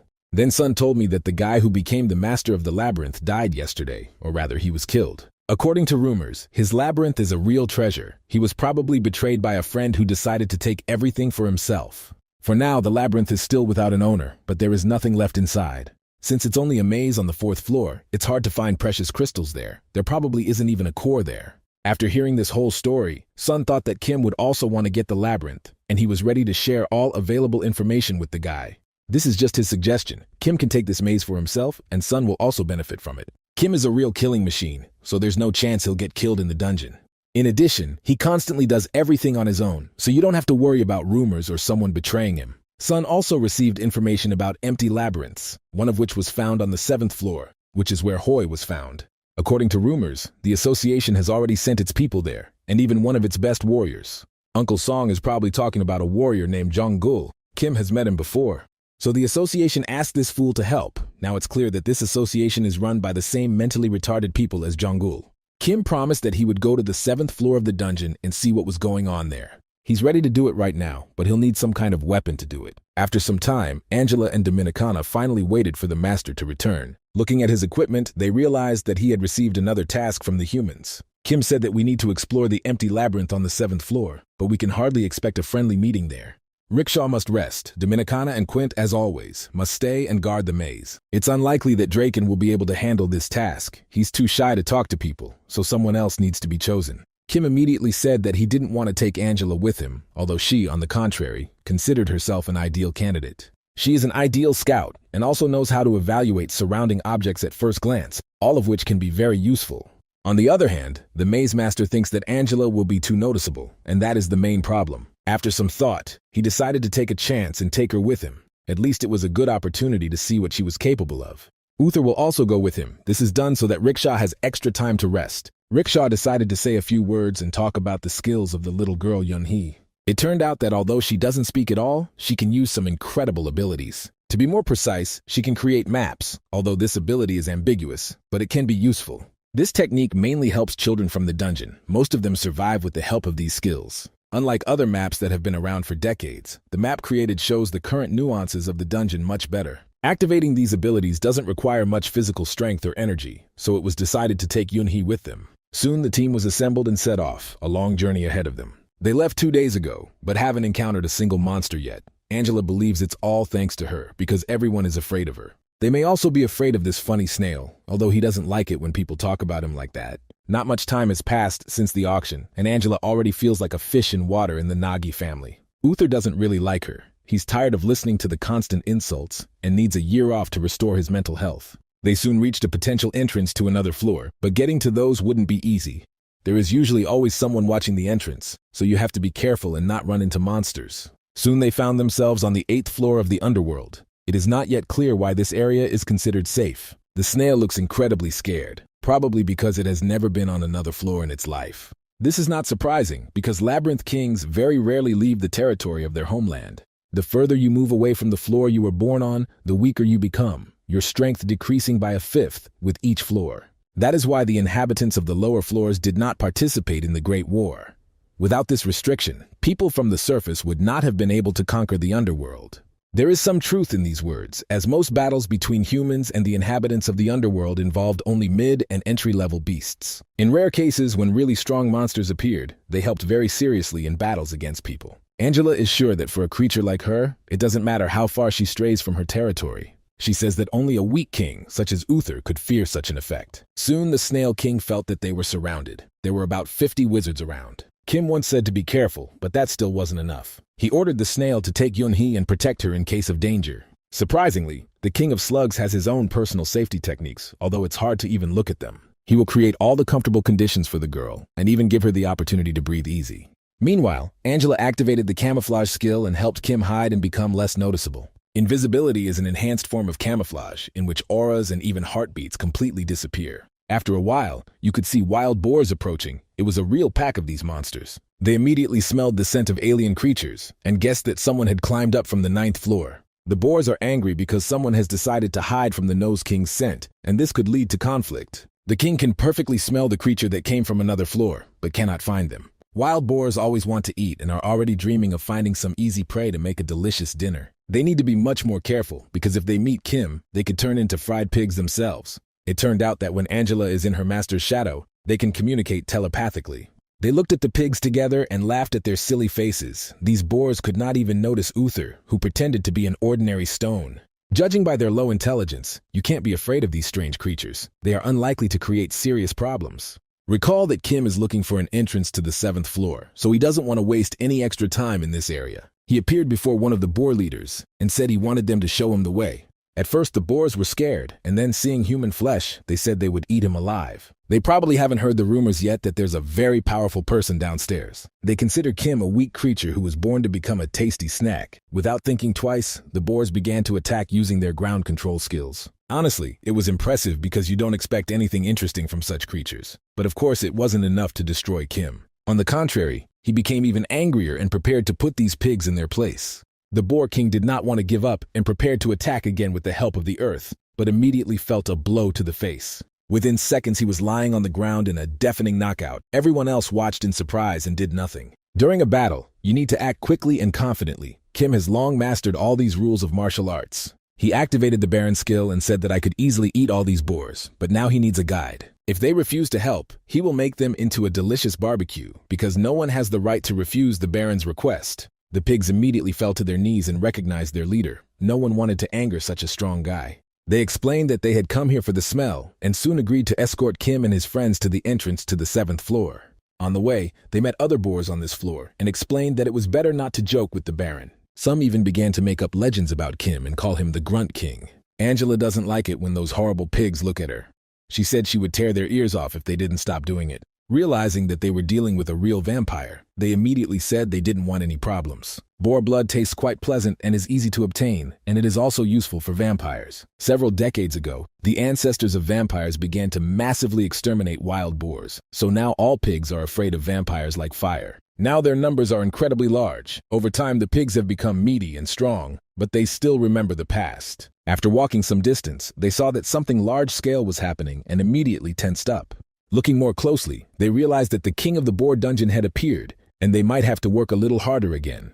This huge boar is too hungry to talk. He has come to eat and will not stop until he satisfies his hunger. He was told that the Baron had come from the lower floor with his friends. Kim quickly realized that this Boar King was quite strong, so he immediately activated the Baron's power skill. Oddly enough, the Boar King tries to resist the Baron's authority. This resistance is unsuccessful, and now the king is a little scared. This is probably because he saw the vampire with the Baron and thought they had come to destroy all the pigs. I had to explain that they were just passing by these lands and were not going to harm the local residents. They were interested in the 7th floor. The boar immediately explained where to go and ordered his assistants to help the guests. Asking pigs for help wasn't the best idea, but no one else can show the way. At first, the Boar King decided to suggest that Kim turn back and change his route. Such words immediately offended the Labyrinth Master Nagi, who prepared to take out his sword and demonstrate his power. No one has the right to force him to change his mind, but all this is being done because there is a war going on the 8th floor right now. It's better not to go here without significant military support because they could be surrounded, and then Kim and his friends will start having serious problems.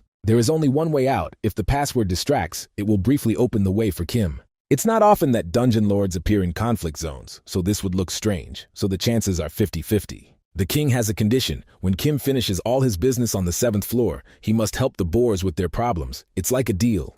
A war of attrition has been going on for 2 days now, with bloody lions and striped wasps from the 7th floor fighting for territory. The Boar King ordered his warriors to head to the labyrinth and strengthen their defenses, unsure of what to expect in the future. They are afraid to let their king go without support, but he assures them that he only wants to attract some attention, not fight his enemies. Marcus, the Blood Lion, occasionally appears on the battlefield. According to survivors, he is incredibly dangerous, and therefore the pigs fear for their king. This lion came from the 7th floor and is trying to take some territory for himself, but the Boar King is not afraid of anyone.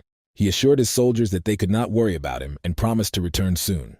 Honestly, this giant hasn't been on the battlefield for a long time, and I would have loved to watch him fight a lion. If he's really going to warm up and show his full potential, it'll be interesting to watch. Pigs consider their king invincible. If he is in good shape, no one can stop him. During attacks, he turns into a real titan, ready to destroy everything in his path. It seems that this titan has already begun the process of distraction. All that remains is to wait for the perfect moment and quickly make his way to the 7th floor. Soon it seemed that the Boar King had done his part of the deal. Now all the enemies were closing in on him. Judging by the sounds, even monsters 2 days away have become involved in this situation. A bloody massacre will soon begin here. Kim has a few days to reach the entrance to the 7th floor. She has to hurry because anything can happen.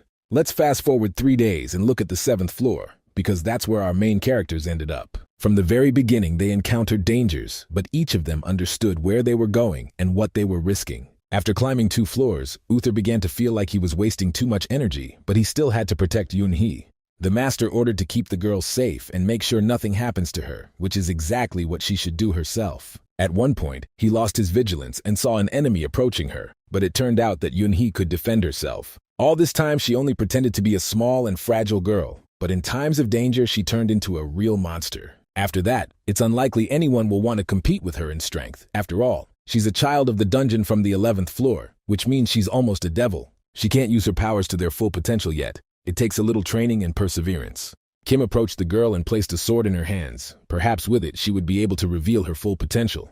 If she continues to destroy her enemies with the same hatred in her eyes, she will be called an Avenger in the future.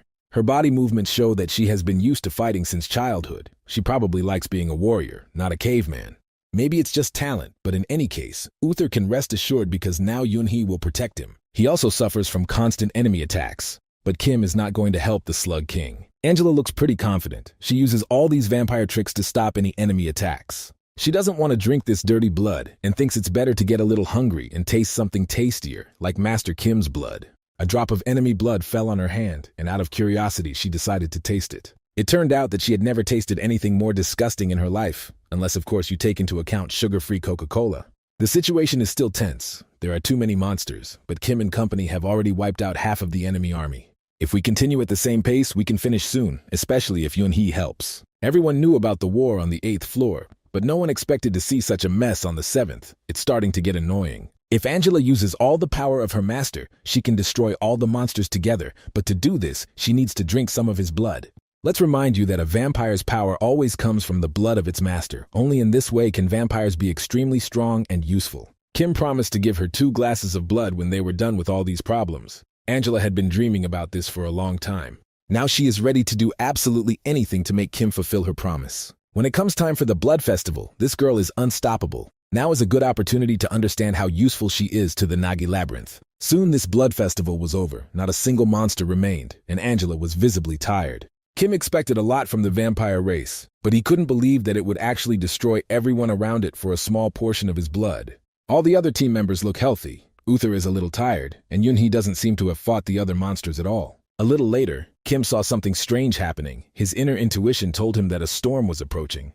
It is unknown where the attack on Kim and his team originated. They could not have predicted it. The team leader immediately ordered everyone to take cover and prepare for danger. Angela said she killed everyone around her, but Yunhee was attacked by an unknown sorcerer. Angela assured me that there was not a single living creature around, but this was absurd. Yunhee has disappeared somewhere. Uther can't find her anywhere, but he must not stop. He must continue his search. He also noticed that there were no traces of the girl on the ground. She seemed to have completely sunk into the ground. At first, these words seemed like nonsense, but then Kim remembered that something similar had already happened in his life. He calmed down and said that they had entered the labyrinth. Now it was time for the most interesting part. The map was immediately updated. It seems that the dungeon has summoned Yunhee. Immediately, some parts of the map opened up, and in a short time, Yunhee covered a large distance that would have taken several days. When Kim was called into the maze, he immediately ended up on the 9th floor, although he had previously been on the 1st. Soon he found the girl. She was indeed summoned by the dungeon, and now he had to hurry to catch up with her. He immediately activated his special invisibility skill, took his friends with him, and ran forward.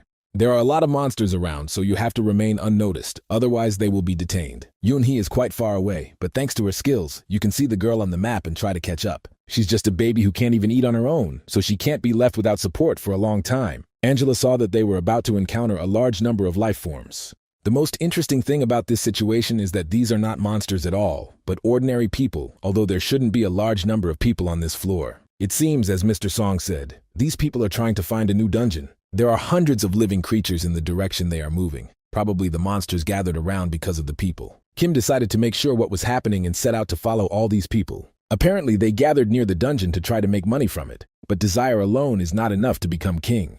People probably don't yet know the full system of dungeons, but associations and free explorers are already fighting for these territories. Kim marked this place on the map and said that they would return later. Now the priority was saving Yunhee. A little later, Angela noticed that there was a living creature next to them that she knew, probably their girl. The dungeon is in a remote location. People haven't found it yet. They decided to go inside. The dungeon doesn't have an owner yet, but it's functional, so you have to be careful. Everyone except Yunhee will be considered uninvited guests, so anything can happen. They went quite deep but saw nothing interesting around them. It seemed the monsters weren't guarding anything. It seems like they are not inside a dungeon at all, but rather wandering in an empty cave. Kim also feels like he's been here before. Maybe it's just an illusion, but his intuition rarely lies. First, he asked Angela to analyze the situation around her. The girl did not respond, and he realized that she had disappeared with Uther. It's probably because of the dungeon, but he doesn't feel any signs of attack. Maybe he's gone beyond that area. He wanted to look at the map again, but it was gone too. And not just the map, but his equipment, skills, and even the parasite. Now he is completely naked in terms of combat training, and it is unknown how the 7th floor dungeon could not be so capable. Soon he saw that there was a guy next to him who thought he was crazy. This guy looks pretty calm and says that there are a lot of monsters around, so you have to be careful. After that, Kim disappeared somewhere, and a little girl appeared next to this guy. She went with this guy and told him that she had become the master of this dungeon and had learned the parasite skill. The boy assured him that it was all just a dream. He didn't want to believe the little child and didn't take her word seriously. He promised that he would protect the girl from monsters, but the main thing was that she not attract too much attention. They soon joined the other members of the expedition team and now feel safer. The guy told the other team members that he found a girl who was telling all sorts of nonsense, and in his opinion, she should write scripts for cartoons. While they are digging a path to the next floor, you can listen to it to keep yourself awake. Maybe they can teach her to dig, and then they'll have another employee on their team. At first, everything was fine. No one was stressed and calmly thought about future plans. Everything changed so quickly that no one even understood anything. One by one, people began to die a terrible death, as if some unknown creature were attacking them from the darkness. With each passing minute, the impression grew that the same child from the dungeon had something to do with it. She was left alone with her savior, but it was unlikely that he would survive either. Everything that was happening was quite difficult to explain, but the entire research team was dead. This dungeon forces a person to wander in a happy dream, all of it an illusion that will never allow one to get out. Kim remembered that this was how all his close friends had been killed, right before a moment of true despair. They all died a terrible death, and it also happened in the 7th floor dungeon. They were soon able to break out of this illusion. They just had to wake Uther, although he didn't want to wake up at all. Kim and company saw unknown creatures approaching them from the dungeon. Apparently, after the illusion didn't work, the dungeon decided to call on the minions of evil for help. Kim immediately prepared his parasite skill for active action and decided to show who was king here.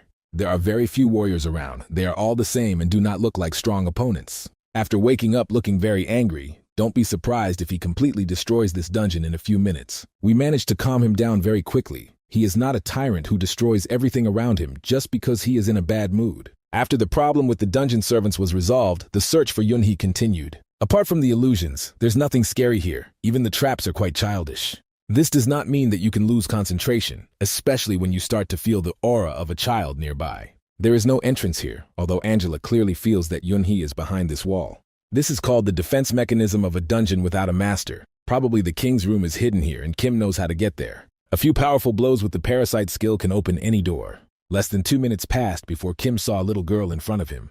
She seems to be doing well, and as expected, she hasn't taken a single step since she got here. Kim approached Yunhee and asked her to accept this dungeon and make it her home. Within a few seconds, a real carnival of fun began in this place. It's related to the festival dungeon celebration, and Yunhee had her hands in it. Everything went great. With the help of his experience, Kim helped the girl take control of the dungeon. The Dungeon Festival of Madness, Joy, and Fabulous Pleasures has registered a new user, Yunhee, as its lord. Reconstruction began immediately, and the entire surrounding area began to change its appearance. The door has appeared, which means that the synchronization was successful. Now we need to start the process of improving the territory. The next day we went to learn about dungeon control skills, and we have to admit that Yunhee is a quick learner. After that, Kim prepared a personal contract and asked her to become his knight, just like the Snail King did. Soon a portal was opened leading to Nagi's labyrinth. Now the journey can be shortened to a few seconds. Kim told Dominican where they were and what had happened over the past few days. The maid was happy to see little Yunhee. It reminds her of the times when the Nagi dungeon was also small and still quite weak. The master asked Hoi and Draken to stay here and protect this place. Uther and Yuni must return to their native dungeon. Kim said that he had some business with Angela and would be back a little later. He also didn't forget that she needed to be given some blood. Their goal is quite simple. They want to go back and see what people are doing. The researchers and warriors of the association came here for the sake of the dungeon. The outside world already knows about what is happening inside Geyser. Kim decided to use the invisibility skill and eavesdrop on the researchers' conversations. Maybe he would hear something interesting. The guy immediately realized that the conflict was in full swing. The researchers hated the association, and the association hated the researchers. Some began to feel Kim's presence. He is not visible, but his shadow seems to be starting to move next to people. People think a monster has visited them, so Kim decides to ask Angela to distract them. Among this crowd, you can also meet our old acquaintance, a warrior named Chongul. He asked the security guards not to let anyone in and decided to check on his own whether an unknown monster had really visited them. He believes that in any case, researchers are just dogs who are blinded by money and do not understand the greatness of the association. The soldiers don't understand at all what they have to guard. There is nothing valuable around. To begin, they must find something to explore and somehow figure out how to become the master of this maze. None of them even noticed that the king of another labyrinth was already nearby, who had been eavesdropping on their conversation for a long time. Within seconds, he had killed both of these guards without any hesitation so that they would not interfere with his business. Other association warriors may return at any moment, so you need to hurry. At the end of the corridor is the dungeon master's room. You may need to go there. This dungeon looks quite strange. There are no labyrinths, ambushes, or even a containment core. Probably everything was destroyed at the very beginning. The core was formed and didn't even reach the 3rd level, so it's a dead dungeon. Surely this dungeon is ready to accept a new host. Kim decided to activate the parasite's skills. He immediately found the core of the dungeon without a master. Currently, this place is in an inactive state. It won't be activated until it finds its leader, but Kim has an idea. He tried to do something. This technique is called engraving, but the system refused to let an outsider in. If the dungeon core is left in the same state, it will activate on its own. You can't be sure that the new owner of this dungeon won't be someone from the research team or the association. Kim doesn't like people exploring labyrinths at all. It could lead to chaos underground. He understands that sooner or later a person will become the master of the dungeon and begin to study Geyser from the other side, but that will be for today. He tried to forcefully remove the inactive core, but the dungeon immediately began to resist. There were people nearby. They all heard strange sounds and thought that monsters were approaching them. Only a little later did Chongul realize that anomalies had begun in the dungeon and called other warriors to help him. Angela immediately sensed the approach of the enemies and reported this to her master, who asked her to hide immediately. He had an idea. He wants the dungeon to cast its pride aside. No more rising and falling. Death is inevitable. Kim believes that the dungeon is simply unlucky today. In any case, it would have become a toy for people. Now he will use it for his own purposes, as the extraction of the inner core of the dungeon has been successfully completed. It was at this moment, when the deed was done,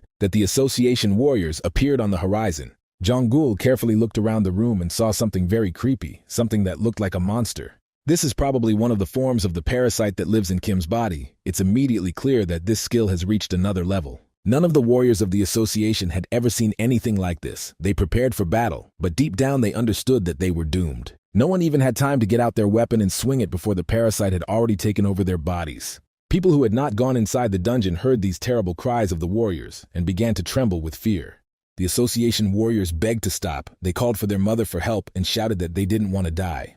Only a few managed to survive, but they will forever remember this dark day of their lives. Jongul is one of those still alive. He ordered the warriors to prepare for battle if they did not want to die. The huge monster was already preparing for dinner. In front of him was a large assortment of human flesh and blood. He would be able to enjoy these snacks for a long time. It seemed that the people were doomed, but at the last moment, the monster began to flee in a completely different direction. At first they wanted to chase him, but then they thanked God that they were alive and decided to stay put. It seemed like it was the local floor guard protecting the dungeon, and that was enough to make everyone leave the place. Nobody needs massive losses. Kim was able to achieve his goal and can now be satisfied. Now the parasite has gone into a dormant state. Kim had no idea that he would be able to create such a large monster from this snail. It takes a lot of strength. After he took the dungeon core, there's nothing more to do here. You need to transfer this artifact to the laboratory and rest a bit. Only a little later did Kim remember that he could not return to Nagi's labyrinth. Particularly attentive viewers remember that he has an obligation to the monster on the 8th floor. I had to return to the Boar King. They were happy that Kim really knows how to keep his word. Very quickly, the Maze Master Nagi was taken to the Boar King, who had been waiting for him for a long time. It turned out that distraction was costly for this monster. He paid the price so that Kim and his team would not be harmed. Surely the King of Boars met the same lion named Marcus, who came from the 7th floor. The Boar King decided to retreat after a fierce battle, although his warriors still consider the king a hero. The Blood Lions are very fast. They absorbed a huge amount of the dungeon's energy and moved to the 8th floor, changing their residence. That is why there is constant fighting on this floor. Now everything around resembles a catastrophe, war, and chaos. It is unclear why the lions did this, probably because of the people who came to the 7th floor. The Boar King was upset that he had to speak to the Baron in this manner, but these were the harsh conditions of life in the dungeon. He explained to them that he had returned to complete their deal, that he understood that because of him, the king had found himself in such a difficult situation. Kim has long wanted to leave this floor and return to his home, but he doesn't understand what the king wants. After a short conversation, it turned out that their desires coincided. The king also wanted to leave Mary. This is a terrible place. He is ready to go with Kim and become his knight, probably all because of the bloody lion. There is hardly anything wrong with this. The Boar King is tired of fighting a strong enemy and wants to find himself a safe haven to rest. Now it's hard to understand what this boar is worth. The same goes for his people. They haven't yet been tested in real battles. On the other hand, the pigs have already heard many good words about Kim. They know that after only 6 months of his reign, he was able to defeat the king of the water dragons. It is unlikely that he was able to do this through luck alone, so receiving the title of Baron was well deserved. It seems that the Boar King knows Kim's story very well, but now he must tell his own story, his own path and destiny. If you look at his warriors, you can understand that this labyrinth is held together only by the king's strength. To be honest, he was also like them before, fighting to protect the labyrinth and trying to survive. This helped him become the same king, a strong and powerful warrior who protects his territory from enemies. Some people treated this maze like a grocery store and took all the pigs for their barbecue. The king always took the initiative to destroy enemies who attacked his army. He was the only one who could protect the pigs. After decades of constant battles, he thought he could finally afford a little rest. But this time, bloody lions descended upon them. To be honest, he had had enough of all these battles and was frankly tired. He asked the Baron to believe his story and give him the opportunity to find peace in another territory. Although the boar tries to show his weakness, Kim must not forget that he is facing one of the strongest warriors on the 8th floor. He is an experienced monster who can help a lot in the future. He is tired and deserves a chance at a more peaceful life. Without thinking twice, Kim said that he was ready to accept him and make him his third knight, because it would make Nagi's labyrinth even stronger.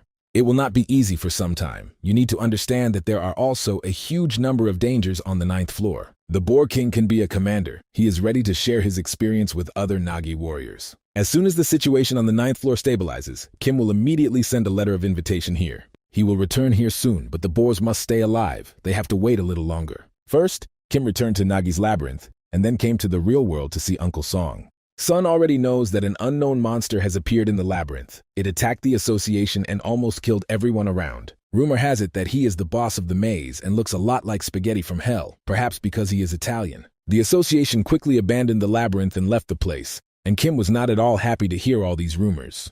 He explained to Mr. Song that the labyrinth the association was involved in turned out to be dead, and this monster was not related to it at all. Sun hoped that it would be possible to get some precious stones from this labyrinth, but one must not forget that greed always comes at a price. Kim brought some stones from the dungeon and tried to cheer Mr. Song up. Maybe it would at least improve his mood. It turned out that someone had shown up here looking for Kim, and even left a business card. This is related to the country's development company. Kim wants to ask for a favor. This man's name is Juhek. He is the deputy director for country development, a rather serious and influential person. The president is worried about the chaos in the human labyrinth, which is why this organization was created. One of their team members is a child from the dungeon that Kim is familiar with, a girl named Lenara. They did not disclose the purpose of their visit, as it is a state secret, but asked Kim to call. There is probably complete chaos in this association as well. Kim cannot trust human information because people have no trust. Mr. Song did not expect such a reaction, but decided to remain silent and not anger the warrior. After that, they said goodbye to each other, and Kim returned home. The synchronization of the party hall, the venue for the second night Yunhee festival, has been completed. Now Yunhee has become the organizer of the party hall and can open a portal to the dungeon in which she is the master. Recall that all this time Draken was there together with Hoya. They protected the labyrinth from other monsters. During this time, no one even came, but for some reason there are many traces of vandalism around. Probably Hoya is playing again.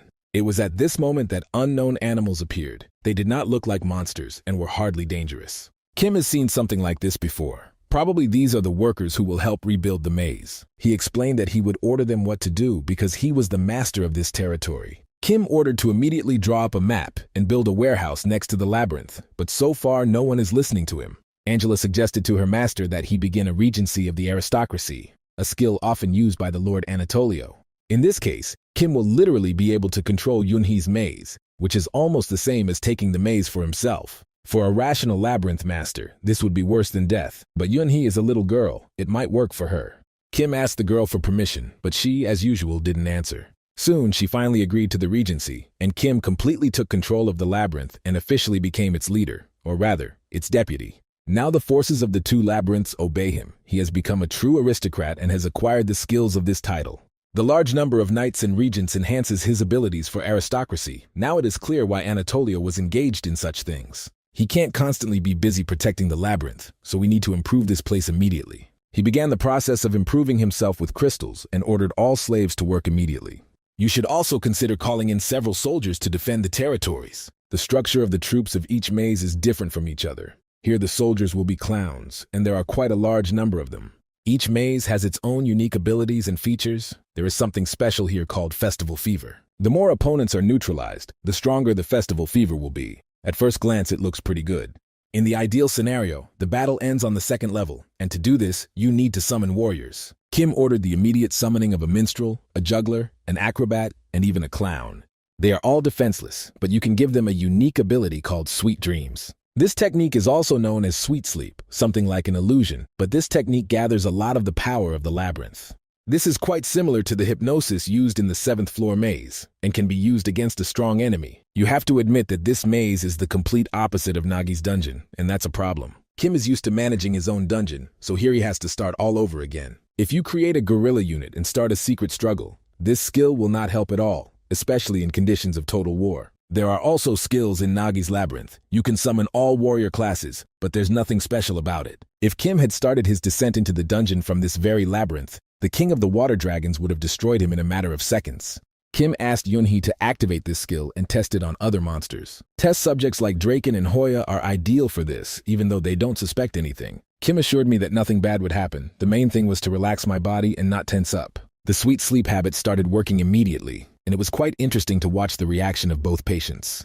Draken immediately imagined himself as a descendant of ancient legendary dragons. He felt the strength in his muscles and an indomitable character. Watching him sleep is quite an interesting pastime. Now it's clear how it works. The minstrel is an assistant in this maze. You can also try this skill on him. The target is completely defenseless, so the sweet sleep technique works easily. Meanwhile, the dragon was starting to feel completely insane. Maybe we should calm this guy down before he did anything wrong. Now you have an idea of how to use the festival maze. The main thing is to create a map of the area and hide the path to the maze. Kim also ordered employees to be responsible for all important work and forget about rest for a while. We need to improve this maze as quickly as possible and make it safe, so Kim can maximize the scale of the strategy. 2 more weeks have passed since that day, and both mazes have been improved and made significant progress. Now it was time to call upon Uther. He had been able to regain all his strength in these few weeks. Now the snail must prepare for war. They will fight the king of the dead valets. The battle will begin in a week. Kim is not joking at all and orders Uther to immediately send a message to the king of the dead calling for war. Hearing the word war, the snail immediately began to scream and crave blood. He had never behaved like this before. After that, he calmed down a bit and suggested that Valitz be ambushed and not given time to prepare for war. Of course, this is considered a rather cruel strategy, not telling your opponent about your intentions, but it gives you a better chance of winning. At this moment, their conversation stopped because Rickshaw entered the room. It was obvious that her leg was injured and she looked exhausted. She said they have a problem because Count Anatolio is approaching their territory right now. As soon as Angela heard this, her face instantly changed, probably the first time you could see fear in a vampire's eyes. It seemed to her that the nobleman from the 11th floor could not go up to the 9th floor. Perhaps there was some mistake. Rickshaw reported that they had been captured. The entire reconnaissance detachment had been captured by Count Anatolio. They were unable to fool the eyes of this monster with their concealment abilities, but they avoided serious losses. The Count decided to let them go. He was not alone. Next to him was a dark merchant, as well as the demon she had already seen.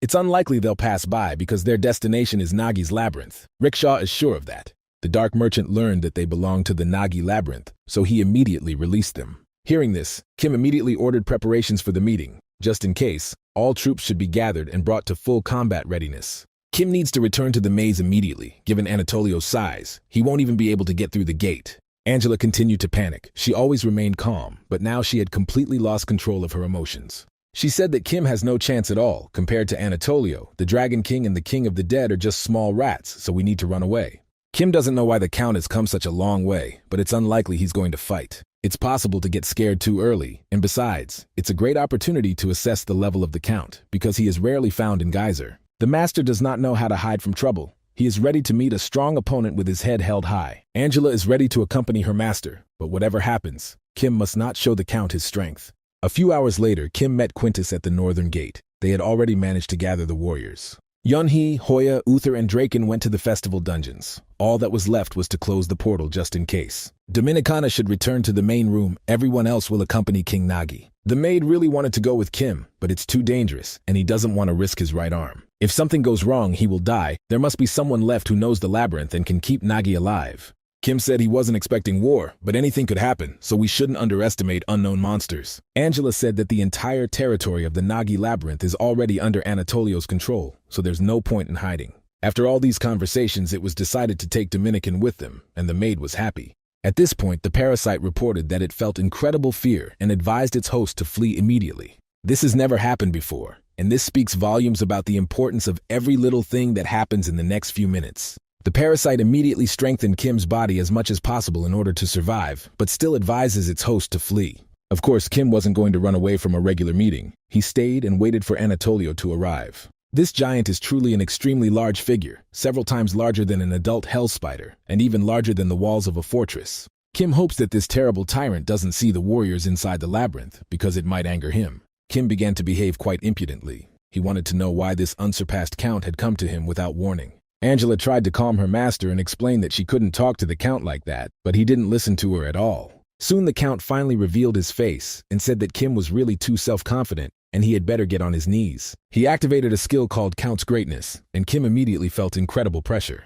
All his lightning assistants fell to the ground and could not do anything with this force. This is something similar to the Baron's Greatness that Kim used before, but this technique is much stronger. It feels like your whole body starts screaming in pain. The force of gravity increases several times. The graph is really on a completely different level. It's strange, because despite everything going on around her, all this technology couldn't make Kim fall to her knees. Now the Count recognizes that he is facing a worthy king of the labyrinth, not some little snotty. The effect of the Count's greatness is surprising. Now he understands that Kim is much better than all these fools from the 10th floor. Count Anatolio is pleased, but he still hasn't explained why he came here. It seems like he did it just to show off his power. The Count also drew attention to Angela. He noticed the girl from the very beginning and realized that she had found herself a rather strong new master. The human Baron is really just as they say he is, self-confident, strong, and uncompromising. Count Anatolio will be Kim's investor, assistant, and guide. He only needs to follow the Count's orders. Even if Kim refuses, his opinion is completely unimportant. It always happens the way Anatolio wants it.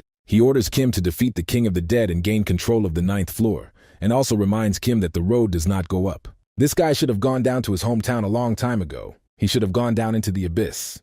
The Count hopes that the next time they meet on the 11th floor, after these words, he turned and left. Kim was very angry and promised to avenge this humiliation someday in the future. After the Count left, a dark merchant and a demon approached the Labyrinth Master. It turned out that they came here to make a deal, but what exactly is still unknown. The demon is a rather influential person due to his position on the black market. He is much more powerful than an ordinary dark merchant. He looks like he has precious goods and artifacts, but he came empty-handed. The price of the deal is huge. He wants to get the Dungeon of the Dead, which belongs to King Valitz, and in return he is ready to give the necessary information about this king. This can be called non-standard information in exchange for early payment. The main thing is that there are no problems with the transaction in the future.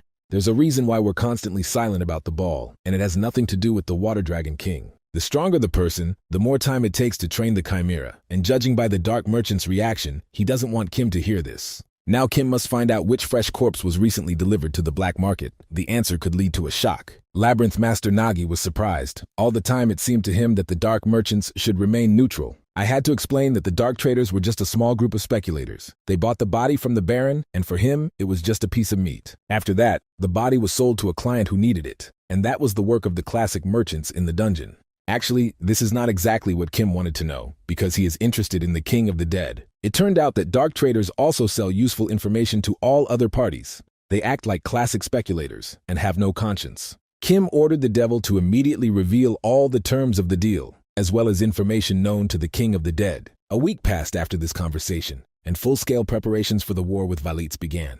The raiding force, excluding the dungeon guards, consists of more than 1,000 warriors. This is about 3 times the information that the King of the Dead received, which is what the current army of the Nagi Labyrinth is.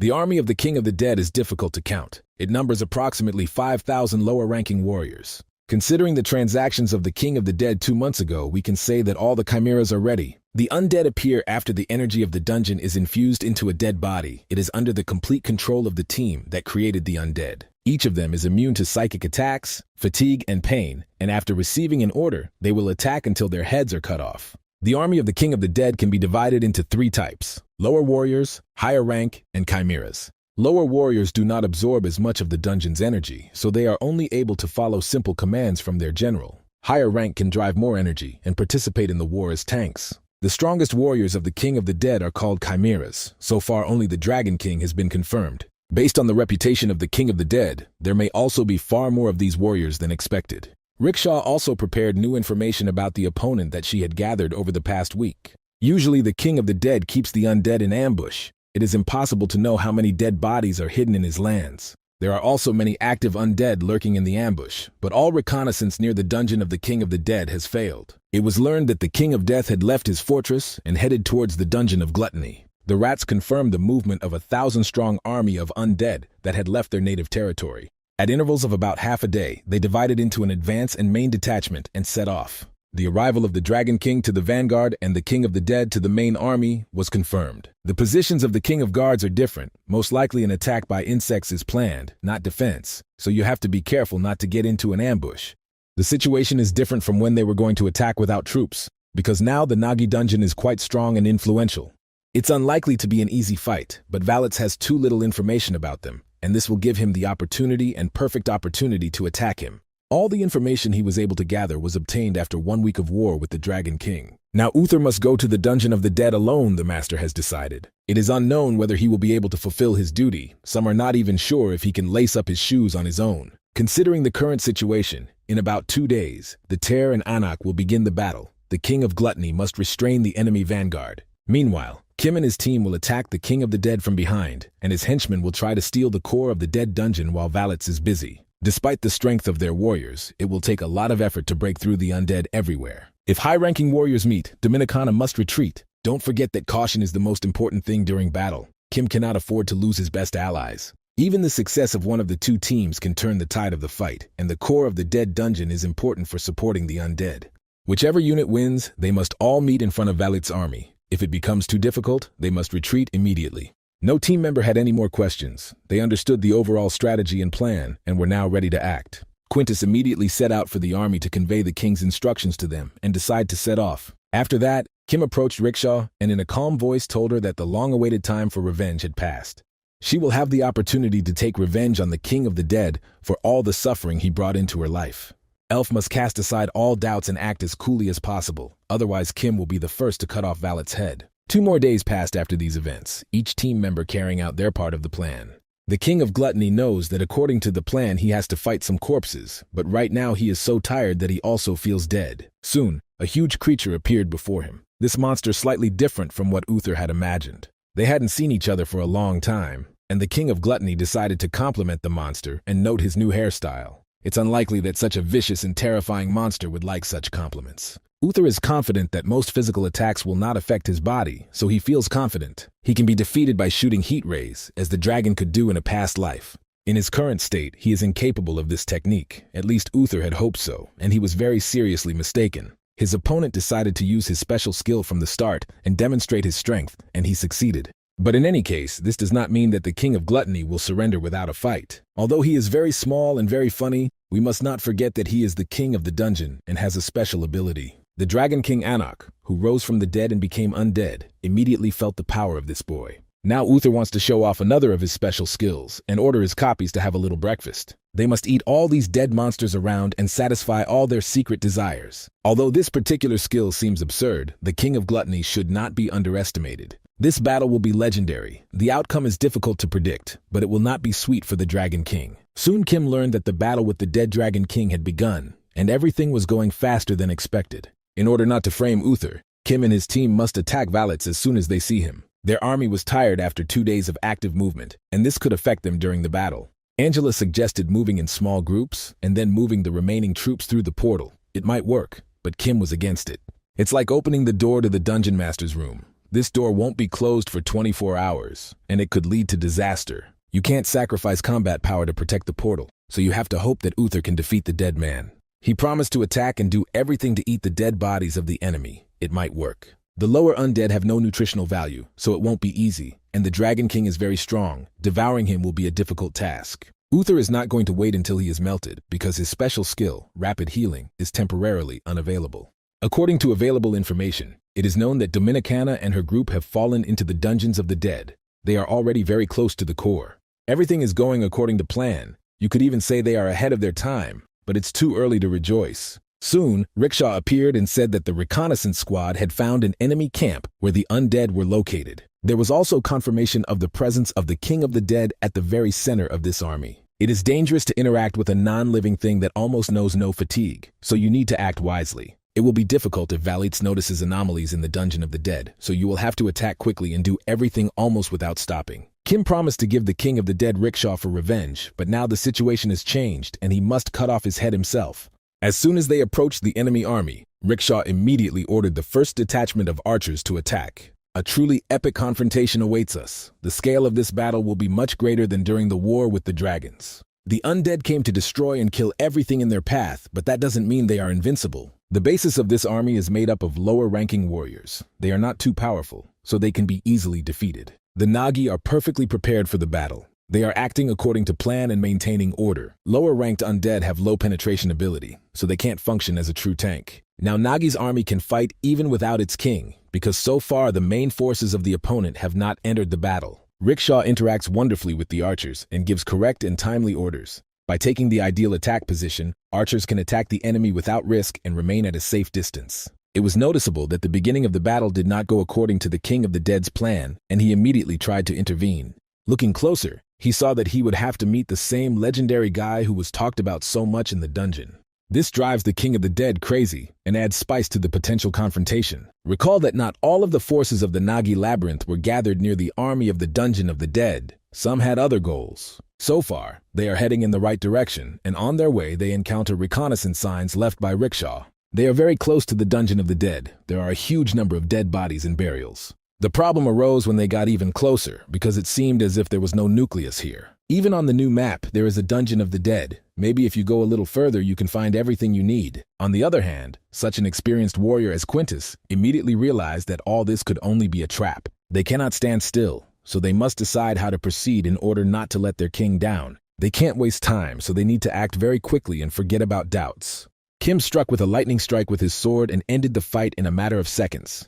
He looked at the severed head of the King of the Dead and could not believe that this legendary warrior had really lost so easily. This is strange because the undead army is still moving. Probably the guy who was just defeated is just a pile of bones. Within a few seconds, Kim heard some kind of terrible laughter coming from within the enemy army. It was the voice of a warrior, confirming that Kim had just defeated the King of the Dead, and Valitz was right when he said that Kim was a dangerous enemy. It seems as if the general of the army now becomes the new lord of the dungeon. He is the reincarnation of Valets. There are always a lot of questions and confusing storylines with these dead people, and in order to figure out the situation, you have to cut off his head again. Various monsters attacked Kim from different directions. All of them had a part of Valet's soul. It seems as if his spirit is not in this world, so Kim cannot understand what is happening. In fact, even before the battle began, it felt like something was wrong, but now that the king had risen from the dead, everything fell into place. There is a faint internal and external reaction of the undead on the battlefield, but all of this reaction feels like something unified, not separate mechanisms.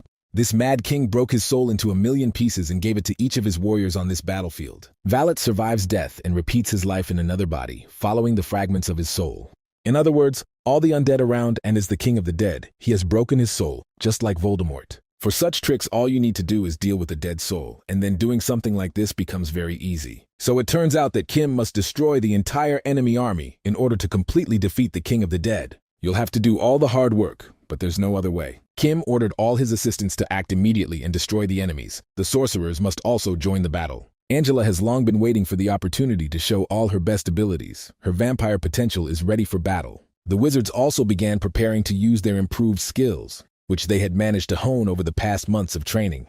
The rival of the Nagi Labyrinth is the undead. These warriors have too little blood, and therefore Angela cannot show all her power. On the other hand, the opponent is so weak that even half of her abilities will be enough to destroy everything around. Right now it becomes clear how important it is to have a creature like a vampire in your army. Kim is sure that it doesn't matter whether he defeats the king of the dead or defeats his entire army. Either way, the deed will soon be done. Valets has a different opinion. The lower runny nose is not his main feature, so there was a misunderstanding. He admits that he has no combat power, but on the other hand, he has no need to take active action. The war game will soon end. It will happen when he makes his next move. Meanwhile, Dominicana and her team still couldn't find the dungeons of the dead and the inner core. She hoped that they would at least be able to find traces of the destruction of the dungeon or something, but it seemed as if everything around them was hypnotized. It's as if they are in a parallel reality, and because of this they don't see the real dungeon, even though it should be here. If you look closely, you can see traces of this place, such as a fairly deep tunnel, although it is obvious that it appeared recently.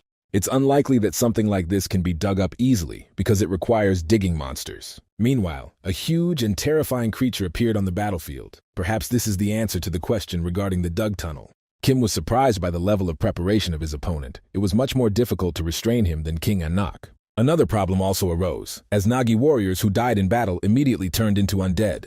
Kim cannot allow even more casualties, because all his soldiers would thus go over to the opponent's side. Angela must intervene and help stop this monster, but she senses something is wrong. Kim doesn't understand what she's talking about. Now is not the time to pay attention to trifles, because this is just low-level colds. Probably the king of the maze, Nagi, still doesn't understand what's happening, but Angela is more experienced than him. She has lived in Geyser for many years, and therefore it seems to her that there is a dungeon right in front of them. There are many limitations to managing undead, such as not always being able to find the right body for it. There are also many limitations on the number of bodies that can be awakened on command. Even if the body is lifted, it will only be a skeleton that will move with the help of magic, nothing more, nothing less. Even if a healthy body is found, it is still already dead and will soon decompose into parts and turn into a corpse, that is, a pile of bones. Over time, the armies of the dead decay, weather, and weaken, and the only thing that awaits this world after the war is its downfall. Maybe this means that we can look at this whole situation differently and find a way out. Evil showed its true face and ordered the immediate gathering of the dead and their bodies to be piled up. He is even interested in bones. Without pieces of meat, you have to collect everything down to the last bone. Maybe death is just the end for some, but for this monster, death is just the beginning. He asks us not to seek peace and eternal life and endless glory, but rather to get up and move forward.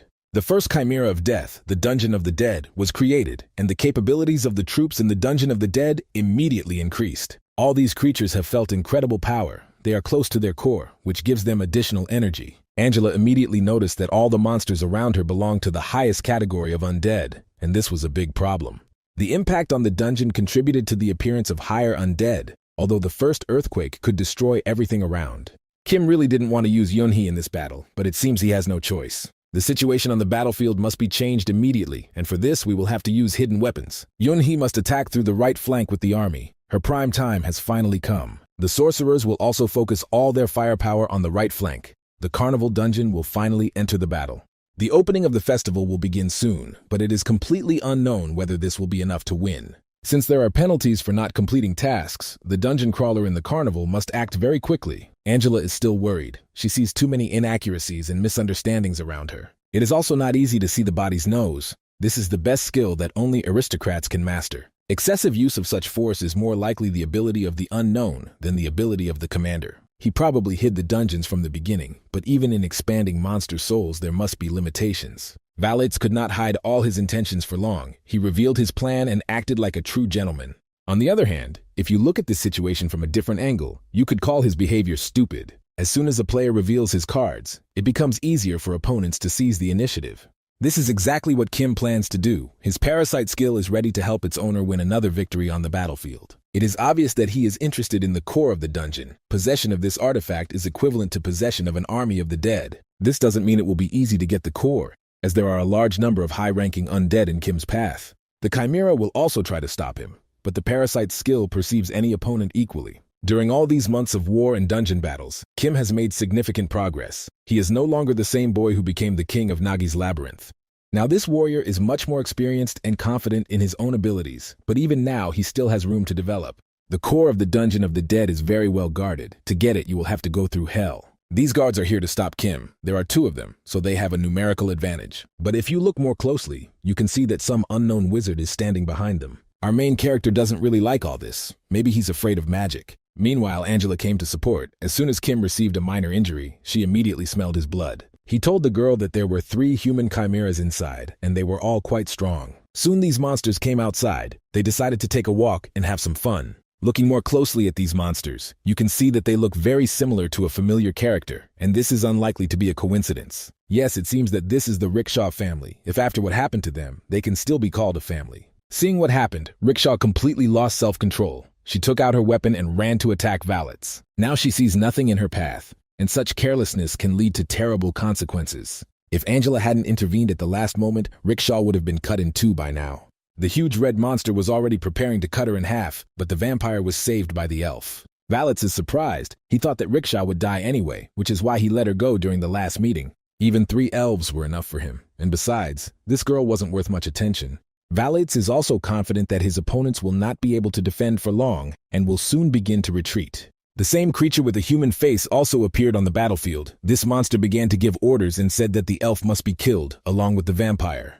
He also allowed the use of spirit magic for this purpose, and upon hearing these words, Angela began to visibly become nervous. Meanwhile, Rickshaw found herself all alone. She was rescued, but she is still too angry. As soon as she raised her head, she immediately saw an elf chimera in front of her, perhaps one of her brothers or family members. As soon as she saw him, tears immediately appeared in her eyes. It was clear that this creature meant a lot to her.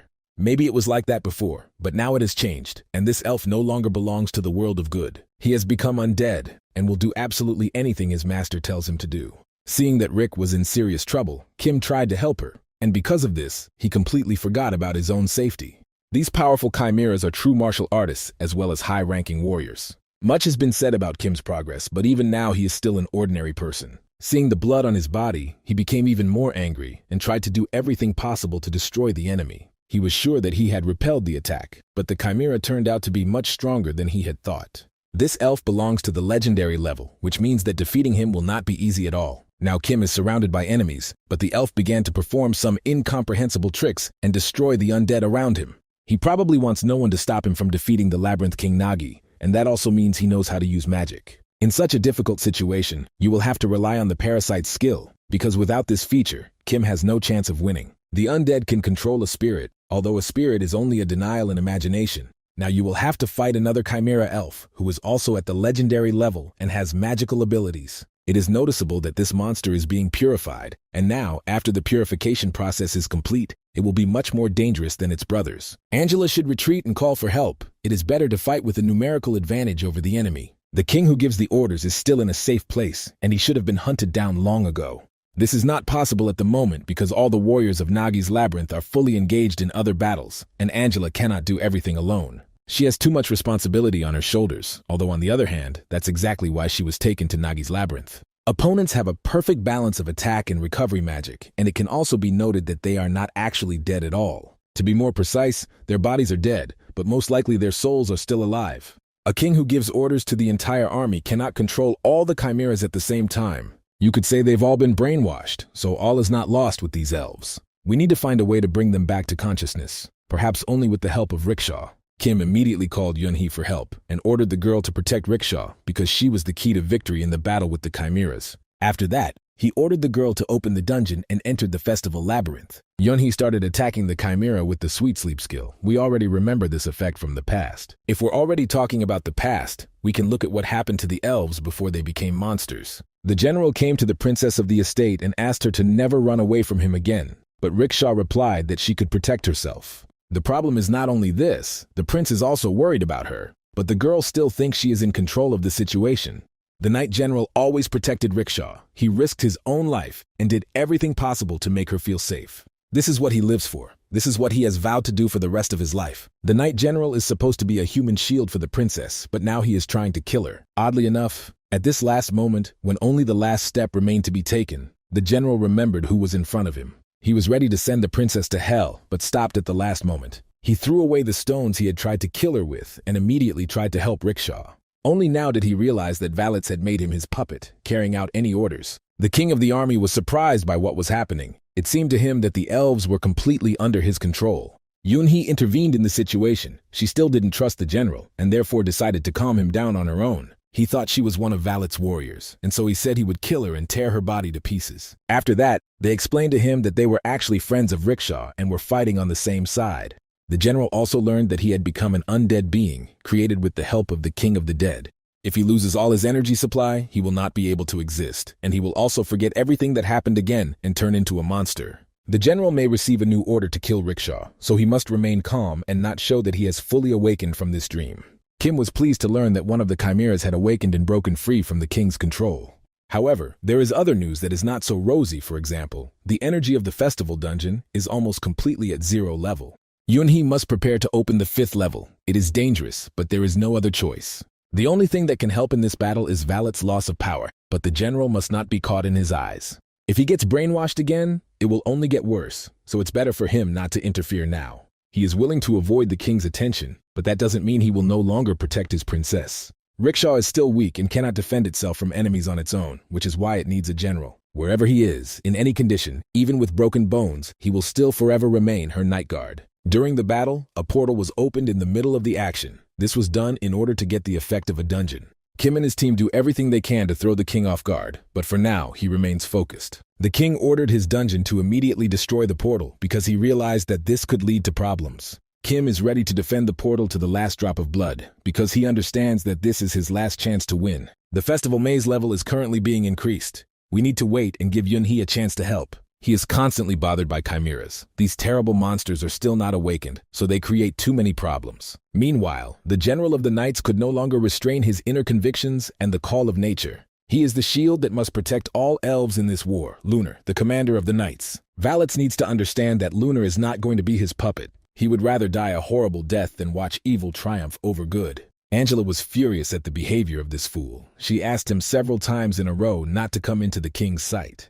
This heroism could lead to even bigger problems. Someone should have been left to watch over him. Meanwhile, the king of the dead was surprised that the hypnosis no longer worked on the elven general.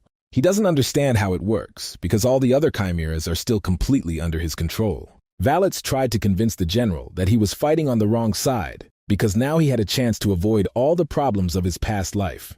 There's no point in clinging to the past. Now he has a chance to get a new story, and he should take advantage of this opportunity.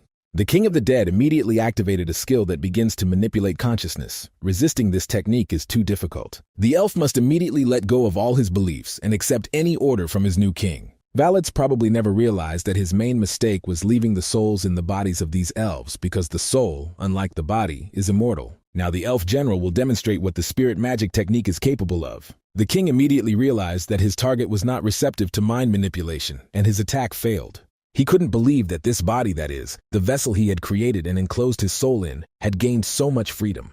Now the elven general has completely given freedom to his soul and is ready to take revenge for everything that happened. The spirit of Geyser is lunar, ready to disappear rather than exist as a cursed puppet. Kim saw the general's soul leave his body and realized that he could use this to his advantage. He also immediately noticed that the other elf had stopped attacking him and stopped. It feels like he's paying his respects to the general. Maybe his brainwashing has been undone as well. It's not yet clear what's happening. Angela calls it spiritualization. 100 years have passed since the elves lost the war, and Kim can't believe there's anyone who still remembers how to do such tricks. Elves have always had spirits in their own bodies. Spiritization is a ritual that prevents the soul from going to the spirit realm. Quite the opposite. Ritual forces the soul to remain in the physical world, but all this comes at a price. This price is complete disappearance without the possibility of reincarnation, meaning that after a while, his mana will turn into nothing. This skill was considered sacred among the elves. Most likely the general does this on a subconscious level. The King of the Dead does not show his fear at all. On the contrary, he is ready to give the elf the opportunity to do whatever he wants. He probably doesn't understand what the elf spirit is capable of, and right now we'll see what this will lead to. Right now, Lunar has no physical body at all, and as soon as he touches the king, he immediately feels his terrible soul. In the last seconds of this conversation, Valets tried to stop his opponent, but Lunar was no longer listening to him. Very strange things started happening. Some might call it magic, but it's just an ancient elven technique. After a huge explosion of kinetic energy, the King of the Dead fell to the ground and made no sound. Kim, along with Angela, silently watched all this and did not understand what to do next. After a while, they heard Rickshaw's incredible screams. The girl could not believe that this really happened. Lunar had always promised her to protect her no matter what, and after saying those words, he died twice in front of her eyes. It seems as if Lunar has completely disappeared, taking Valet's soul with him, but this has yet to be confirmed. All the undead around them began to fall, and they were left without energy and could not continue the battle. It remains to be seen whether the brainwashing technique will be cancelled, because the elves do not look very friendly. Angela said that this is not the end. We need to hurry up and destroy the maze immediately. Only a third of the Rain King died. It is normal that the soul of his main body was split. It feels like he has become all-powerful, but the king cannot bear the pain of having the soul of the main body disappear without a trace. It's like the current King of the Dead is different from his past form, and it's unpleasant. Now he is ready to take full control of the battlefield, which means the battle is just beginning. Kim was constantly wondering what his opponent would do, but it seemed like he was relying solely on the scale of the attack all this time. It feels like he's fighting the King of Water Dragons. Maybe the opponent is big and strong, but he again isn't very smart. Except for the fact that the Dragon King was much stronger and faster, he no longer had any serious advantages. Another problem has arisen. The brainwashing is still working, and the elves continue to attack Kim. They don't remember at all that their general sacrificed himself to save Rickshaw. They are still in the mourning. The Festival Labyrinth has now reached level 4. Progress is slower because the labyrinth's powers have already been partially activated. There was also no energy left in the labyrinth to supplement with anything else. It would be nice if the killings helped develop excitement, or if Yunhee could do something extraordinary. Now she is in the epicenter of the war, although she is thinking about something completely different. The girl looks at the king of the labyrinth, Nagi, and also sees how heavy Rickshaw is after all these battles and injuries. She needs to decide what to do and who to save first, and it seems she already knows the answer to this question. It was at this moment, in just a few seconds, that the progress level of the festival maze increased significantly. Even Yunhee didn't understand what happened. At first she thought it was just her imagination. At this point, Kim asked her to immediately use the sweet sleep technique against the elven sorcerer. This technique can stop any enemy for a while and incapacitate them. Now Angela wants to repay this sorcerer for everything that happened before. She craves revenge. She tried to attack him, but saw that he had not been in a trance at all the whole time. This confused the cards even more. Now even Master Kim doesn't understand what's going on. Using the sweet sleep skill can calm the elves. Perhaps their past can explain to us what is happening. The prince dreamed that his parents would give him a younger brother, but it turned out that a sister would be waiting for him.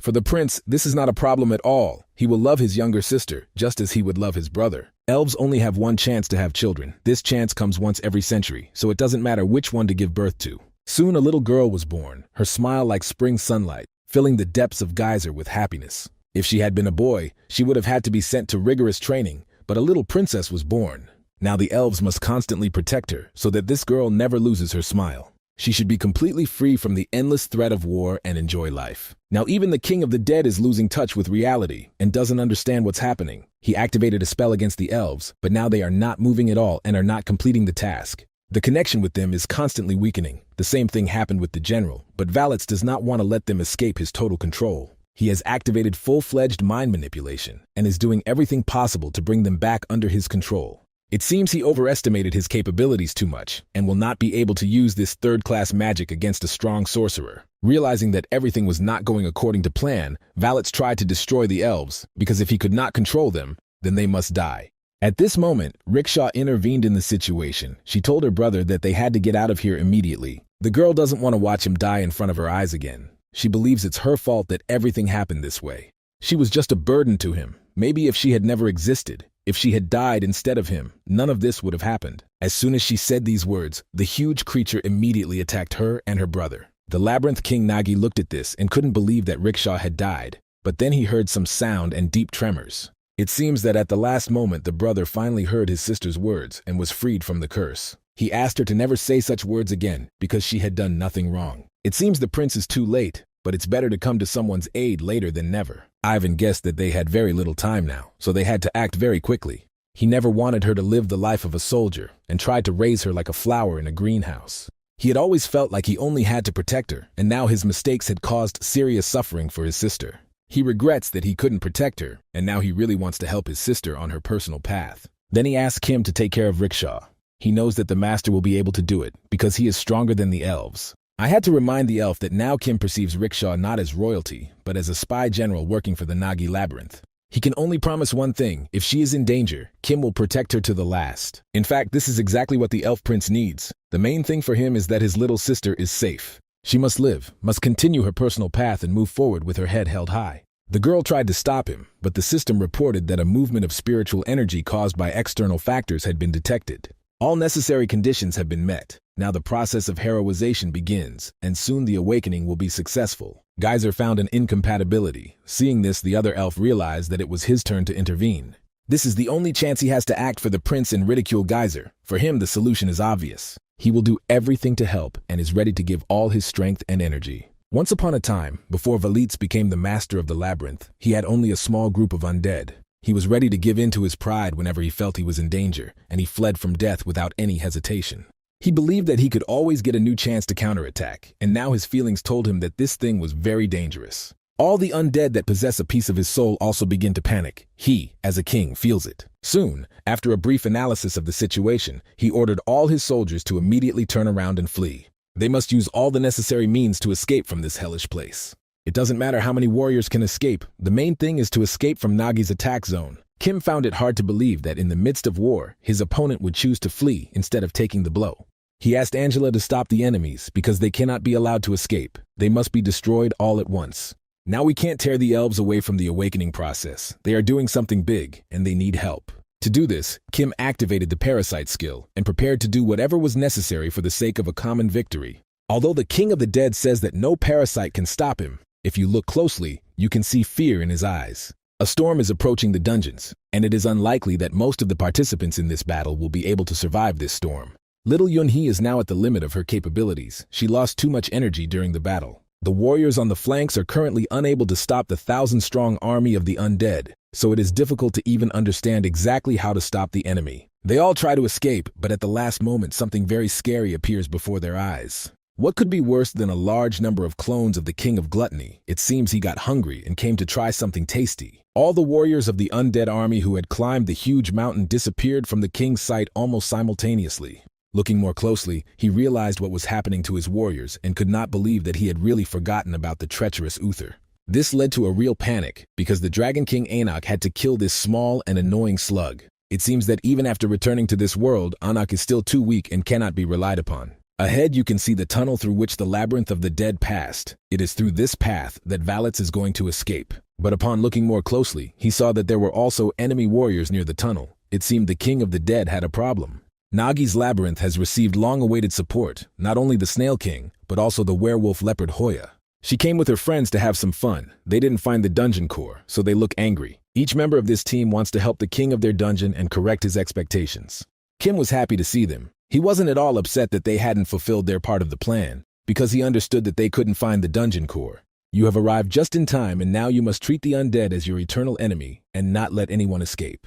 We must kill everyone around us and destroy all these disgusting creatures, and only then can we take on their king. In the first minutes of the battle, everything went according to plan, but then all the undead began to fall, as if all their strength and energy had been taken from them. Perhaps the king decided to regain all his power. Since he has no more way to retreat, he is not a fool at all and is acting wisely. It's been a long time since he was last cornered like today. It's even funny to him to understand that he is so afraid of death, even though he is the king of the dead. Even considering all his strengths, he does not see victory ahead. It seems that defeat is inevitable. Now he feels fear and a racing heart. It was a long time ago, but he feels alive again. The King of the Dead promised that he would fight desperately until the very end and would not give up his life without a final battle. The core should help it gain incredible power and reveal its full potential. As soon as he activated this artifact, the Dungeon of the Dead immediately began to collapse. It's very simple. Valets wants to use all the power he can absorb into his own body. Rickshaw's awakening as the ultimate hero ended in success. It's unlikely she'll be able to reach legendary level, but the elf might give her his own body so that Rickshaw can reach her full potential. It seems that all current geyser laws now cease to apply, as Rickshaw is temporarily freed from the curse of falling. The time has come to restore the glorious elven dynasty of Geyser. The time has come to show again what elves are capable of. Rickshaw has transformed into her best version, and now the Queen of the High Elves is ready to show her power. She is in a temporary stage of absolute perfection. Now she is the golden elf of the best century. Once the soul has been fully connected, there is no longer any point in leaving energy for the future. Now we need to do everything possible to get Rickshaw as close to the enemy as possible. Kim activated the parasite's skill and promised her to clear the way and help her get revenge. The epic confrontation is getting closer with every passing second. Only God knows the outcome of this grand battle. The dead sheep will become a flock. The king asks to help him find the right path, since he was born among the dead. He is ready to resurrect and divide all souls through him. He will become father and mother, good and evil, the beginning and the end for the whole world. Sheep are the reason for his existence, and the place where he is both the world of the dead and reality. After this dialogue with himself, which few understood, Valets activated the entrance to the formless labyrinth of purgatory. The Necromancer King's abilities had been increased. Now he was even stronger than an hour ago. Angela immediately warned her master that their enemy had reached the power of true aristocrats, but for Kim, it didn't matter. He asked his assistants to step back and protect Dominican and Yun-hee. He was ready to do all the dirty work together with Rickshaw. The King of the Dead wants to show off his might and make these miserable worms suffer. The battle has reached a completely new level, because now the king has absorbed the core and has become much more powerful and stronger. This does not mean that Kim will be afraid of him. With the parasite's skills, he is ready to challenge any enemy. Even if his strength is not enough, we must not forget that today he has an extremely powerful partner. Rickshaw has reached legendary status and has now surpassed all its available capabilities. They fight as a perfect duo, complementing each other and perfectly choosing the moment to attack. This causes the king to suffer and scream in pain, although he is still not going to accept reality and his impending death. The parasite wants to consume this pitiful monster and helps Kim defend herself from any mental attack from the king. Now we need to make it clear to Valets that all his techniques are not working and he no longer has a chance. As soon as Kim stopped her opponent, Rickshaw immediately prepared for the decisive blow. She activated all her power and, as if from a machine gun, began shooting her energy bullets at the king. After that, Rickshaw took out a spirit blade and promised to cut her enemy in half. He made her suffer through the loss of family and friends. Now the long-awaited time for revenge has come. A creature like Valets should not be in the world of the living, for he only brings chaos and death. Kim immediately seized the moment, activated the consciousness acceleration skill, and took the labyrinth core from the dead into his own hands. The core of the labyrinth of the dead had run out of energy, so taking it from a dead body was too easy. There was a way out of the formless labyrinth of purgatory. The deed was done. The territory was cleared. Rickshaw stood before her enemy and asked him not to pretend to be a dead guy, but to stand up and look her in the eyes. He was dead from the start, and his body doesn't need to breathe at all, so he's not going to avoid this situation and play the role of a dead guy. Kim was surprised that this freak was still alive. After such an attack, he should have died even in hell.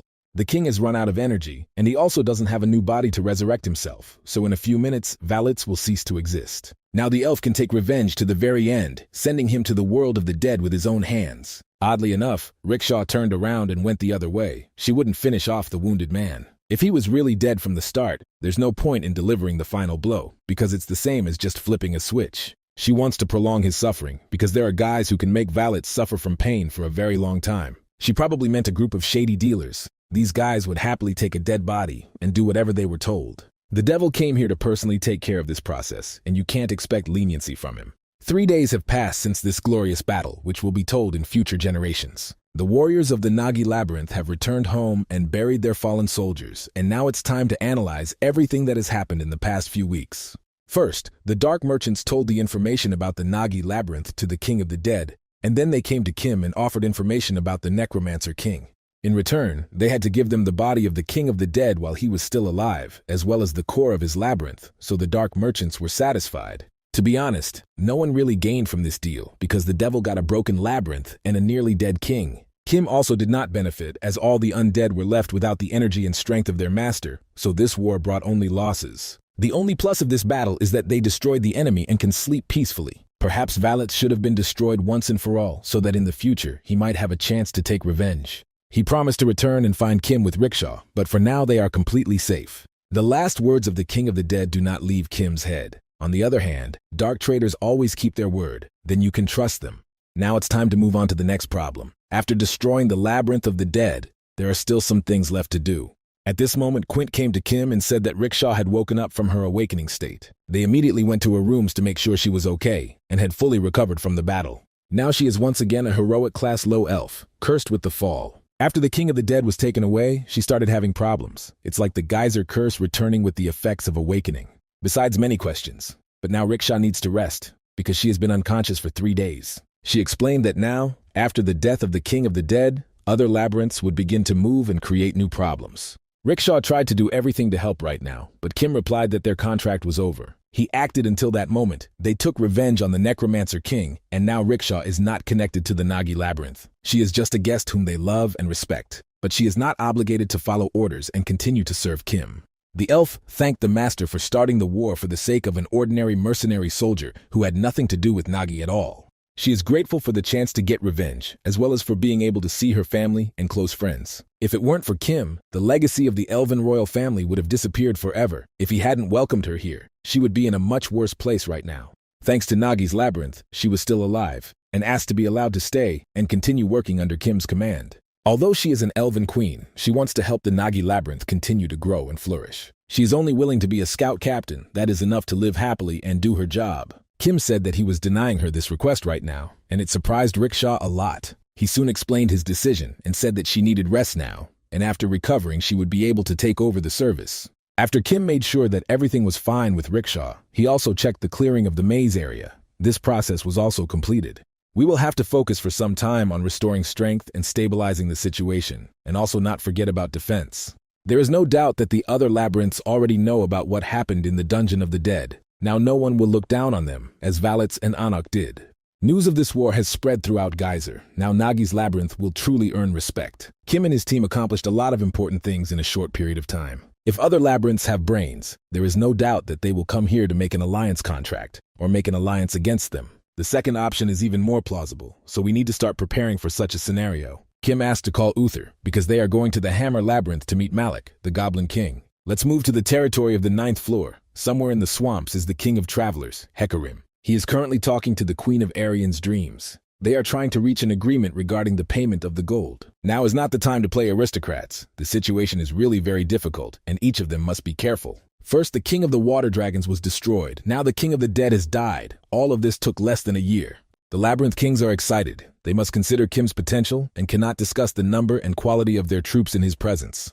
Now they have no right to underestimate the King of the Labyrinth Nagi, because there is no happy ending from the top behavior, believes the King of the Swamp, Corinthos. Now they must unite, because otherwise, in the future, each of them may end up just like the King of the Dead and Anak. Just a few days ago it became known that the King of Gluttony had switched sides with the Nagas. The Queen of Dreams only found out about this today, and for a few minutes she couldn't believe the rumors. It is also said that the Hammer King Malik is quite friendly with the Naga King, so they may form an alliance as well. Given the balance of power in his labyrinth, he's likely the weakest, so he'll beg Kim to take him on his team. If another labyrinth master sides with Kim, the balance of the 9th floor will be completely destroyed. No maze has ever taken over an entire floor before. There is nothing more shameful than this. The balance hasn't been destroyed yet. They will have the advantage if they don't attack first. The Dream Maze and the Swamp Maze are well defended, so they will be able to hold Kim back and allow the centaurs to attack. It is too risky for the Nagi Labyrinth to attack the Traveler Labyrinth because it risks weakening after this battle. Corinth sees how Ariana was able to get rid of her instincts for the unfallen fairy, and now he wants to fall at the feet of someone very strong.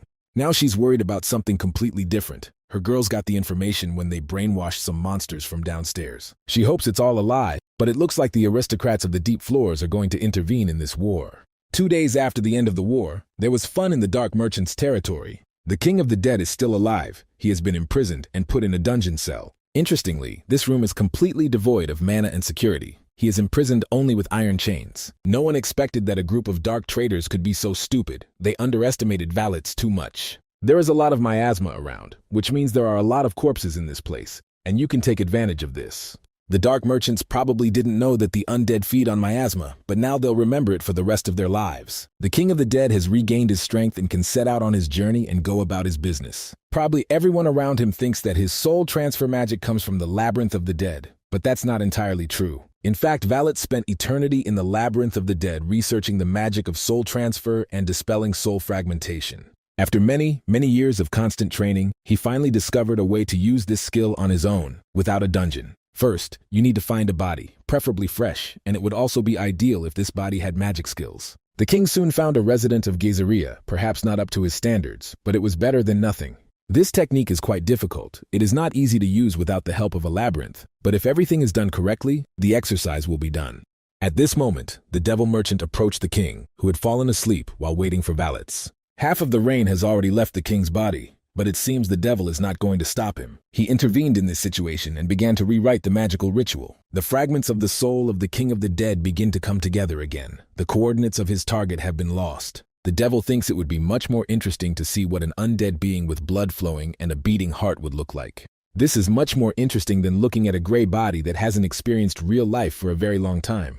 While being tied to the body and limited by its powers, it is impossible to learn magic if there is no talent for it. Most importantly, if the connection between body and soul is not severed, the king will be sent to the afterlife, which means real death. Valets tried to stop the devil, but he had already seized the initiative because that was exactly what he was trying to achieve from the very beginning.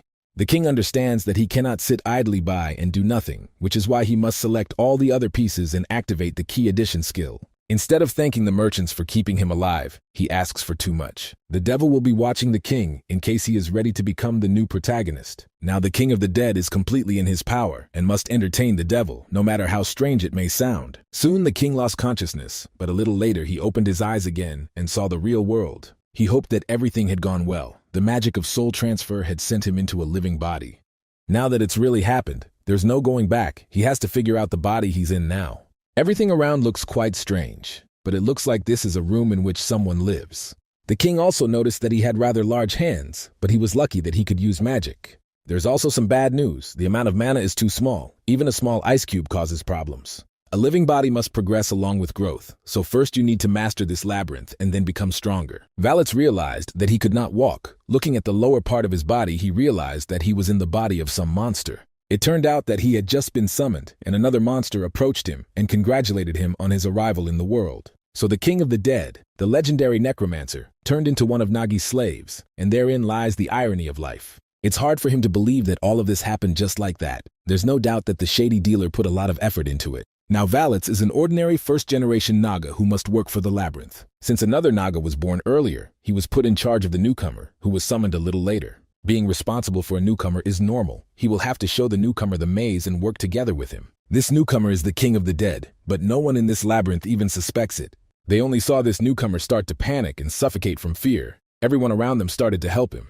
They asked this Naga to calm down, take deep breaths, and try not to panic, but that didn't help much. 3 days after the war, Valet spent his second day in the Nagi labyrinth. The time has come to the king and bow before him and tell him what happened. Kim has already been reported to have said that one of the slaves was summoned out of nowhere. He simply showed up at the worker's apartment. Dominicana said that this Naga is currently being trained by other workers, but in any case, he is doing his job quite poorly. Kim immediately found it strange that the employee showed up without a call. He just needed to find a job that he would do well. Meanwhile, this employee is noticeably nervous and constantly thinks that he will die if everyone finds out who he really is. Recall that the king of the dead has turned into a hero-class employee. Previously, Kim only dreamed of such employees. Let's remind you that the king of the labyrinth plans to go to the labyrinth of the hammer, and his entire company is almost ready. Since they need a guide, they should definitely call Uther. It shouldn't take long. After a while, the workers went to have lunch, leaving the king of the dead all alone. He saw that there was no one around and was upset that he was giving up delicious food, but now it was necessary. If he has to kneel before Kim, it will be a stain on his honor. Now he can't do anything with his current body. Until he regains the strength he had in his past life, he must pretend to be a slave. Despite having a hero class, it's difficult to do anything with just magical power. Now that his soul has fully embodied itself in this weak body, it will take many years to increase his mana supply through traditional methods. Although the amount of mana is determined at birth, there is no limit to the absorption of miasma. This terrible energy can be taken from corpses endlessly. Valet soon realized he had a problem. The miasma was poisonous to living creatures, and he was no longer the king of the dead. If mana is like fresh food, then miasma is like garbage. Using what should be excreted from the body is not an easy task. To begin, you need to begin the process of getting your body used to the miasma. Absorb this energy in small amounts that will not kill him and will not become a serious burden on the body. At first it seemed like a good plan, but later Valets realized that there was no miasma around at all. This place is so healthy it makes you feel sick, and other employees have noticed its absence. Valets decided to take the opportunity to ask a few questions about past battles with dragons. He learned that all the fighting took place outside the labyrinth, and now he wants to see the corpses of the water dragons. He was soon saddened to learn that there was almost nothing left, because all the tasty parts had been eaten and everything else had been buried. But after that, he began to learn about the cemetery where all these dragons were hidden. He made an agreement with his senior supervisor, and together they went to this monster cemetery. This was a true paradise for our king of the dead, with few bodies but a rich level of miasma. These are ideal conditions for him, because he still won't be able to absorb a large amount of this energy at once. Actually, slaves are sent to this place as punishment, but now Valets wants to be transferred to work in this place. He is ready to take care of the cemetery from now on, and ignore even the huge number of corpses. To do this, you need to talk to the Dominican, but if she allows it, he will get the job he wants. Of course, the king's maid was surprised that someone would decide to work in such difficult conditions. The number of staff has recently increased, which means they are eating more and therefore hunting more. You will have to carry a lot of dead bodies, as well as bury everything that you did not have time to eat. Valets is confident that he can handle any amount of work, and says that this job was created specifically for him. He didn't even expect everything to turn out so perfectly. Now there are good conditions to focus on collecting miasma and creating a chimera.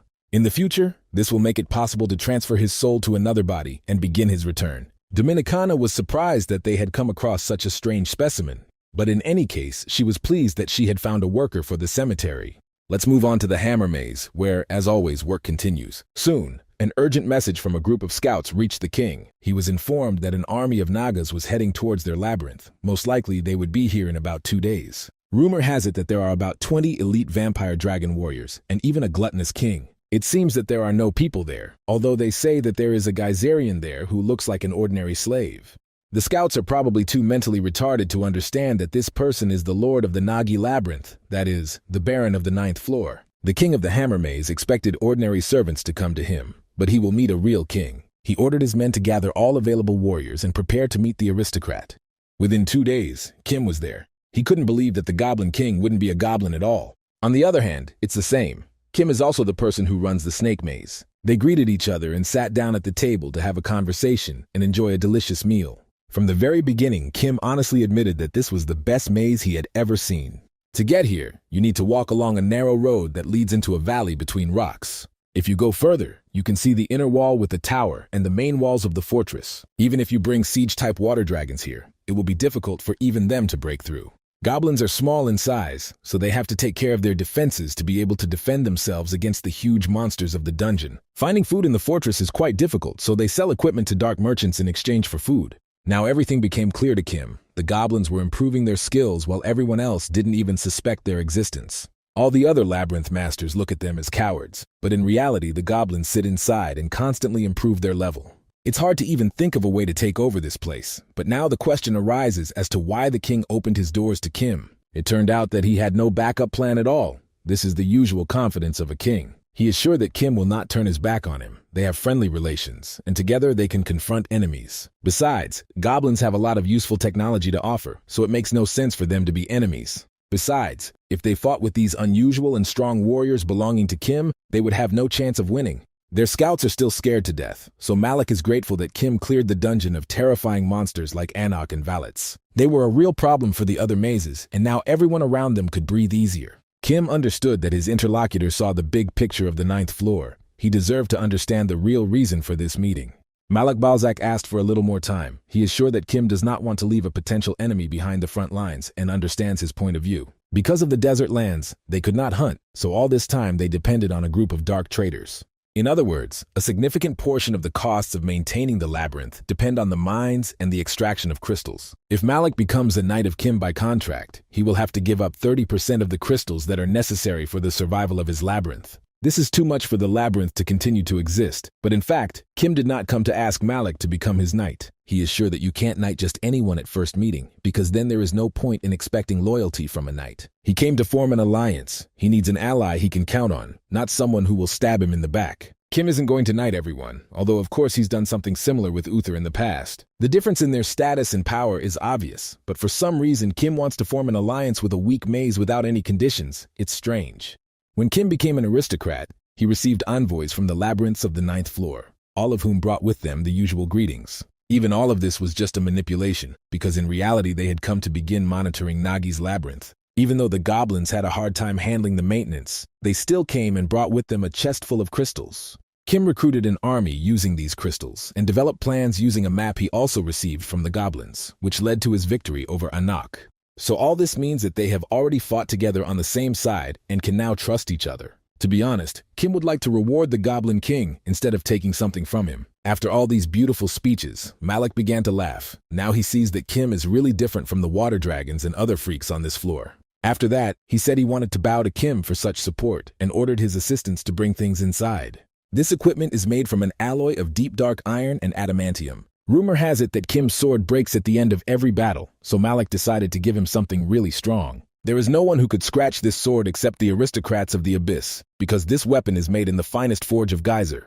Kim has indeed been upset about the quality of his weapons for a long time. Now this problem will be solved. You could call this a symbol of the union between the Naga Labyrinth and the Hammer Labyrinth. Previously, the Goblin King had never even thought about getting out of this valley. But he is a king, and he also has his own dreams. He can't afford to sit cooped up in his house all this time, and now believes that now is the best time to see the world. He is ready to leave his name next to the Baron's name on the list of achievements and take a step towards victories and successes. The alliance between the Maze of Hammer and the Mazes of Nagi and the Maze of Gluttony has been successfully established. Before returning, Kim learned all the details of the Hammer Maze. Malik hid nothing from him. His labyrinth is at the 5th rank. The army size is approximately 1,000 warriors, as well as 2 heroic class warriors. Goblins do not have personal professions, meaning there are no workers or warriors. They all perform the same tasks and replace each other. When they prepare for battle, they all wear equipment they have made themselves, which makes them unique. Although there are goblins that can use magic, long-range attacks are mainly used with cannons. They didn't make any rifles, because that doesn't work very well against monsters. It looks more like a medieval manor than a maze, but in any case, they are better to work with than Kim expected. There is no news yet about the other labyrinths. They are more relaxed than expected. Just as Kim thought he could focus on internal matters, a frightened Quint ran into the room. He said that messengers were standing at the gates of their labyrinth, awaiting permission to enter. They said they came from the Snow Labyrinth, the Traveler's Labyrinth, and the labyrinth that is connected to the swamp. They were soon allowed inside and immediately bowed to Baron Geyser. They should immediately state the purpose of their visit, because if they went through the alliance, Kim is not going to listen to them. He was immediately told that they would not waste the Baron's time on small problems. Their kings, on the contrary, are pleased to hear about the Baron's achievements and fear that next time he may start a war against them. That's why they're asking all the owners of the labyrinths on this floor to gather around a round table and discuss this entire tense situation. If it was a trap, they wouldn't have revealed the names of their 3 mazes, so Kim can rest easy. Even they, ordinary soldiers, see how much Nagi's labyrinth is beginning to prosper along with the Baron. They also want prosperity for themselves. In fact, all 3 of Nagi's labyrinth masters were trying to find a way to confront Kim, but that was before a new problem arose. While all these beautiful words and compliments did not blind the Baron, he reminded himself that he did not like to waste time at all. He was informed that the meeting would take place in a month, next to the Swamp Maze, which is located almost in the center of the floor. The topic of this gathering will be the invasion of the 10th floor aristocratic union onto the 9th floor, which is a serious problem. Soon, the servants of the other labyrinths left Nagi's territory, but Kim asked to look around again to make sure there were no spies left. Not even a week had passed since the end of the war, and the Baron had new problems. The aristocrats of the Abyss did nothing during the Great War, but for some reason, they are now starting to take action. This looks completely strange, which is why Dominicana is sure that this is all just a cunning ambush for the Baron. On the other hand, if this turns out to be true, the consequences could be huge, so you'll have to believe this fairy tale. It is better to be deceived by fools from the 9th floor than to feel the attack of aristocrats without preparation. Kim also found out where the group of dark traders is now. He probably wants to meet with them too. Oddly enough, Kim decided to go alone and didn't bring any support group with him. A few days later, he met a dark merchant at the site where the Labyrinth of the Dead used to be. It seems as if the shady dealer is not at all happy to see him, although he pretends that everything is fine. The merchant said that they were creating the foundation for the labyrinth, and they had a lot of work ahead of them. Kim is trying to understand what will happen after the construction is completed. It seems like we have to wait for Valet's return. He was informed that a new labyrinth would be created here, but it would belong to a completely different person. The Temi merchant was one of the people who cared for the corpse of the King of the Dead, and this king should never return again. Kim is not very happy that a new maze will appear around. Such an area could fall into someone's bad hands. No one warned him about anything like this. During the negotiations, they only talked about the core and the king's body. The merchant tried to calm the Baron down, but his previous words were enough to anger him and make him lose his temper. Now the core of the labyrinth is on the verge of destruction, and most of the funding goes to its maintenance. To safely remove the core, it was necessary to sacrifice some of its energy, but when the core was removed, there was no energy left at all. That is why the core of the labyrinth dies. If it is touched, it will be completely destroyed. As soon as Kim heard these words, he took the core of the labyrinth of the dead in his hands and crushed it. He said that the dark merchant had indeed been right, while the little monster just stared at the Baron in surprise. Only after a short pause did he begin to scream like a slaughtered pig, but it was too late to try to stop Kim. Although the Baron tries to pretend that he did it by mistake, it is obvious that it was a deliberate act. Kim also reminded that a pack of boars with large hooves is trying to move to the 9th floor, and they can be given this maze for life. Although the 8th floor will be a bit empty then, the boars will be happy with their lives. In fact, a core is needed to live a full life in the labyrinth, and the dark traders do not know how to make it. All they know is that the seeds of the labyrinth's core appear in places where the labyrinth was abandoned. These seeds are no bigger than a finger. Such seeds hide in places like the altar and begin to look for a new host. Once the seed finds the desired person, it reaches the 3rd rank of the labyrinth and begins the recovery process. It was at this moment that Kim took out of his pocket the seeds of the labyrinth that the merchant was talking about in such detail and actively. For a dark merchant, this is a real artifact for which you can pay a huge sum, which is why this monster made such an expression on his face. To be honest, Kim now holds the maze in her hands and can now set her own terms. But the merchant didn't say that he was obligated to receive compensation from the Baron for destroying the core. Kim isn't going to listen to any of this and said that it has nothing to do with it because it's just a coincidence. The dark merchant tried to interest him and promised that with this core, they would be able to settle several boars here. All these conversations and the trader's interest showed Kim that he now held his life in his hands. He begins to wonder what would happen if his parasite consumed the entire maze. The merchant didn't say he had anything to give Kim, but it doesn't have to be money. You can start with simple information. Recently, the trade has heard strange news, as if the aristocrats from the 10th floor are trying to attack the 9th floor. It's probably just a rumor, because these fools would never start a war of their own free will. Kim was surprised that the merchant called the aristocrats fools. He wanted to know all the details about it. They stepped aside so that no one could overhear their conversation, so this is something important. The 10th floor is completely destroyed. They are all losers, with the exception of a very small number of people. These aristocrats have long lost their fighting spirit. There was a great bloody massacre there in the past, but now they only think about their money. Now Kim is trying to understand why the labyrinth lords would gather together to win such an obvious ambush. The merchant explained that this could have been influenced by external pressure, as most of the aristocrats on the 10th floor worship one person. This is very secret information that cannot even be spoken aloud, but the merchant is referring to a Count of Despair named Parthenon from the 11th floor. Kim had never heard of this creature before, so the merchant told him that it was an old enemy of Count Anatolio. All this is of course interesting, but the Baron still cannot understand what this has to do with the 9th floor. Kim did get a noble start, but the problem is that others see this situation completely differently. Rumors about Nagi's labyrinth have spread quite widely throughout Geyser, even more than Kim can imagine. Absolutely everyone knows about it. Just 3 months after creating the labyrinth, Kim managed to defeat the Water Dragon King and become an aristocrat. This is both a very interesting and unrealistic story, but in any case, it happened and attracted a lot of attention. The dark merchants saw with their own eyes how the earth split in different directions and a sea of blood appeared. After everything that happened, Count Anatolio decided to personally visit the Nagi labyrinth. After that, Kim decided to fight the King of the Dead and achieved another victory, and Count Parthenon found out about it. It's very easy to understand what rumors were born after everything that happened. The secret to the continued success of Nagi's labyrinth is the help of Count Anatolio from the 11th floor. That's what everyone at Geyser believes. Perhaps this was the reason why the forces of the Abyss, who consider Count Anatolio their enemy, paid special attention to Kim. They believe that Kim and Anatolio are working together, so now they want to destroy Nagi's labyrinth because they consider Anatolio their enemy. If all this is true, then Kim has absolutely no time to worry about the other labyrinths of the 9th floor. There is also some good news. For example, there is no one on the 9th floor except Kim, who witnessed Count Anatolio.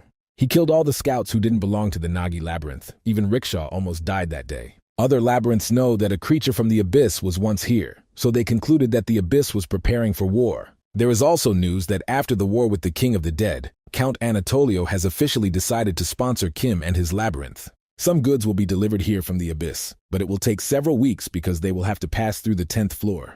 The merchant told him everything he could, but Kim replied that this information was not enough for him. The merchant is ready to forget about destroying the core of the Labyrinth of the Dead and will also help the boars on the 8th floor move here. Dark merchants will also do business on the 10th floor. It's just their job. It's why they exist. Kim wants the dark merchant to let him go with him, and that can really be arranged. Kim wants to go down to the 10th floor and see what's going on there and who lives there. Soon, all members of his team learned that the Baron had decided to go down to the 10th floor with the shady merchant. This will happen in a week. He needs to look at the enemy so that it will be easier to defend himself in the future. Everyone around thinks it's dangerous, but in Geyser, everything around is dangerous, especially since Kim will be posing as the dealer's bodyguard. There are wild beasts there that will easily spot any disguise, as well as many mercenaries and bandits who are not associated with the labyrinths. The group of dark traders isn't so poorly organized that they'll be robbed, so it should be safe to deal with them. Riksha agrees with the other girls and suggests starting an exploration in the abyss, but she is against the Baron doing it alone. If a warrior dies, he can be replaced. But the Labyrinth King cannot be replaced, so they don't want Kim to take any risks. The Baron had to explain that he treated them like his family and was not going to risk anyone's life. Kim has destroyed all the threatening forces on the 9th floor, and now the aristocrats are hunting him, so he must take full responsibility. While Kim was talking about his future plans, one of his employees, possessed by the soul of the King of the Dead, was eavesdropping. In a week, Kim will go into the abyss. This decision is not discussed, and he asks not to be distracted from his preparation. Dominicana looks scared. You can see sadness on Rickshaw's face, and only Angela smiles but is still nervous. Kim understands why they are worried. No matter how strong the maze is, if Kim dies, it will all be over. But still, there is a big difference between information about the enemy from intelligence officers and information that you can see with your own eyes. Every time the Baron is killed by an enemy, someone even stronger appears, so it's time to find ways to become stronger. There may be clues in the abyss, and it all doesn't have to end in disaster. At this moment, Draken approached Kim and told him that a mercenary had visited them in the labyrinth. These are probably mercenaries who continue to come after the war with valets. Kim has long said not to let anyone into the labyrinth. The dragon remembers this instruction, but decides to tell him that this mercenary belongs to the heroic rank. Meanwhile, this creature was in the main square of Nagi's labyrinth, talking to Quint. The mercenary said that he was the knight-errant Geyser, whose name was Balzark. He came to see the master of the labyrinth, Nagi, also known as the Invincible Commander.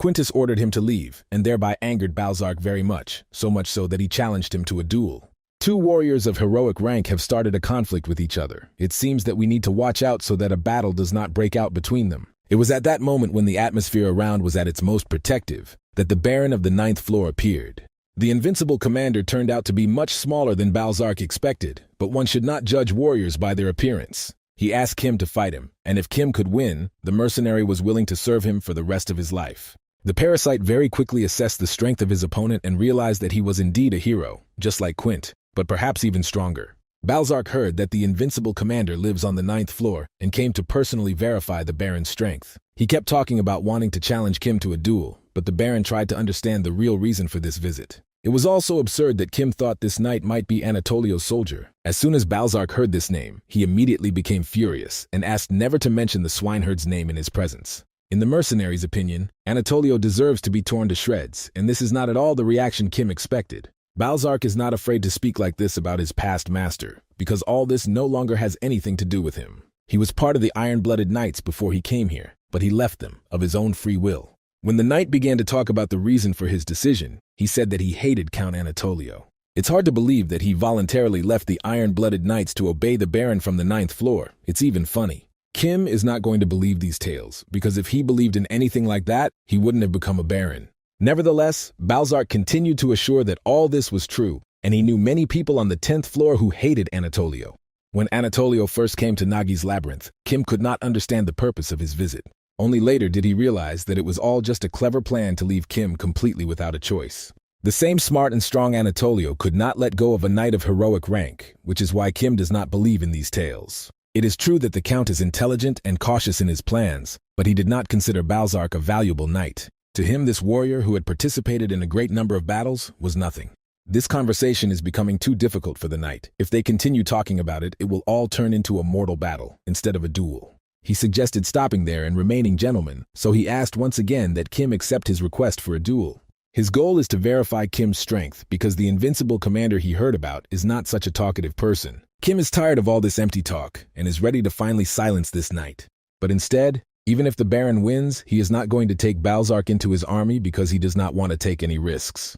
He doesn't want to call it a duel so difficult, because for him personally it's an execution, and he will force Balzark to take his secret to the grave. Seeing this rage, Balzark was even frightened for a moment, but soon he quickly mastered his emotions. He raised his huge axe and prepared for a desperate battle with the legendary warrior. Instead of defense, he chooses a strategy of constant attack, but Kim believes this is a big mistake. The Baron of the Ninth Floor has already gone through several serious trials and wars, so now his experience is much greater. In one successful move, he approached his opponent and cut off his head with his new sword. The guy very quickly analyzed the situation and realized that he had done everything correctly. Then he thought that he should have interrogated the knight first, instead of killing him. But now it didn't matter. Kim remained calm until the last moment, until he realized that the knight was still continuing the battle, even without his head. Only with the help of some extraordinary cat instincts was he able to defend himself in time from the axe blow. Only now does the knight recognize that before him is indeed the same invincible commander. His head continues to speak, and he admits that he is weaker than the Baron, but still cannot obey him. Balzark is used to showing everything he is capable of, and now he will do the same to show his respect for the strength of his opponent. It was quite strange to watch all this. The knight's body continued to fight, while the head, which lay to the side, spoke. At this moment, Angela appeared and took her head in her own hands. She said that this knight was familiar to her. He is still as aggressive as before, and has not changed at all since their last meeting. It turns out that Balzark is a high-ranking undead, also known as Dulacan, and everything he said before turned out to be true. Such creatures sometimes appear on the lower floors or in the abyss. They always ride undead horses and also have self-awareness like valets. The King of the Dead is a new being created from abandoned souls, while the Diulahans inherit the body and soul from a past life, with true blood flowing in their veins.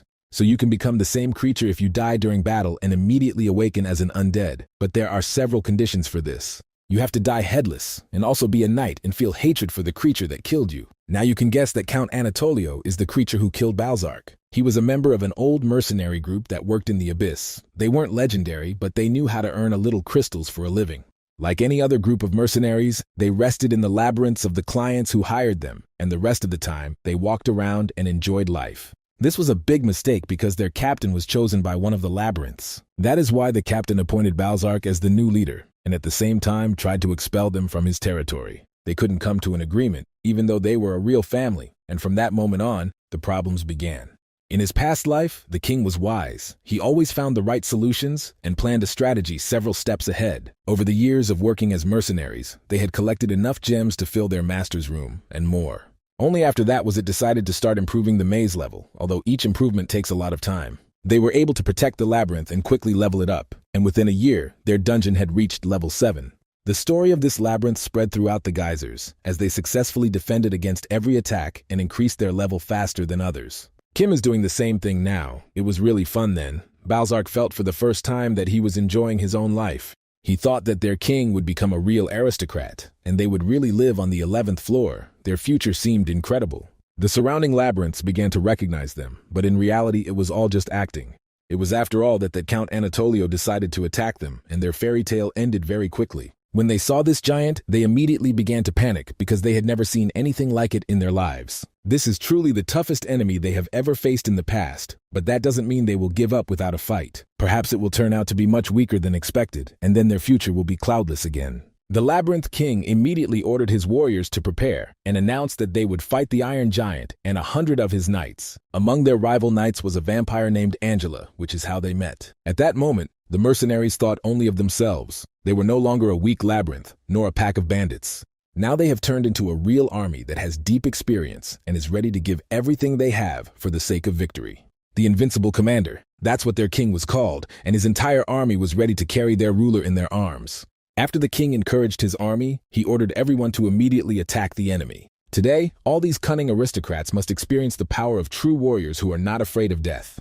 This huge armada, which looked like a black shadow, began to approach the aristocrats of the abyss. Adjutant Hestia, a hero of the 3rd rank, was awaiting orders from his count. He was also ready to start the war. Anatolio considers his opponents to be small slugs. He is not even sure that this battle will last more than one day. All knights were ordered to prepare for battle and leave no one alive. Even the game personally took a huge sword in his hands and prepared to demonstrate his power so that the legends about him would live forever. Everything that happened next is already history, but this story has survived to this day because a witness to these events remained.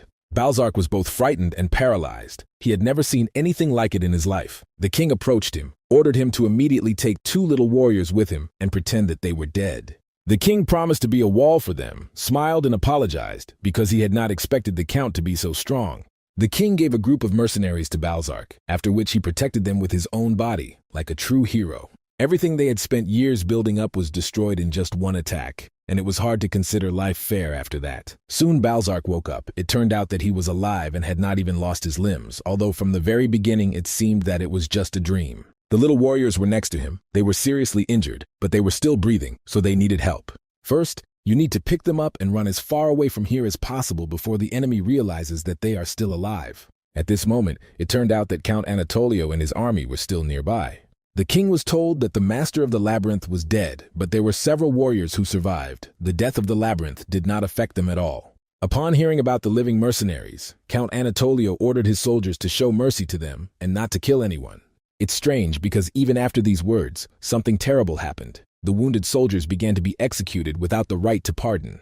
Balzark could not believe that he was seeing all this with his own eyes, that a moment ago he had been glad that he had managed to survive, and now he was once again faced with death. One of the soldiers, Count Anatolio, decided to personally send the surviving soldiers of the enemy army to another world. Balzark tried to stop him. He screamed, but no one listened to him, and soon all his friends were dead. He couldn't believe what had happened, started screaming and almost completely lost his mind. It was hard for him to understand how all this could be called mercy. Seeing that everything was fine with the knight, Count Anatolio decided not to rush, but to talk to him first. Balzark tries to understand why the count decided to destroy their little labyrinth. There are no precious crystals or treasures here. Is it true that for him, destroying weak warriors is just entertainment and an opportunity to get a little pleasure? The count replied that he was only trying to show respect. They were holding weapons in their hands and showing a desire for war, so they made their own choice. All he had to do was accept this choice with dignity and show his attitude towards it, which is exactly what he did. He came to talk, to discuss something important. He is interested in potential. He likes promising individuals.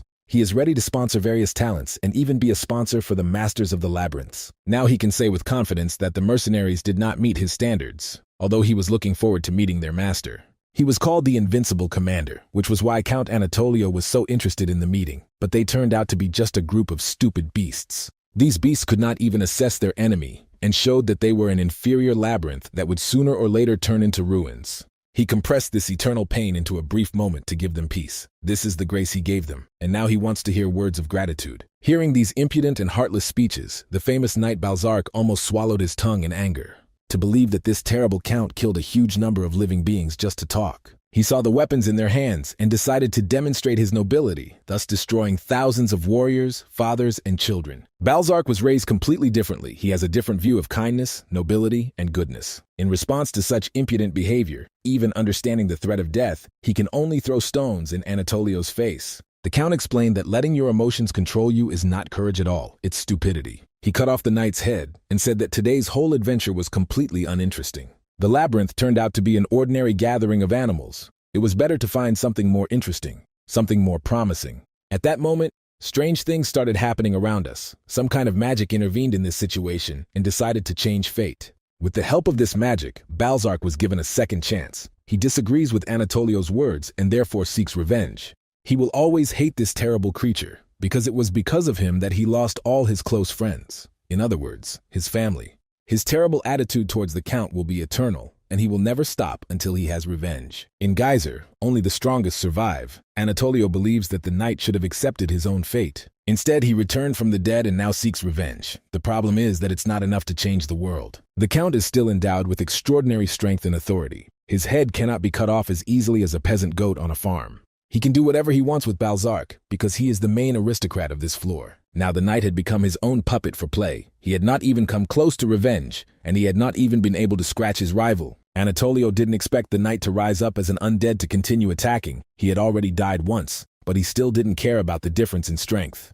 Throughout his long life, the count encountered a huge number of enemies who attacked him out of anger and desire for revenge. Oddly enough, nothing like this has happened. The Dullahan feed on hatred, but most of them do not achieve their goal. Instead, they direct their aggression at everything they see, and in the process, they almost completely lose their minds. Hestia received orders from the count to take this knight and teach him all the basics of martial arts. If the object of hatred is constantly with him, then Balzark is unlikely to lose his mind until he gives up revenge. It will be interesting to watch this. Maybe sooner or later this beast will change its mind. They got a very interesting loot. At least that's how Count Anatolio looked at the situation. For him, it was just fun. This is the story the Baron of the Ninth Floor heard. He was surprised, but extremely interested. As soon as the knight woke up in the Count's labyrinth, he immediately started a rebellion, trying to do everything possible to kill Anatolio. The problem is that he couldn't even defeat the weakest knight in this monster's army, so he didn't even come close to the Count. This is strange. Kim believed that a knight with a heroic rank could defeat a huge number of enemies. Angela had to explain to her Baron that Count Anatolio only keeps knights of heroic rank in his army. He has no ordinary soldiers. This is much more serious than he ever expected. Now he understands that Anatolio is too strong even for him. The knight continued his story. He said that there was nothing special after that. Everything was repeated over and over again. He attacked, and he was stopped and beaten. When his will to fight began to wane, Hestia tried to talk to him and calm him down. He was called a terrible creature without a brain and was offered to finally calm down and serve Anatolio to fight on his side. After that, Balzark realized that there was no point in staying in this labyrinth and left. He heard that an invincible general was fighting against an army of the undead and decided to go and meet him. Kim understood his story. It was interesting to listen to, and even gave him some useful information. He is sure that now he must reward the knight for all this and invited him to go together to the training hall. Kim promised to take the knight into his service, because now he had no right to refuse a warrior of heroic rank whom he could trust. They soon found themselves in the training hall of the Nagi Labyrinth, a spacious area located in the western part of the Nagi territory. They're not going to get their deadly weapon, even though Balzark is undead, but it's better for him to avoid mortal wounds. The Baron hints at a bare-handed fight, but the knight saw this as a total underestimate and prepared for a bloody war. He is ready to fight at full power, and oddly enough, that is exactly what Kim was counting on. It is unknown how their communication will develop in the future, but it seems as if Balzark will become the perfect component in Nagi's labyrinth. After a short masterclass, the knight decided to rest a bit. This battle had been very difficult for him. The knight was upset, but admitted his defeat, although he still believes that together with his horse, he would have fought much better and been able to win. Count Anatolio tried to give him a horse so that the knight could fight at full strength, but a problem arose. He's a Dulikon, and the problem is that such creatures can't subdue a living horse, which is why nothing worked. The walking undead can be found if you do a full-fledged search, but no one has ever seen a four-legged undead animal. Valets, who overheard this conversation, considers them all stupid creatures because it's easier to make a horse runny than to pick its nose. At that moment, Angela remembered the King of the Dead and said that if he were alive, something could be done with his help. Kim said that even if the dead king were here, nothing would change, because his skills in creating chimeras were terrible. The creatures he hypnotized were ordinary corpses that posed no serious threat and then fought against him at all. The most he was able to do in terms of modification was changing the Water Dragon King and replacing his head. Kim believes that his reputation is so overstated that, objectively speaking, Valets is an ordinary swindler. He was somewhat intelligent, but had almost nothing in terms of abilities and fighting qualities. It was very difficult for the King of the Dead to listen to these conversations about him. If he were in another body, he would immediately show who was in charge. Then he told them that if the King of the Dead could really make a horse undead, he would even bow to Valets. As soon as the necromancer heard these words, he immediately vowed to do everything possible to force the Baron to bow to him. The Nagas have long noticed that a snake has appeared among them, which behaves quite strangely and constantly brings problems. They began to discuss this guy often and even joked about him a bit. At this moment, Pinky entered the room and started asking the guys who exactly they were talking about. She was told that she had not yet met a younger slave, and it was him they were talking about now. When Pinky found out that this new guy was alone in the cemetery, she was very surprised.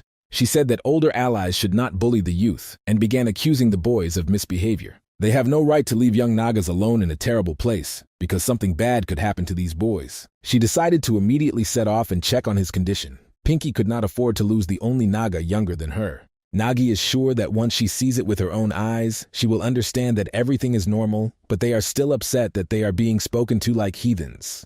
Pinky is incredibly angry that her older friends are behaving like this. She can't even imagine what it would be like if she was forced to spend a week in a cemetery. When she was first called up, everyone around her was very kind to her, and on the contrary, helped and supported her. They can be understood, because she is the most beautiful naked woman. Perhaps it was because of her that this newcomer took on all the difficult work. When she approached the cemetery, she was surprised that she didn't smell a terrible stench. It must have been through the door. Realizing that the space inside was airtight, Pinky guessed that the boy could have suffocated and died. She was very surprised when she saw that everything inside had completely changed. Now it's not scary to come here. Previously, they simply threw huge monster bodies here and didn't even cover them with earth. But now everything is different. It doesn't even stink here. All the bodies were buried with care, and according to all the rules, it is even hard to believe that this was done without the support of other Nagas. Previously, there was no building here, but now there is a place for a cemetery worker to live. When Pinky started watching Valets, she couldn't understand what he was constantly saying. The guy kept repeating that his body had taken in a lot of miasma over the past week, and now he was feeling a little sick. It's nice to see that after the guy came to terms with his situation, he worked actively and has already reached his limit. He's probably worried that he might lose consciousness because his body can't handle the pressure. Pinky continued to listen to his conversation and heard a lot of strange phrases that were difficult to understand. He seemed much more handsome to her than he actually was. It seems she even began to admire him. This guy is definitely different from the other older guys who sit in the tavern and drink beer all day. If the team doesn't help him, he'll soon lose consciousness, but if we work together, it will be more comfortable. Besides, this place is the scariest in Nagi's labyrinth, and they can only work together, so no one will bother them. She opened the door and loudly greeted the newcomer and said that she had come to help him. Valets couldn't understand who she was or why she had come here at all. He didn't even want to hear about any joint work. He's pretty sure he told everyone else he wanted to run this place alone, and he doesn't have the support. Pinky didn't listen to this guy at all. On the contrary, she admired him and considered his actions the behavior of a true hero. She assured him that she had come here of her own free will, but he started shouting and reminded her that he didn't need help at all. This is his personal little territory, and he is sure that Pinky has other responsibilities that she must fulfill. Despite being in a difficult situation, this newbie is still worried about Pinky breaking the rules of the maze. This makes her even more fascinated by this alpha male. Pinky must have almost fallen in love with him. The girl explained that she could make an agreement with the Dominican, and then they would work together. Within seconds, she went to meet with the maid to ask for permission to transfer to work at the cemetery. With all his strength, Valets tried to stop her, but Pinky didn't listen to him at all. He doesn't understand what happened to this crazy snake. He just recently finished training, and now everything is going wrong.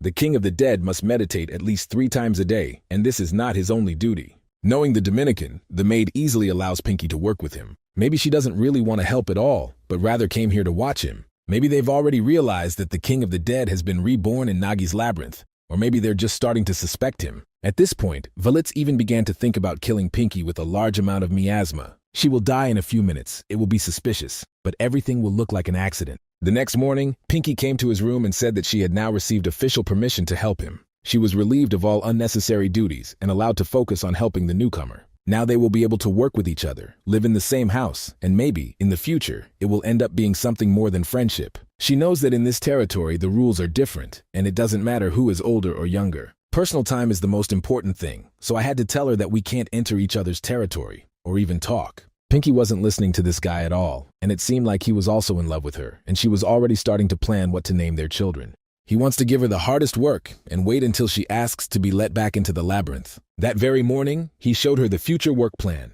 Pinky should leave all the useful parts and bury everything else. All this work needs to be done before lunch, because then there will be a new task. Hearing these words, Pinky's eyes filled with tears. She couldn't believe that the newbie had been doing so much work without support all this time. Now she promises to do everything in her power to help him, even if it means only sleeping a few hours a day. Valets tried not to panic. He hoped that her energy would run out after a few hours of work. Soon he began to see that she was having a hard time, and the girl was losing strength, which encouraged him. Surprisingly, they managed to complete the entire amount of work before lunch. Pinky turned out to be much stronger than he expected. He is sure that the Baron has sent an elite Naga to him for professional surveillance, so he needs to be patient. There was a knock on their gate, probably one of the slaves who constantly brings lunch. He was surprised when he saw that Pinky was now also working here. The girl immediately said that it was her own initiative, and she wanted to help the newcomer. The snake was very surprised to hear this story, but he understood that she was happy, and that was the main thing. His name is Durmi. He approached Valets and asked him to make Pinky happy, otherwise he would have problems. He has always loved her, so he hopes she will be happy and never forget about him. Valets looked at this whole festival of nonsense and couldn't understand what was happening. It seemed as if they had all lost their minds. This is probably all just a plan to make him lose his focus. Everyone around him is trying to ambush him while he absorbs the miasma. Valets will do everything possible to find out all of Pinky's weaknesses, because he has no place in this, and he will become the one who keeps an eye on her. Each employee can spend their own time as they please. Usually Nagi goes to the bar to have a drink and relax, but cooking is not like that. 3 days later, we move to the border of Nagi territory. Kim has met with a shady trader and is talking about the latest news. The merchant considers the Nagas to be a unique labyrinth. They were really able to make rapid progress and did everything on their own. If Kim was as big as the Water Dragon King, he would attract too much attention, and that would be bad. They arranged to meet with the merchant on the 10th floor, but first there was a small surprise. The Invincible Baron is a necessary procedure for lowering to the 10th floor, although even the Dark Merchant has not heard of it. Kim should sign for this creature because she's actually his longtime fan. Previously, Kim believed that the group of dark traders were just suspicious imps like his ally, so he didn't expect to see demons here. Actually, the imps were responsible for these floors of the abyss many years ago, but then everything changed. Now, it doesn't matter to the retail chain if someone dies. They prioritize their products and focus on them. This demon must be at work here because of the imp's greed and lack of conscience. But Kim shouldn't worry about that. She's a bit strange, but she's still considered a higher being, so it was helpful to have her on your team. Kim almost forgot to give the merchant the promised dungeon core, but as soon as he did, the merchant fainted with joy.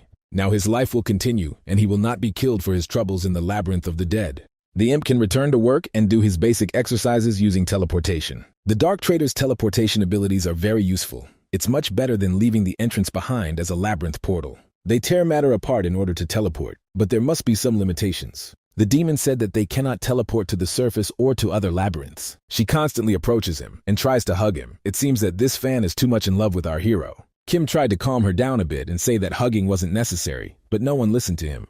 Within a few minutes, using a teleportation portal, they found themselves on the 10th floor of Geyser. It's even hard to see the ceiling here, so this place really does resemble an abyss. Unfortunately, they were about 5 minutes late due to personal problems, but that didn't stop their plans. Thus, Kim met the mercenaries who were responsible for protecting the dark merchants on this floor. They're called Fails, and they really do look quite strange, although you can get used to it. Even the mercenaries had already heard many stories about the legendary Baron of the 9th floor. He must pretend to be one of their interns, just as was agreed upon with the dark traders. To begin with, Kim decided to call on his parasite to help in order to assess the strength of these mercenaries.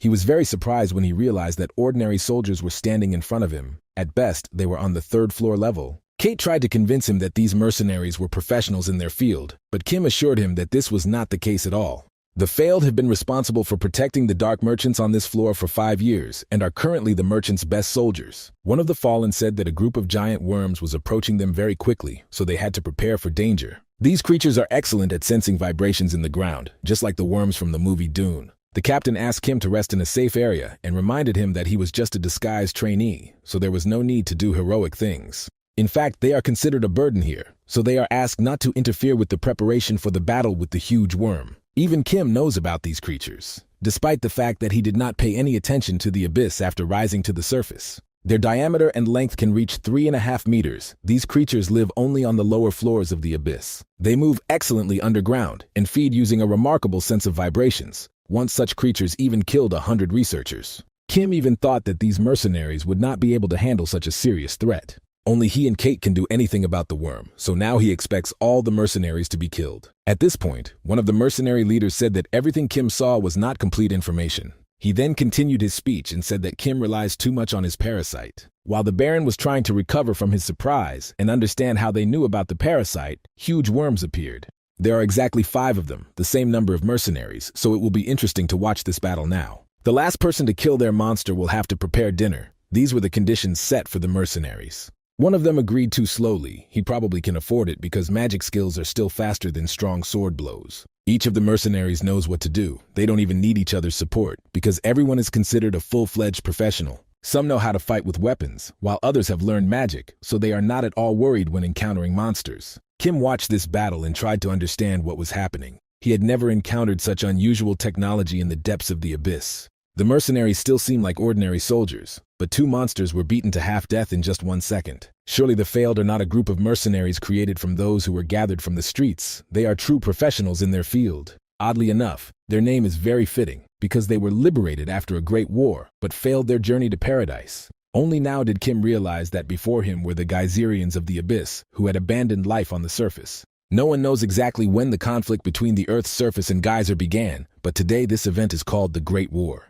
Not even 10 years have passed since the moment when captured people began to be used as slaves. They were no more than ordinary soldiers or food, and the creatures they gave birth to came to be called Geyserians, Kim being one of them. They were born in the depths of the abyss, and from the very beginning, these children were very different from the people on the surface. They were very efficient workers due to their superhuman strength and endurance, which is why they were noticed by aristocrats. Those who lived on the lower floors received serious support and opportunities. Kate cannot understand how people were able to win the war if they didn't even reach the lower floors of the abyss. It seems as if someone intervened in this war and decided to stop it once and for all. It is not known who it was, perhaps King Geyser, a nobleman, or a hero of humanity. To be honest, it doesn't even matter. They have the potential to become more powerful through survival in harsh conditions, and the strongest creatures of the abyss feared this. They probably thought that if they just sat idly by, they would eventually be destroyed by these children. That's why it was decided to expel the Geyserians and pretend it was just a prisoner release, and then hope that these children would lose their powers. It was these creatures of the abyss who ended the war so that the people of the abyss could not take over the dungeon. But despite the wishes of higher beings, there were those who turned their backs on humanity. These people returned and took their place in Geyser, and here they are called the Fallen. It was this group of warriors, also known as mercenaries, that Kim had just met. Now it is clear that they are just children of the dungeon who have given up life on the surface and remained in the dungeon. They were able to achieve incredible strength just by being underground. It feels like something is missing. Maybe there's another secret. Kate began to explain deeper things. Even though she is a demon, she is not technically a geyser creature. Their conversation was stopped by the leader of the Fallen. He had already heard what their newcomers were talking about, but he didn't see anything wrong with it. He asked to be given the opportunity to introduce himself to them. His name is Lee Purim. He is the captain of a mercenary group also known as the Failed. A little later, they met other members of the team, a girl named Hyojin and her sister Eugene. They are cheerleaders. There are also 2 other warriors on the team, a boy named Jeongwon and a little girl named Suhyun. They are scouts. They just confirmed their skills, so Kim can no longer worry about their skill. He finds it hard to believe that they really gave up on the opportunity to return to the surface. Lee was sure that Kim remembered the atmosphere in Geyser when the prisoners were released after the war ended, but the Baron had forgotten all about it. It was a series of horrors that are impossible to forget, although memory loss in the abyss is a common occurrence. Lee decided to personally tell Kim about all this. He started by remembering how there was a holiday in Geyser. This holiday was called the Festival of Amazement. Tens of thousands of people were released at the same time. It's not hard to guess that all these people were released in order to arrange a delicious dinner for the monsters and to taste these little delicacies. All the people around were eaten alive as soon as they were released from the labyrinths. No one could understand the situation, since everyone around had lived in Geyser their entire lives. The children could not understand why these people wanted to return to the surface so badly and were even willing to risk their lives for it. They weren't even sure that the surface even existed, that there was no ceiling, and that you could see the blue sky. It's hard to believe that there really are clouds floating towards the scorching sun. It all just looks like a children's fairy tale. Someone even talked about unusual stars, planes blown by the warm wind of the evening sky. There were also stories about the boundless ocean, but all of these were just stories that the Geyser children couldn't even believe. For them, the reality was completely different, with huge monsters and creatures, a theme, and constant screams of terror. The children could not find an answer to this question, whether it was really necessary to risk their own lives for the sake of the surface. They say they failed during their journey to the surface of the earth, but that's not true, because they failed when they tried to begin this journey. They gave up from the very beginning. All of this was done for one purpose only: to survive. If death is the price to pay for a dream, then they decided to give it up and flee to the very edge of Geyser. In these depths of the abyss into which they have gone, there is no place for hope. There they will be able to replace the warm sun, fresh air, and human smiles with shadows, dirt, and terrifying screams. For them, this very paradise on the surface does not exist because they have refused to exist anywhere other than the abyss. These children returned to the master of the maze who had freed them and begged to be taken back, and they succeeded. From that day on, they began to work as soldiers, not prisoners, at least until the labyrinth was destroyed. The master of the labyrinth was killed during the war. They barely managed to escape. Some don't even remember how it happened, but it was very dangerous. Further history is also important for understanding their past and current existence. Lee is a little nervous and can't decide if he really needs to tell this whole story to someone he's seeing for the first time. Even if he is the first person they have met since their release, they can still be understood because they are not at all like ordinary people. Kim finds it difficult to understand their motives. He was born on the 12th floor, which is even deeper than this place. He still managed to reach the surface, the same surface that the Fallen had abandoned. Now they all want to know at least something about this surface, how ordinary people live there, what they do there, and what they think about. Is it really warm air there? And sometimes you can see water falling from the sky, because some say it's not water, but ice. Kim confirmed their expectations. On the surface, one can find blue clouds, a scorching sun, countless stars, and a boundless ocean. At that very moment, he opened a portal 50 degrees east and named his destination, a base on the surface. Only when all these mercenaries see reality with their own eyes will they be able to understand what he is talking about. Within seconds, the portal was opened and they were all free. Kim gave them the opportunity to enjoy this moment in peace and said that they were no longer failures at all. They were just a little late. Within a few minutes, each member of this team took off their mask and freed themselves from the terrible clothing of the abyss. They ran on the green grass, breathed in the fresh air, and enjoyed the rays of the sun on their faces. They find it hard to believe that everything around them is glowing, and there are no monsters trying to eat them. It's hard to even believe that the air can be so clean and the grass so bright. Only Kate can't go outside. She would like to, but she is not allowed to leave her workplace. Lee had heard that their species kept returning to Geyser from the surface, which is why he believed in the existence of the surface. Of course, now he can admit that he didn't expect everything here to look exactly like this. He thought it was only slightly better than a dungeon. This experience is hard to put into words. All that remains now is to thank Kim for these incredible opportunities. Geyser's blessing refers to mana, which is what all creatures born in the dungeon possess, including Geyserians. The deeper you descend, the more concentrated the mana in your body, and in the process of evolution, the beasts of the dungeon have adapted to this. This is just a hypothesis, but Lee believes that because the children of the dungeon didn't have time to evolve, they learned to absorb the mana around them. So Geyserians born in one area are equally strong in another area. Lee said that this is not entirely true. Mana does not become complete after birth. It grows along with adaptation to the environment.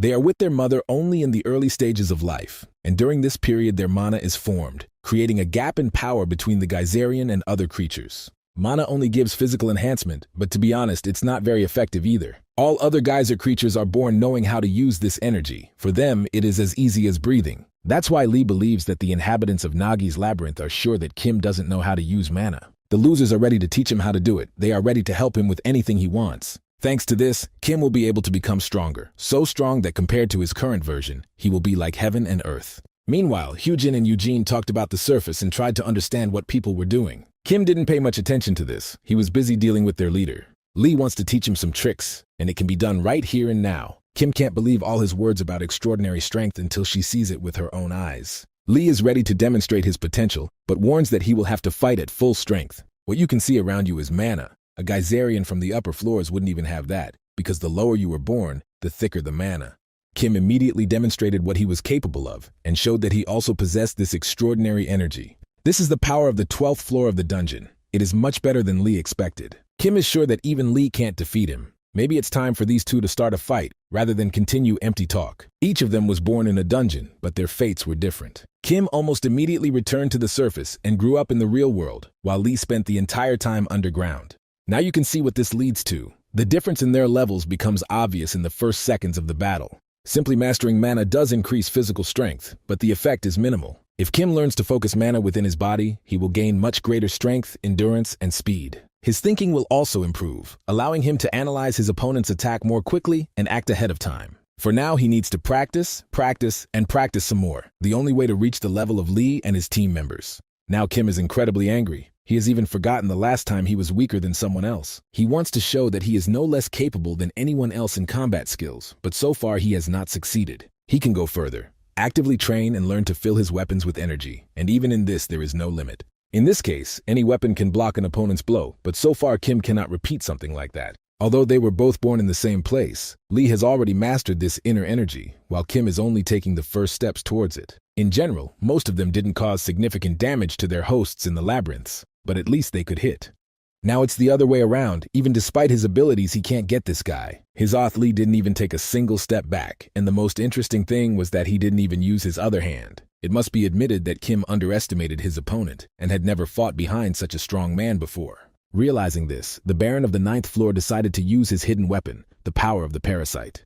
With lightning speed, he approached his opponent and prepared for a new attack. At the last moment, Lee said that he would not allow anyone to use parasites during the battle. This should have been discussed earlier, but it's never too late to show a beginner the rules of conduct during training. It seems that up until this point, Kim believed that being a parasite was a privilege that only he had. Parasites are an endangered species, but they still exist in Geyser, so it's not that strange to encounter one on another person.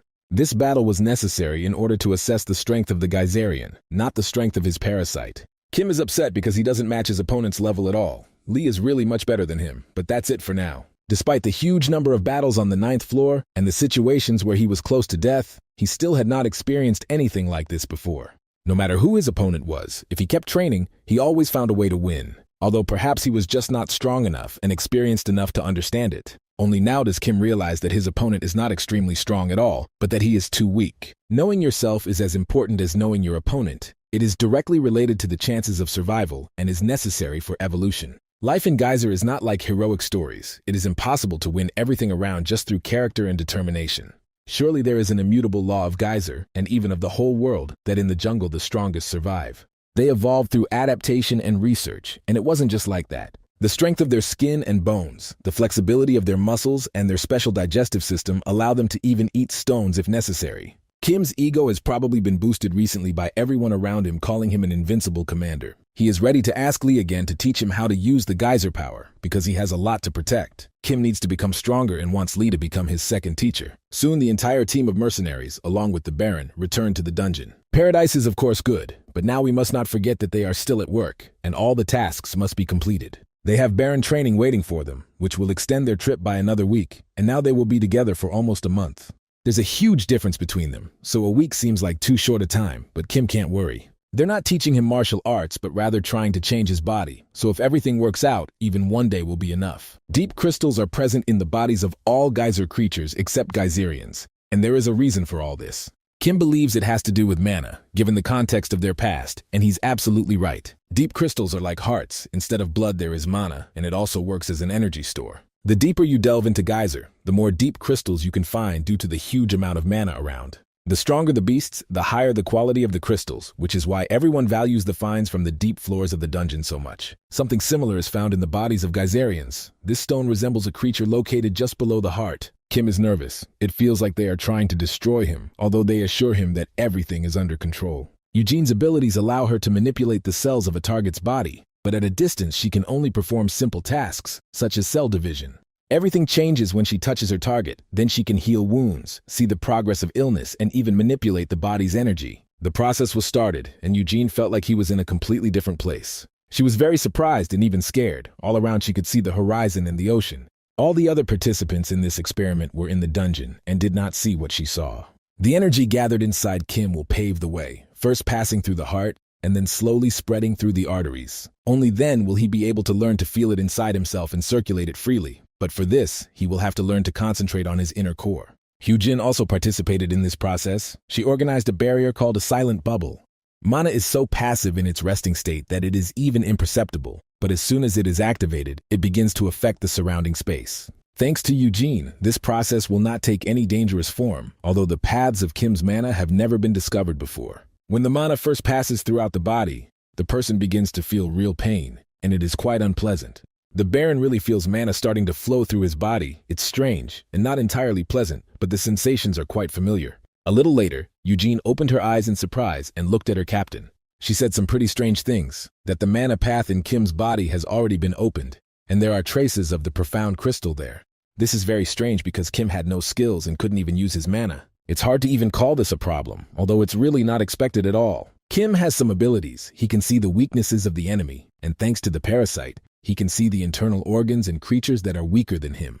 This technique activates when his eyes start to burn. Maybe he can't control it. During their battle, he also used this technique, but it activates independently of his will. This is not a skill at all. He didn't have shining eyes during the battle, so this is something completely different. Skills are created depending on the surrounding world. This is a spell that the Geyserians use with the help of mana. Those who are sent on reconnaissance or used as bait gain the detection skill. People who have had to learn to read their enemies' movements and focus on avoiding battles are beginning to see the future. Usually these skills are created when you are one step away from death in extreme situations. It turns out that the blessing of the geyser is the skill of the Geyserian, but that's not all. Most skill users are unaware of the source of their powers. They only remember the feeling that arose when the technique was activated. That's why they don't know how to invest their mana in strengthening their bodies, but they still use mana, even if they don't understand what's happening. It's really easier for them to create a profound crystal and train mana, which is why Kim can make significant progress in a short period of time.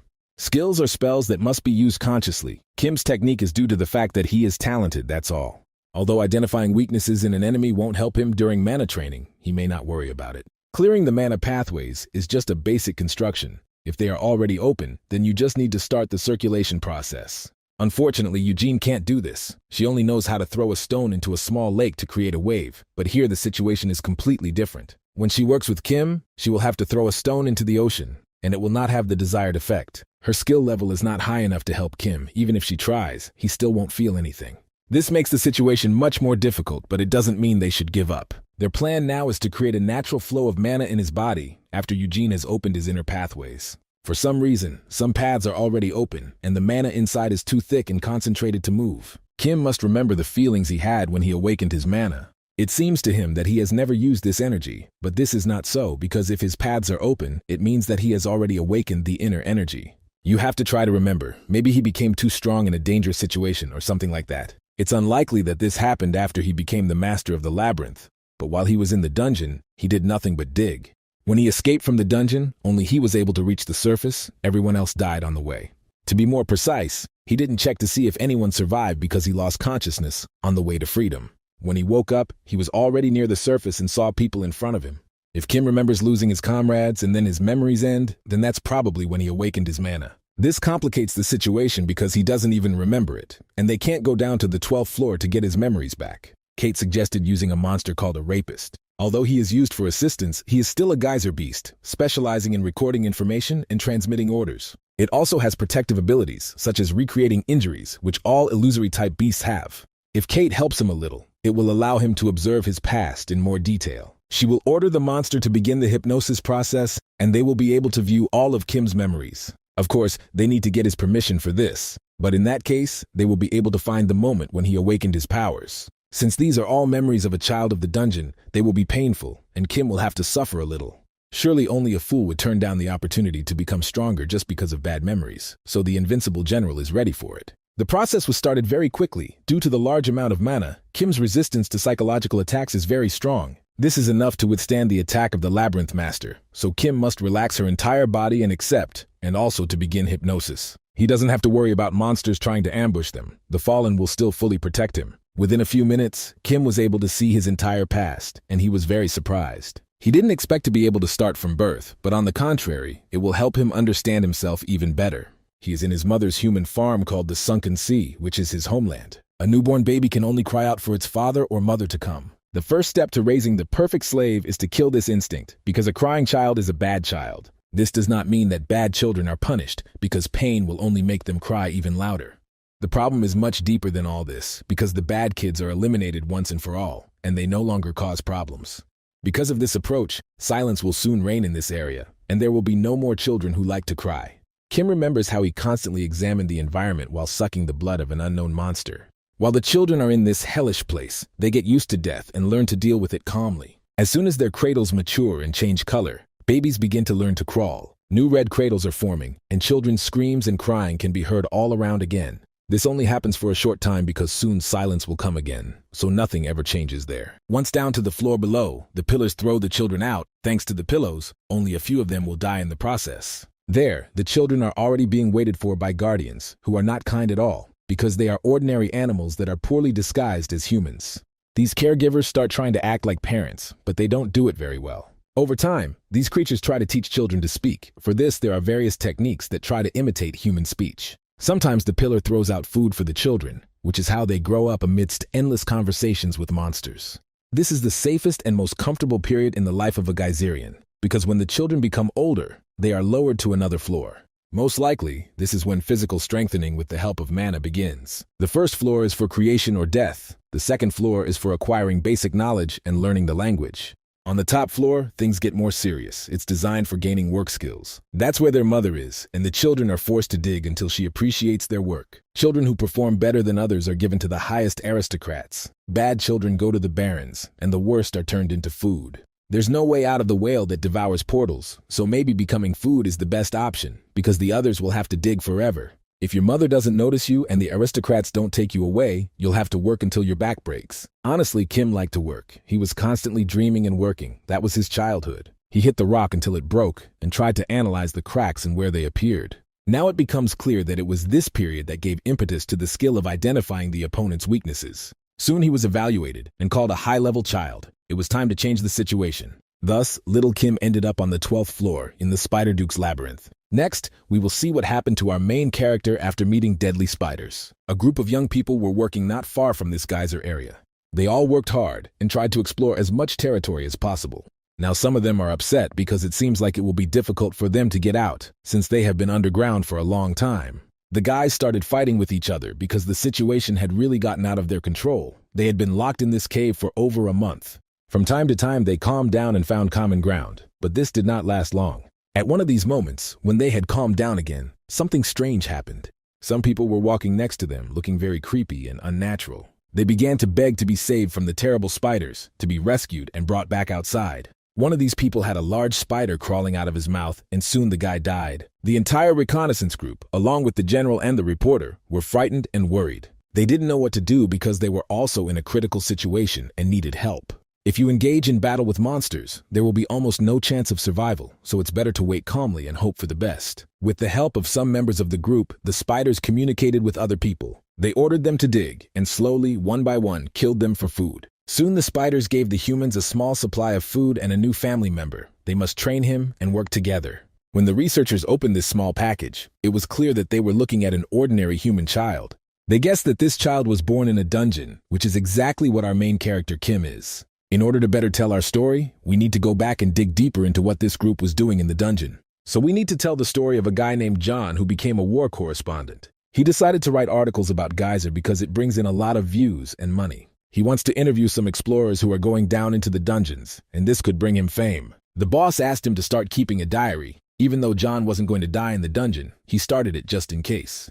Not only operators and researchers will descend with them, the military will also participate in this research. They should videotape several scenes of the battle and come back. Everything should be simple and clear. A little later, John learned that only 30% of people return alive, and that's when he started to get nervous. They are approaching the 3rd floor and have not yet participated in any real battles, but all this is ahead. Many different monsters appear on their way, which look weak and not very smart. The soldiers accompanying the researchers are no longer very happy. The atmosphere is becoming more tense, and you can see bloodstains on the ground. John never stopped and constantly continued to write his diary. He described even the smallest details of his journey. When they were on the 2nd floor, things got more interesting, because the military warned of approaching danger. Soon, John found himself completely alone, as the military began fighting monsters and were ambushed. He soon found some comrades, but most of them were already dead. One of the soldiers saved his life. Now they are alone, but there are too many dangers around. This soldier's name was Jisok. He had 2 weeks left before demobilization, but as we can see, he was completely unlucky. They were able to find some food and water and began hiding in the ventilation shafts on the 2nd floor. We have to wait for the army to come and save their lives, but there is no other choice. We will have to be patient. Soon, regular encounters with monsters began, but for a while the boys were lucky. This couldn't last forever because when you're in a dungeon, your life is always in total danger. After being attacked by one of the monsters, John was found by unknown creatures. They even helped him survive and wanted to send him to auction. As a result, John is still alive. His phone and watch were taken from him, but the diary is still nearby. It seems to him that 2 months have passed, but during that time he has almost gone blind because there is no light around him at all. He doesn't even know what floor he's on, surrounded by a large number of huge spiders that force him to work tirelessly. John frankly admits that he has become an ordinary slave who is forced to work in order to stay alive. He had never seen such scenes in Geyser before, even on TV. Perhaps humanity had not yet reached these corners of the dungeon. People are generally mistaken when they think they are winning the war. They believe that they will be the ones who will be able to push the monsters off the surface. In fact, monsters don't care at all. They fight for territory underground and don't pay any attention to people at all. Soon, a group of such slaves was formed who had to work and bathe constantly. In addition to John and Jisuk, this group includes Chan, a special forces major, as well as Park, who came here for marketing purposes for his company. Also with them is a fat man named Jong and a chef named Hanel, but that's not all. The last members of the team are Jiwon and Yoon, both of whom are technicians for the company that worked in the dungeon. It seems they all saw the Red Demon before they were captured and turned into slaves. They soon realized that the spiders were constantly searching for valuable resources called deep crystals. Apart from crystals, the local monsters don't need anything else. They are constantly busy searching for these artifacts. Sometimes they were attacked by huge monsters, but they were very lucky that there was always an observer next to them. A huge spider that is forced to watch people's work is called an observer. Defeating this monster and then extracting the crystal from its body, this greatly surprised John and the other team members. He began to suspect that the deep crystals might be the reason why the monsters of the abyss were so strong. Perhaps it also affected humans.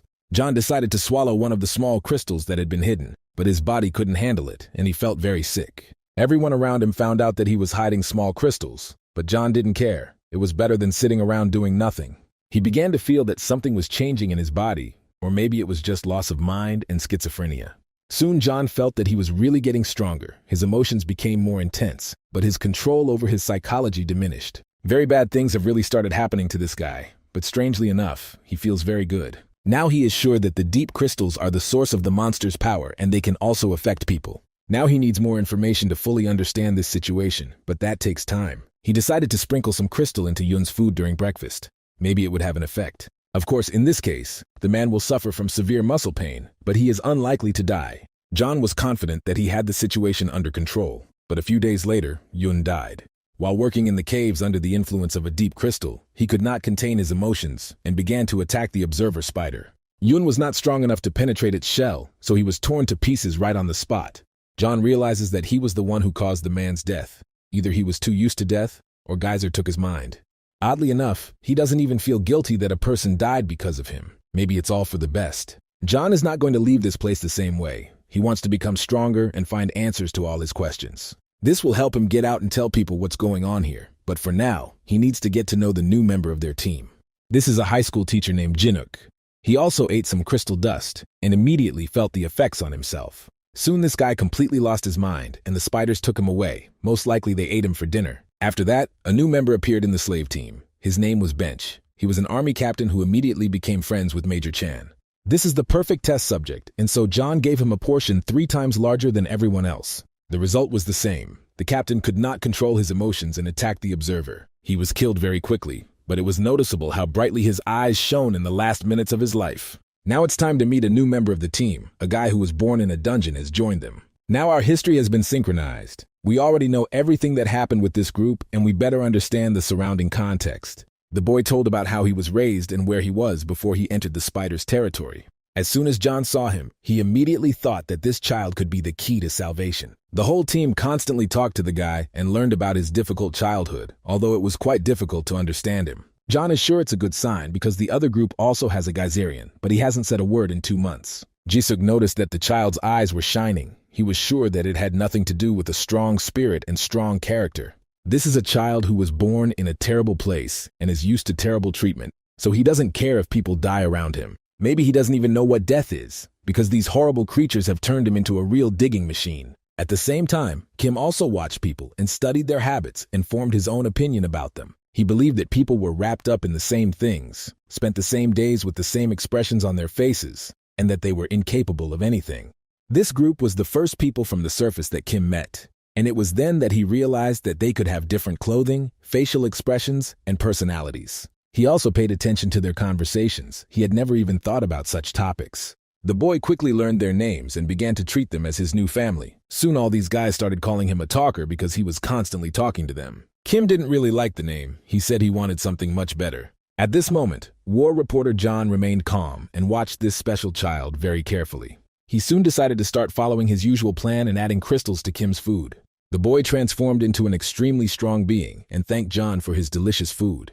The reporter had no idea that this child could withstand such a large dose of crystals. He ate almost half of a large stone. After that, it's hard to even call this kid an ordinary person, to be honest. He's a real monster. Soon, a group of people began to suspect John of some cunning actions against the child. They found meat that Kim had not eaten.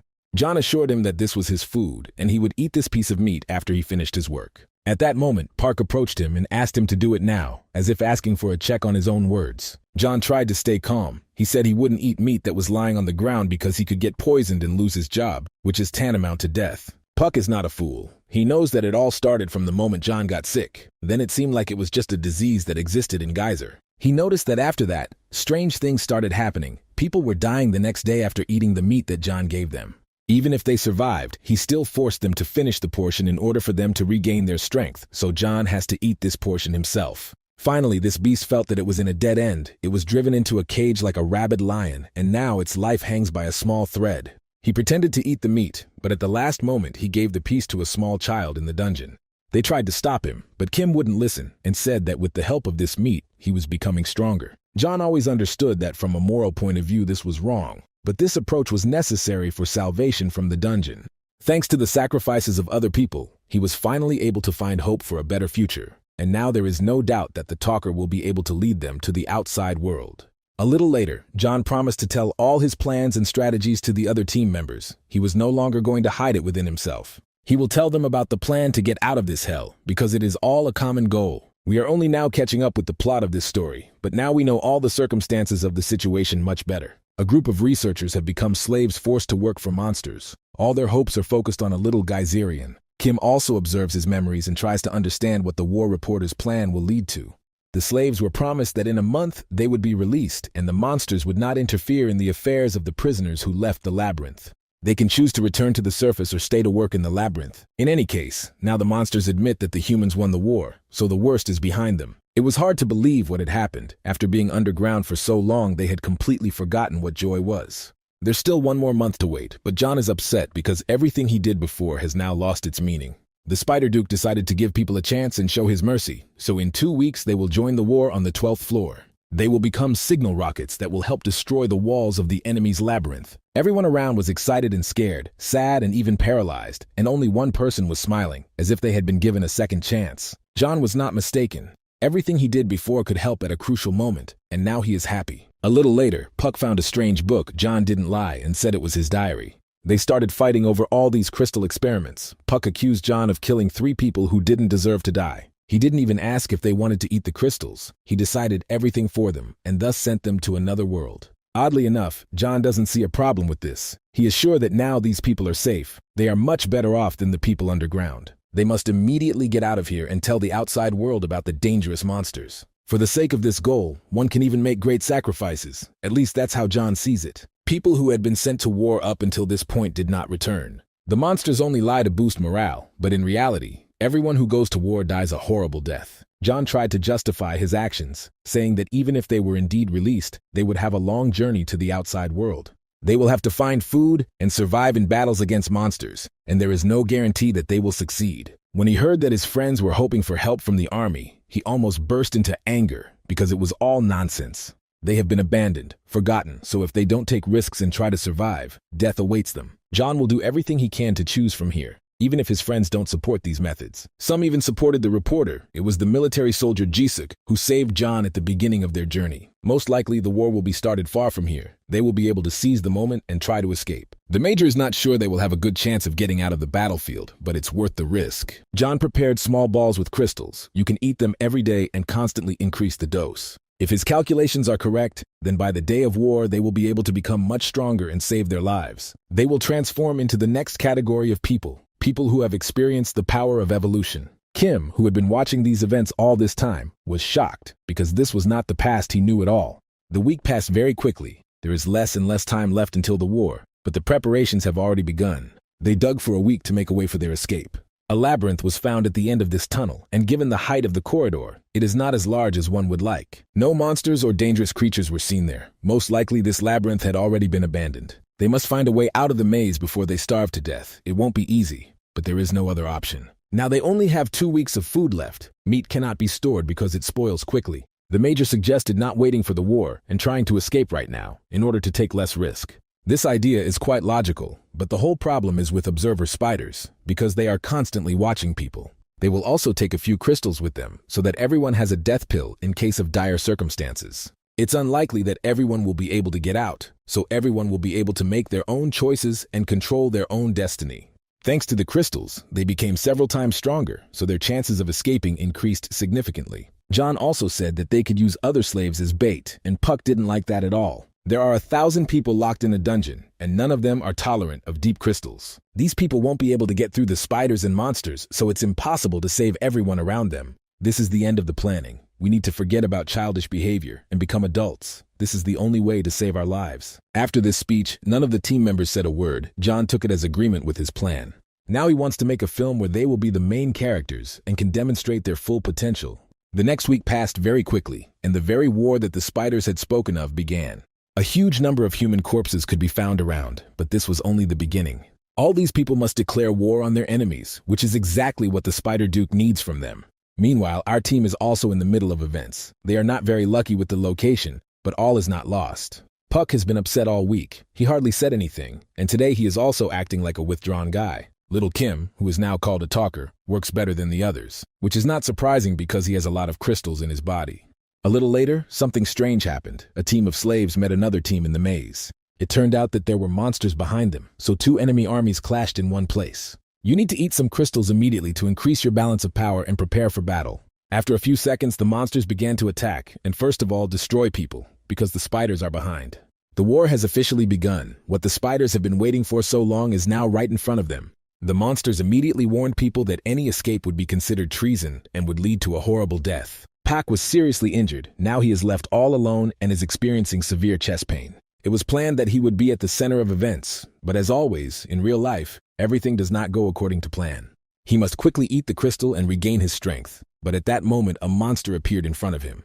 This destructive force was so strong that for a while, Park felt like a Superman who could fly. The problem is that he dropped the crystal, and now he is left without a source of additional strength and energy. As a child, his parents said that God had given him something that others didn't have, that if he was kinder to the world would be kinder to him. He was always taught to be a good child, and his parents were not wrong at all when they said that his world was filled with goodness. Pak had always hoped that the same rules applied underground, but it turned out that this was not the case at all. On the mountain, in the world of people, his sincerity and good behavior always brought him gratitude and help from other people. Here, underground, his sincerity and behavior brought him a huge amount of accusations and insults. Acting like a good child turned out to be a bad idea while far from the human world. People's true behavior is revealed when they are one step away from death, their faces change, and an internal struggle begins. Even when other team members were losing their humanity, he tried to behave well and keep his conscience in mind until the very end. He was sure that if a man like him turned into a beast, everyone else would fall immediately, but it turned out that in the jungle, the strongest wins.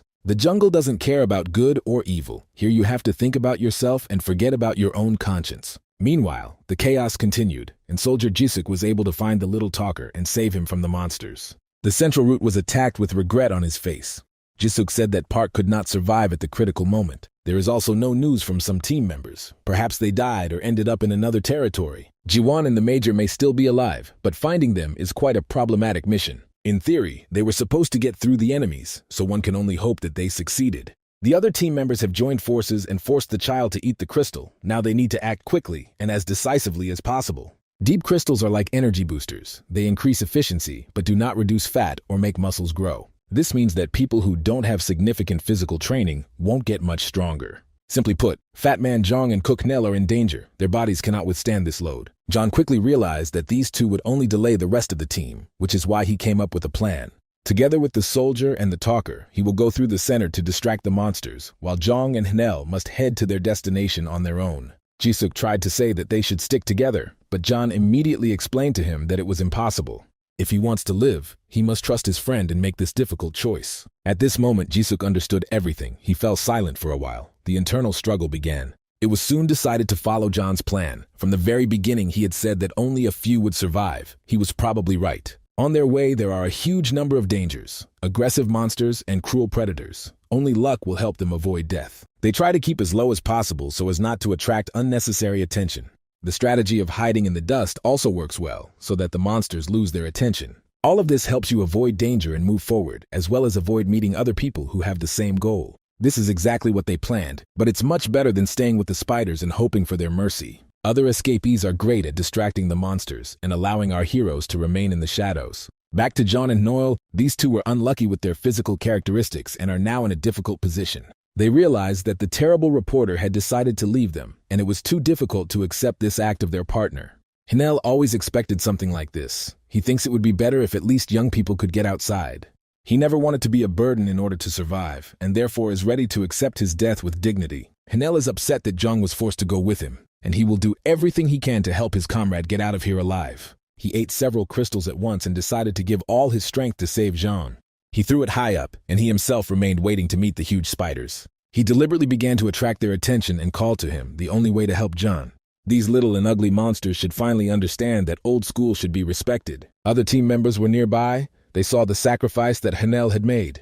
John guessed almost immediately that this crazy grandfather had eaten a lethal dose of crystal, a brilliant decision at a critical moment. It's even hard to believe that this dwarf is capable of such strange things. Now he even looks like the king of the hammer maze. But no matter how strong he is, in a battle with the Spider Duke, his strength is no match for that of his opponent. Jisuk listened carefully to his friend. After a few seconds, he turned his head to make sure that everything was okay with the talkative guy. The soldier was very surprised when he saw the child of the dungeon preparing for battle. Kim did this because he always considered Grandpa Hanel his friend. This grandfather even promised to buy him some delicious bread after he returned to the outside world. The soldier tried to stop the boy, but Kim didn't listen to anyone and turned on predator mode. Meanwhile, the fat man realized that his grandfather had given his own life to save him. He saw Hanel fighting with all his might against the spiders and trying to hold them back. He sacrificed his life for the sake of other insects, so John must get out of here immediately and find a way home. After a while, the grandfather realized that he was not alone at all because the chatterbox came to his aid. It's nice to watch different generations meet, and it's especially nice to understand that the younger generation supports their predecessors. Seeing this, John could no longer try to escape. He had no right to escape when others were risking their lives and fighting monsters. He immediately remembered John and realized that at that moment he was no different from that freak, and he didn't want to look like that piece of shit. He took out of his pocket a huge crystal that had been left for emergencies and prepared to eat it. Meanwhile, John found himself in danger. One of the spiders saw him and decided to eat some live meat. This terrible reporter was very lucky that at that moment, another monster attacked the spider and a fight broke out. Meanwhile, Jisuk kept thinking about the dungeon child and trying to save him. John approached his friend and said that he couldn't think about others forever, because it could only end in death. They should leave this child with the other team members and get out of here immediately. If this is not done, they too will find themselves in the mouths of huge monsters and turn into stew. It almost happened, but at the last moment some unknown creature flew over them and melted the monster's hand. They had never seen anything like it before, although that wasn't surprising, since they had been working and digging all the time. Only a little later did they finally see in front of them these huge spiders, who are the Duke's personal guards. They're going to attack, so if you don't forget about the talker now, there'll be no chance of saving your life. Grandpa Hanel finished the first round of fighting the monsters and started yelling at the child. He won extra time for the youth, but Kim decided to come here and join the battle as well. It's hard to understand. Oddly enough, the little Geyserian kept repeating that he wanted to taste the bread that Hanel had so actively promised him. Grandpa was pleased to hear this, but he was still angry that this child was risking his life for him. The monsters are approaching. There are more of them every minute, and they are all already hungry. Looking closer, you could see some fat creature approaching the spiders, which means that John had eaten the same death crystal after all. At this point, the grandfather completely lost control of his emotions and began to accuse everyone around him of not appreciating his sacrifice. He did all this to save the youth, and as a result, they are all now at risk of death. John says he would rather die than live with the guilt of abandoning his friend and running away. They have the opportunity to choose from here together. If they work as a team, they will have chances. The reporter promised that the death crystal would cause instant death, but as a result, they are still alive and doing great. Then something interesting happened. The grandfather asked the chatterbox to give him the deep crystal and immediately took the stone from his hands. John couldn't understand why he was doing this, but the deep crystals were not magical artifacts at all. In reality, a person cannot control this power, and if at first John didn't believe it, then he changed his mind. He looked at his own legs and realized that the human body could not handle this force. Now they were both disabled. The deep crystal takes away the feeling of pain, but the effect soon begins to wear off, and if it weren't for Kim, Grandpa would have passed out from the pain. For them, everything is over. They need to at least try to save the little guy, and to do this, they need to act decisively. John must do everything possible to ensure that the child gets out of the dungeon alive. That was Nell's last word. The fat man tried to stop him, but it was too late. The choice had been made. All that remained was to obey his grandfather's last will. The fat man tried to save everyone to the last. He believed in the extraordinary properties of crystals, but he overestimated them too much. We must forget everything that happened in the past and look to the future because the danger is still there. John was very lucky to have a dungeon child next to him. Otherwise, they would have already turned into steak. There is almost no way to the outside light around them. There is either lava or a pack of monsters. Spiders are constantly approaching and preparing to attack, so you need to make a decision quickly. A small child is incapable of strategic thinking, so John should not leave him, but at his feet he is constantly getting stronger. Everything must be done so that the talker can leave without him, and John must make a difficult choice and give his life for the child. He grabbed Kim and asked him to never repeat his mistakes in his life. The fat man apologized to the boy and began to shout and call for help from the major. It turned out that he saw Major Chan ahead, along with Jiwan, so they were alive and still heading for the exit. The little chatterbox fell right into their hands. Now the three of them must do everything to save themselves. The major looked more closely at the fat man and saw his leg problems. It was hard for him to accept this, but he understood that the fat man had made his choice and would hold back the monsters for the sake of others. He will do everything possible to give his friends more time to find a way out of this hellish place. If he becomes stronger and makes the spiders afraid, he will do an incredibly good deed and die with dignity. He wants to make the spiders afraid so that they feel like a person who has encountered a wild beast in the mountains. He can't be an ordinary obstacle, because he has to pose a real threat and lose his mind through rage. These horrible spiders had brought him a great deal of misfortune. Now they would pay for it, for he would tear them into a million pieces like a hungry bear. Reporter John is still alive, as is his partner, Soldier Jisuk. Some places in the tunnel have collapsed, but they can still crawl through, especially since they still have food reserves. These monsters won't be able to chase them, because only a human can crawl through this tunnel, and it's unlikely that fat guy Jong would be able to do that. If they can get out of here, they will be safe for a while, but the rest of the team must be forgotten. John asked the military to forget about the dungeon child because the situation was out of control, but he understands that this is bad. He understands that he no longer has a Geyserian with incredible physical abilities by his side, which is a great loss. He tried to rid himself of unnecessary baggage, but as a result, he lost an important member of the team, although the chatterbox may still be alive. Strangely enough, they soon found each other and met again deep in the labyrinth. The Major said that everything was under control, and while he was trying to come up with a new plan, a large spider appeared behind him. John is a very experienced warrior who has been through several different wars in different parts of the world. His intuition is at the highest level, so he managed to turn around. Within seconds, this experienced warrior killed the spider with his bare hands, ripping off its head. He has a very trained body, so there is a big difference in the effect of the crystal for a person who has trained and one who has eaten burgers. There were a huge number of monsters behind them, so they decided to climb into the maze very quickly and rush to the exit. They all passed, but the Major was still inside. He saw that they were being chased by spiders. If these disgusting creatures are not stopped, their entire team will not be able to escape, and they will die. The Major decided to stay inside and also give his own life to save the majority. You don't have to be a soldier to give your life for your friends. The main thing is to have a big heart, and Major John has a heart the size of a soccer ball. It seemed that he would never get out of there. He stopped the spiders and collapsed the tunnel on himself. All team members were about to move on, but hearing strange sounds, they stopped and soon saw the Major's hand. This legendary warrior not only stopped the monsters, but also stayed alive. A book should definitely be written about his adventures. The Major looked upset. He said he had no choice, and now other people wouldn't be able to get through.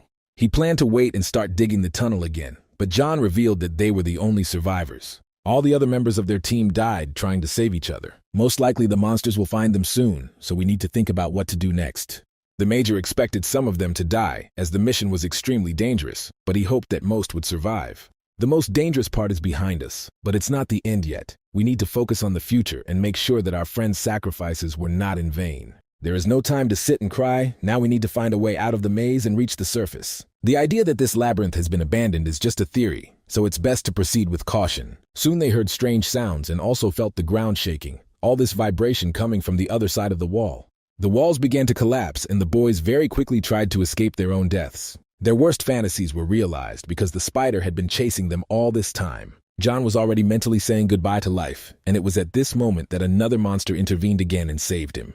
When he gets out of this dungeon, he will have to erect a statue in honor of these green monsters. They have a small window of time now, so they can take advantage of the opportunity and escape. As John got up and tried to escape, he saw that this monster had a human face. He didn't have time to analyze the situation, but everything that happened made him think. He began to tell his friends that the monster who saved him was Puck. The Major immediately assured me that all this was impossible, that the mind was probably losing control over emotions due to constant stress. Meanwhile, the spider had won the battle with the green monster and still looked like it wanted to continue eating. The troubles still weren't over. The team members completely forgot about the ambushes that could be in the maze. Jiwan behaved too prudently, and therefore did not notice the trap he had stepped into with his feet. He had never been so hurt in his life, but he had only himself to blame for it. If he had been more careful, he could have avoided trouble, but it's too late to cry now. He will have to be carried on his own 2 hands, but this cannot last long because he is losing a lot of blood. Jiwan was even in the arms of the Major on the battlefield. He is too weak a link in this team. John tried to talk to him constantly and begged the boy not to die, but no one is immune from blood loss. Monsters are constantly catching up with them. They smell blood and constantly pursue their victims. Jiwan understands that he is only slowing down his friends, so he is ready to become a victim. As soon as he thought about it, he immediately found himself in the hands of death. Jiwan didn't even have time to ask for it, but John immediately left him because he instantly analyzed the situation. Inside, he's even grateful that Jiwan stepped into this ambush because he's always been so weak and slow. This could be called a lack of humanity, but on the other hand, in the depths of the dungeon, it is difficult to remain human. The other teammates couldn't believe their eyes because they had just lost another comrade. John took this opportunity to demonstrate his artistic potential. He started crying and said that Jiwan sacrificed his own life for them, and now they must live and glorify him in the human world. The major immediately believed the story, but the soldier looked as if he had doubts in his soul. He tried to understand what had happened and began to suspect that John might have done something terrible.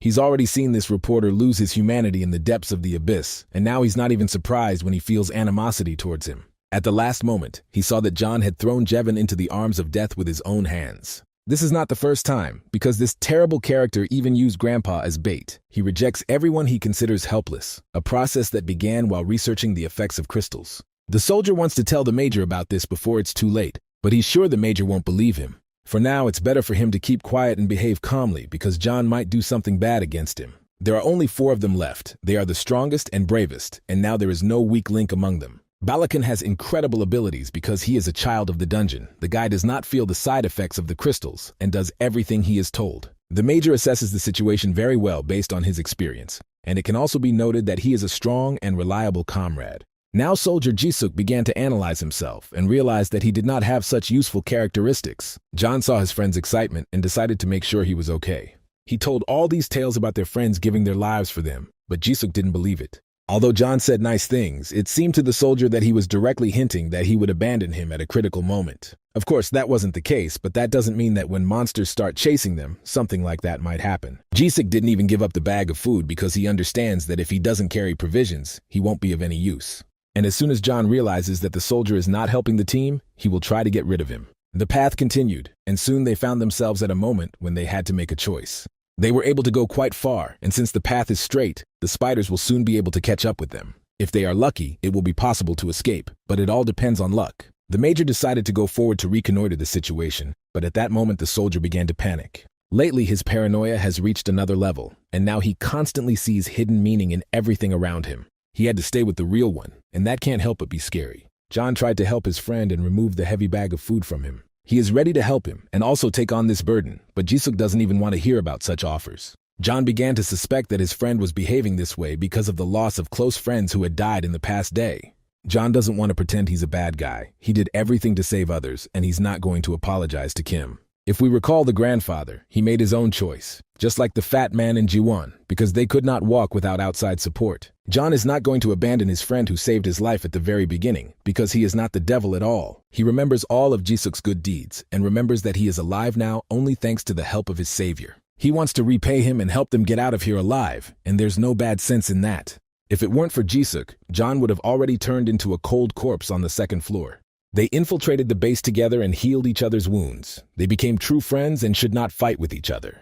On the other hand, he is right, because in a critical situation it was John who always came up with a rescue plan. If it weren't for him, things could have ended badly, so maybe John deserves a second chance. It was decided to give up the bag of food and relax, and the soldier set off to explore another part of the maze. He even apologized to John for having bad thoughts, and it seemed like the guys had found a common ground. All this time, John had considered the soldier the strongest when it came to psychological resilience, but now he had reached his limit. He had already begun to think that the soldier would not be able to stand it and would soon completely lose his mind, and it was at this time that he met the monster. In parallel, Jisuk looked around the maze and thought about what happened in the past. He believes that everyone around him is tired and in the same state right now, so it's better not to doubt his teammates. He must do everything possible to save his friends and bring them home. This is what we need to focus on. Hearing strange sounds, he turned around and saw behind him a huge monster that had come to kill the others. He stopped for a while because what was happening before his own eyes was even difficult to put into words. John, who 2 minutes ago had sworn friendship and promised to be with him until the end, began to run away. He pressed the button in the maze to activate the ambush and said he really didn't want to do it.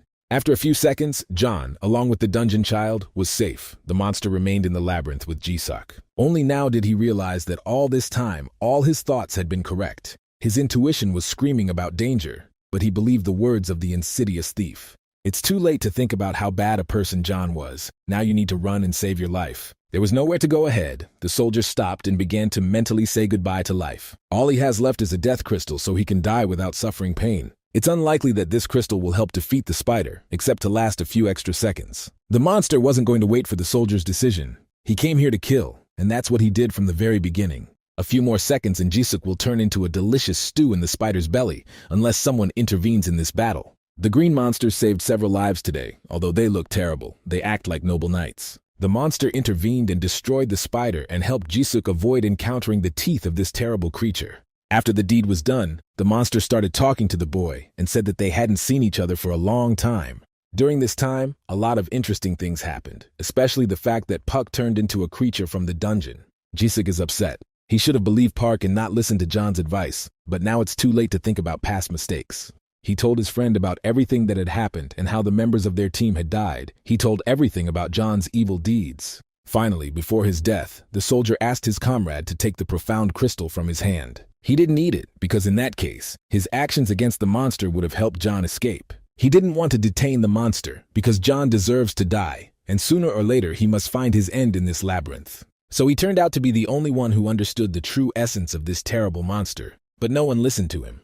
In fact, Park is very grateful to John, because from the very beginning his whole life seemed like a complete lie. He constantly lived for the happiness of others and forgot to think about himself. He believed that everything was fine as long as those who loved him were happy. Now everything has changed. John has made him understand that all this is just meaningless nonsense, that he should think only of himself and become selfish. Everyone around him always took his good deeds for granted, but he wouldn't make that mistake again.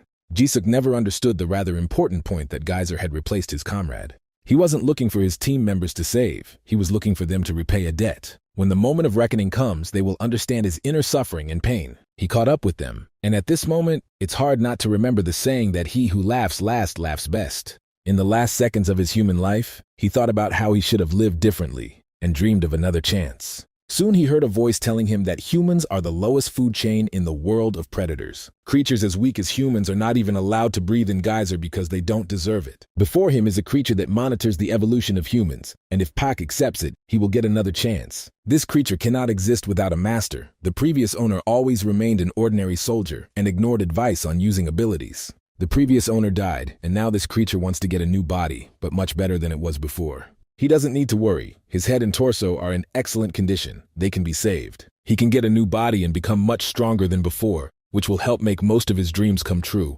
Hearing all these sweet words, he began to smile, realizing that he had grabbed luck by the horns. Now he can choose to either die or turn into a monster. For this guy, the choice is obvious. He will not allow anyone to control him, because now he will control this being and turn into a messiah. Now that he had caught up with the people he had been waiting for so long, the Major finally realized that all this time John had been telling the truth. This parasite was still telling Pak what to do. The synchronization wasn't finished, so he had to eat monsters and people. However, Pak is not going to listen to all these orders. He has come of his own free will to administer justice. If he were a little faster, he could enjoy revenge on every member of the team, but it's better than nothing. The Major doesn't believe that Puck is standing in front of them. It's just a creature that has taken his face. Before them is not their friend at all, but a real monster who cannot be trusted. All this time, Puck was the most humane of them all, and now he's being called a monster. What an irony. He kept an eye out for spiders because the fat pig and the old man got tired after a minute of shoveling.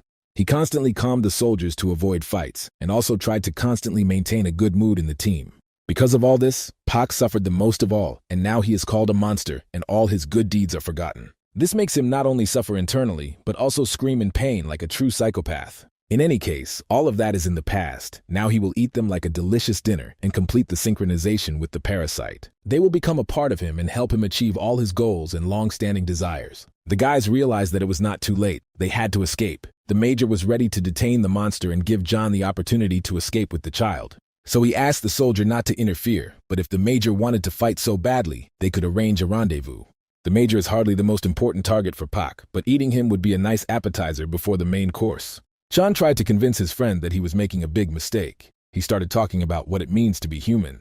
They are not lone wolves. Worrying about what others think is just proof that you care about them. When we accept each other's flaws, we grow as a human species, even if Park doesn't realize it. Now he is nothing more than an ordinary zombie who has been infected by Geyser, and the Major will not allow him to take a single step forward. The Major ate a large crystal and prepared for battle, while John continued to flee and hoped to save himself and the child. Soon he saw the head of the Major behind him, who said that everything was under control and the monster had been destroyed.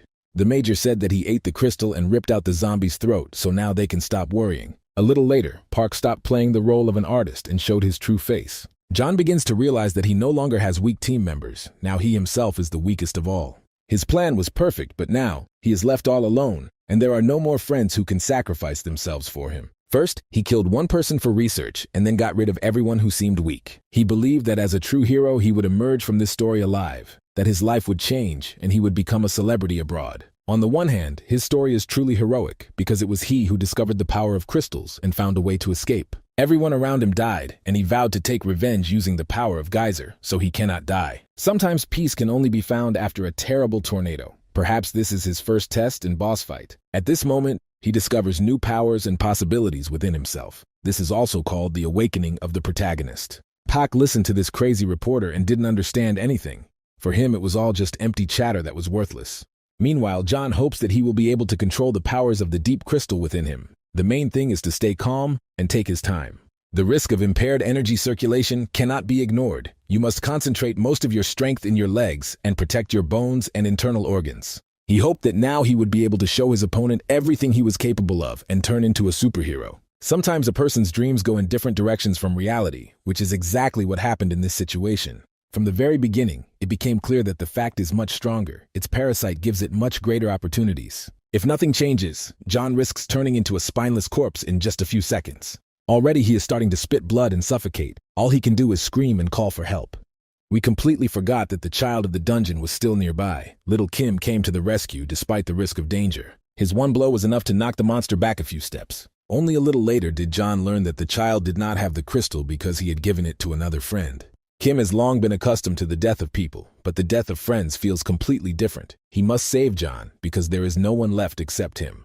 Everyone died, and now John says that this monster killed all his friends. The talker must immediately take revenge and destroy his rival. Only in this way can they restore justice and punish this terrible creature for all his bad deeds. John very quickly understood how to manipulate the child and make him do whatever he wanted. By uniting with Kim, they can use the power of the deep crystal for salvation and victory. It seemed like a good idea, but we also shouldn't forget about Pak's strength, because this parasite makes him a real Iron Man. Overestimating one's own abilities and characteristics very often leads to bad consequences. And John made this mistake again. If it weren't for the chatterbox, he would have been dead a long time ago. But this child covers him with his own body and accepts death regardless. Kim, with tears in his eyes, said he didn't want to see another of his friends die.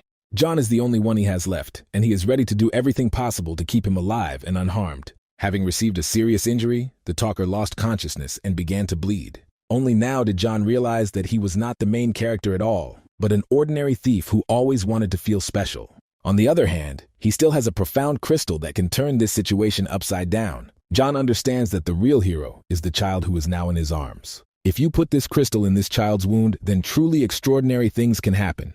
Returning to today's events, it becomes clear why Kim was able to realize his potential. Inside it is a huge deep crystal that constantly gives it additional strength. Seeing this, Kate ordered all members of the crash team to immediately retreat and hide in cover. She seemed to sense that terrible things were going to happen to the Baron on the 9th floor now, and that she should stay away from him. Kim felt an incredible pain piercing his entire body and screamed as if he were being slaughtered like a pig. This happened because his mind was synchronizing with the past, although this was precisely why the hypnosis process was initiated.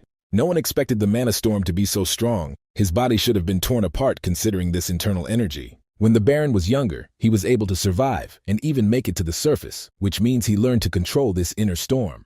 If he could hold on to it now until he was done with all these memories, then everything would end perfectly. At this point, problems began to appear, as always happens when a happy ending appears on the horizon.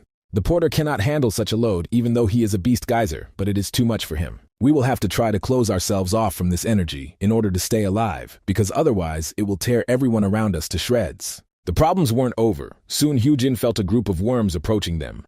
It seems that with all these actions they are trying to attract all the monsters of the 10th floor here. At one point, Kate saw that the Baron was no longer screaming. He had calmed down and was silently watching them. His eyes look as if his skill has changed, but this is just the influence of external factors. This is hardly brainwashing, rather it is more like mind control from another person. Kim must not allow the deep crystal to destroy his body, but must instead use the full potential of the crystal to his advantage. You need to feel all its depth and power and make this energy controllable. Use it to escape from this place and destroy everything in your path. Kim must forget all the bad memories of this terrible place and live happily on the surface. There is nothing he cannot do with his own hands. John convinced the boy that he was the main character, while Puck calmly watched. He was surprised when he saw that a large crystal had been inserted into the boy's wound. The parasite asked him not to interfere because these people would now be destroyed.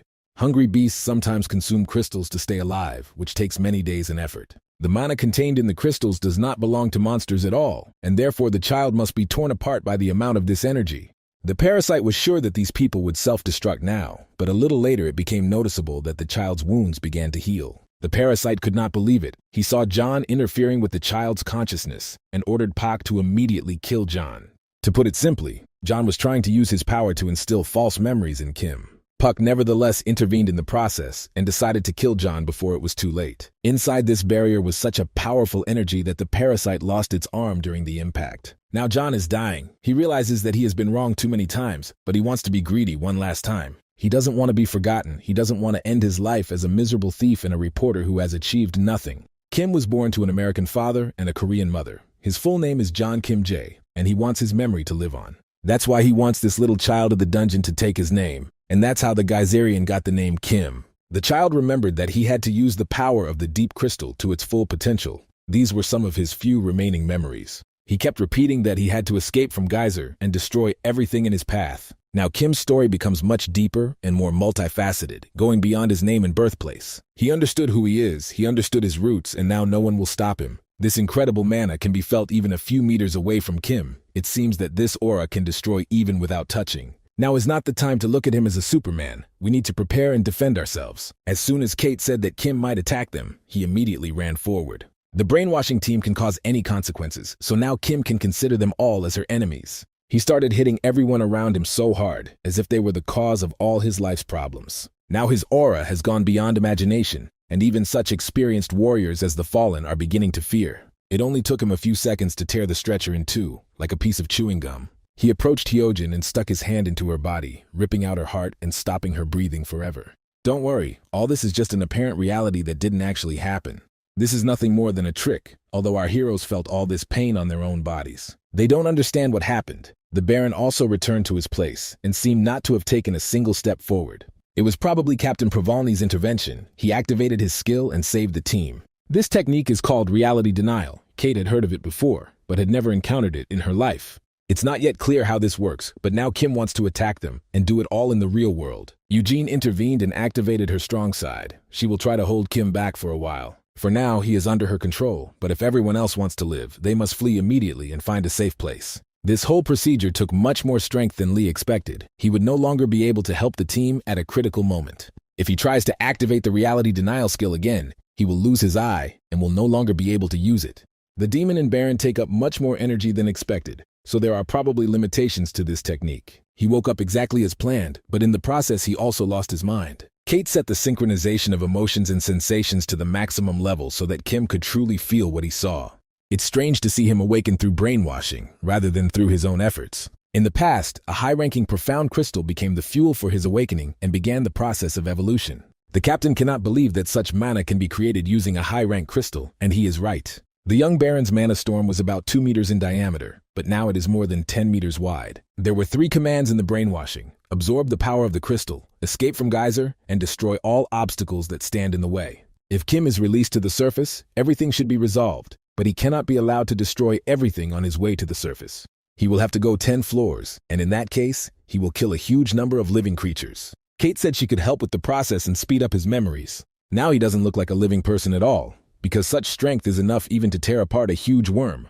It would start moving soon, so Kate decided to start the process right now and not put it off until later. It seems like not even half a day has passed since they fought each other. Kim may not have been able to control himself, but now he still has to pay for the damage he caused to the Crash team. Now Captain Lee wants to see how much stronger Kim has become. The second round will begin now. As soon as Kim heard the challenge to a duel, he immediately jumped forward and prepared to deliver a powerful blow. Recall that Lee won the first battle by controlling his strengths. Now he is trying to do the same. His experience and internal balance help him control his opponent perfectly, but now his opponent has become much stronger. Kim has discovered an internal source of energy and can not only miss punches, but also hit his opponent back. So far, Lee can't do any damage to the Baron because he has created a mana shield around himself. However, even this is not enough to stop Lee. He still knows how to find weaknesses even in strong opponents. He believes that Kim is no better than the Beast Geyser, who relies only on his strength and instincts. Nothing has changed since their last duel, because when it comes to combat, technique is the determining factor. Kim hasn't listened to his advice all this time, but maybe now everything will change. After missing blows, the 9th floor Baron rose and demonstrated an incredibly powerful blow to the liver area. He probably finally understood what Lee had been talking about all this time. He was able to trick him and demonstrate his fighting IQ. He began to panic and ordered the parasite to immediately restore his eye, but that might not be enough to stop such a predator. Back to the events of the past, John passed on power to little Kim, as well as new memories. The monster parasite cannot understand what happened. Only after some time does he begin to guess about the new reality. This child controls a storm of mana that should have torn his body into tiny pieces long ago. The child was able to fully contain this incredible energy, but he is still a weak species, so he can be defeated. The monster began attacking the child and said that the Geyserian must die. It seemed like it would be easy to defeat the child, but this child had already managed to go beyond imagination and rise to the level of a titan. Now the monster Pak must suffer. He came here to take revenge on his friends, but instead death awaits him. Kim remembered his friend's last words, that he should stop at nothing and destroy everything that stood in his way. He acted so aggressively that Park even began to think about his own death to end all this suffering faster. He agrees that the last surviving member of their team should kill him, and begins to ask Kim to do it faster. Then everything got even more confusing. Kim realized that he was next to Pak. All this time he had been fighting the monster, and only now did he hear his real voice. They were friends in the past, and as we know, Kim doesn't want to kill his friends, he wants to be friends with them. The boy started talking about how he was going to save his friend now, and said that he was very glad that Puck was still alive. At this moment, John appeared in his head again, ordering him to kill the monster and stop at nothing. An internal struggle begins in the little child's head. He must destroy everything that stands in his way, but Pak is his friend. It was hard for him. He began to suffer and scream. He didn't want to kill his friends, but on the contrary, he wanted them to live forever. Because of this internal struggle, for a while Kim completely lost control of reality. He began to run, and not look back. Pak tried to stop him. He didn't want to die alone. For him, it was the worst option, but such was his fate. Back to the present moment, two strong leaders continue their battle and have no intention of stopping. Lee can see with his right eye again. He is very lucky that the parasite helped. At this moment, a conversation with the parasite also began in his head. The monster reminded him that they were both in the same state. They must support each other and use strong skills to defeat enemies. The parasite also reminded that without his help, the entire Crash team would have died long ago, just like Lee. However, the warrior was not going to recognize the parasite. He was sure that he could win without its help, and did not need all these skills. Kim is not going to wait for his opponent's internal dialogue. He is aggressive and wants to act cruelly. Kim doesn't even give him a chance to rest. The constant attacks make Lee suffer and scream in pain. He understands that he needs to prepare and speed up his reaction, but right now he can't do anything. Oddly enough, this time the appearance of a huge monster may save his life, although before it was always a sign of danger. The giant worm that Saiyan was talking about is already nearby. He is probably not alone, but came with his team. He ordered his assistants to immediately protect the demon from these monsters. In the meantime, he would try to divert the attention of the enemies to himself. Meanwhile, Kim was still in an incomprehensible state, as if he were still hypnotized. In his head, John's voice could be heard, asking him to use the power of the deep crystals and take all this energy for himself. Kim has just inserted a deep crystal into his torso, and even Lee loses track of what's happening.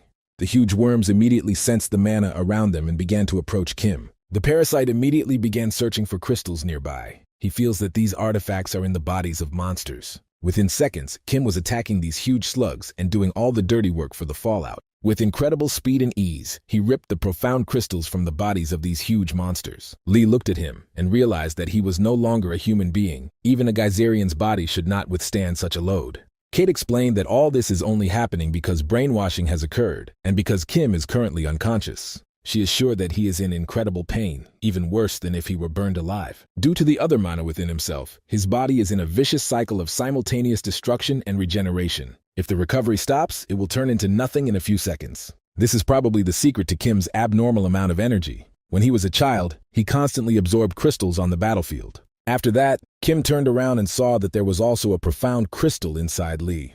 He desperately began to approach his friend, clearly understanding what he had to do. Don't be offended by the Baron. He is currently in a state of affect and cannot control his consciousness. I had to turn on the visible reality technology again, because otherwise it would all have ended in disaster. Then something unexpected happened. After the technique saved Lee's life, the parasite intervened. Kim was surprised and stopped for a few seconds because he couldn't understand what was really happening. Lee tried to stop this inner being, but the parasite refused to listen to him. He didn't choose his body to die in such a place, so he will have to take control of the body to continue their existence. The parasite realized that now they were in danger of being torn to pieces if they did not take control of Lee's consciousness. He had always wanted to do this, because the last time he was fully conscious was too long ago. This won't last forever. 10 minutes is the limit, with the amount of energy the parasite has accumulated. The parasite is sure that it is impossible to safely capture and disable Kim now, so he will have to be killed. Kate was surprised by this turn of events. She fell silent and then said that the parasite was crossing the line. If he does this, a group of black marketeers will chase him to the very end of Geyser to kill him. She is asking for the impossible. He believes that Kim does not deserve to live, but then at least he will have to cut off his limbs. The battle between Lee and Kim was incredible, but what awaits us now is even difficult to describe in words. Kim tried to hit as hard as he could, but his blows went through the parasite. Physical attacks may not help in this battle, so it's better to come up with something else. The parasite defended perfectly and struck back. He perfectly felt the pace of the fight. Now he's going to hit Kim in painful spots, such as joints and internal organs. This will continue until his arms and legs fall off or something happens to stop the monster. Let's not forget that there is also a parasite living inside Kim, and when someone insults him, he really doesn't like it. Previously, it seemed that such parasites had long been extinct, but he is one of the last prototypes of these creatures. The past has met the future. This is no longer a battle of two warriors. This is a battle of some of the most powerful beings in Geyser. Parasites are often forgotten. They do not have their own territory and are considered secondary creatures of the dungeon, but this is not entirely true. The parasite that sits in Kim's body was born in the first generation. It is considered too ancient and outdated. All prototypes are the cause of evil in the parasite race, so believes the new generation, for whom it is a personal matter. All parasites have a mission. They are the seeds of the king who must return to the colony and fulfill their duties. Only now did the parasite Lee realize that he was standing before the boss of the colony. Now it is clear why the only prototype left is the parasite Kim. Parasite Lee has separated from the colony to become a separate individual. They are no longer one, and he has no intention of going back. The king is dead, the order will soon be destroyed, and the prototypes must also become a thing of the past. The prototype began to absorb the fallen fragment called fibrosis. When the analysis is complete, the prototype will be able to use fibrosis for its own purposes. This is called absorbing the prototype's abilities, and it is a very dangerous technique. These parasite showdowns look interesting, although their story is not fully revealed. Parasite Lee began to order the warrior to kill Kim immediately because they were facing true evil. Even the young demon Kate must understand that she is protecting a completely evil side of this world. She protects the demon king who has returned to Geyser and who must be destroyed immediately. Everything turned out to be not so simple, because Lee is not going to follow all these orders. He has long wanted to deceive his parasite and regain control of his body. The parasite did not stop and asked its owner to kill Kim immediately, because they must not make a mistake with their choice. However, Lee didn't listen to him at all. This time he would take away all the darkness in Kim's soul. He would take away all his past. Soon Kim opened his eyes. He didn't immediately understand what had happened and tried to guess where he was. It was an empty place. He was lying on a blanket and was covered with the skin of some creature. He noticed a fire nearby. The man in the Fallout mask started talking to him. This man had been waiting for Kim to wake up for a long time. Kim thought it was Captain Lee talking to him, and then he began to feel incredible pain in his own body. He feels as if 1,000,000 knives are being stabbed into his body at once. Lee asks him to conquer his pain and calm down. All other team members went to get medical herbs and food, and some of their belongings were lost during the last incident. Now they are hiding in the nearest cave and cannot worry about the attack of monsters. When Kim came out of the cave, he saw exactly what incident the captain was talking about. Seeing this chaos, it seemed to him that there was a war here, but then they explained to him that he had done all this. Kim probably lost his memory and therefore doesn't remember anything, but the captain is ready to explain everything. He took off his mask and showed his face now. Because of the parasite, his face looks a little different.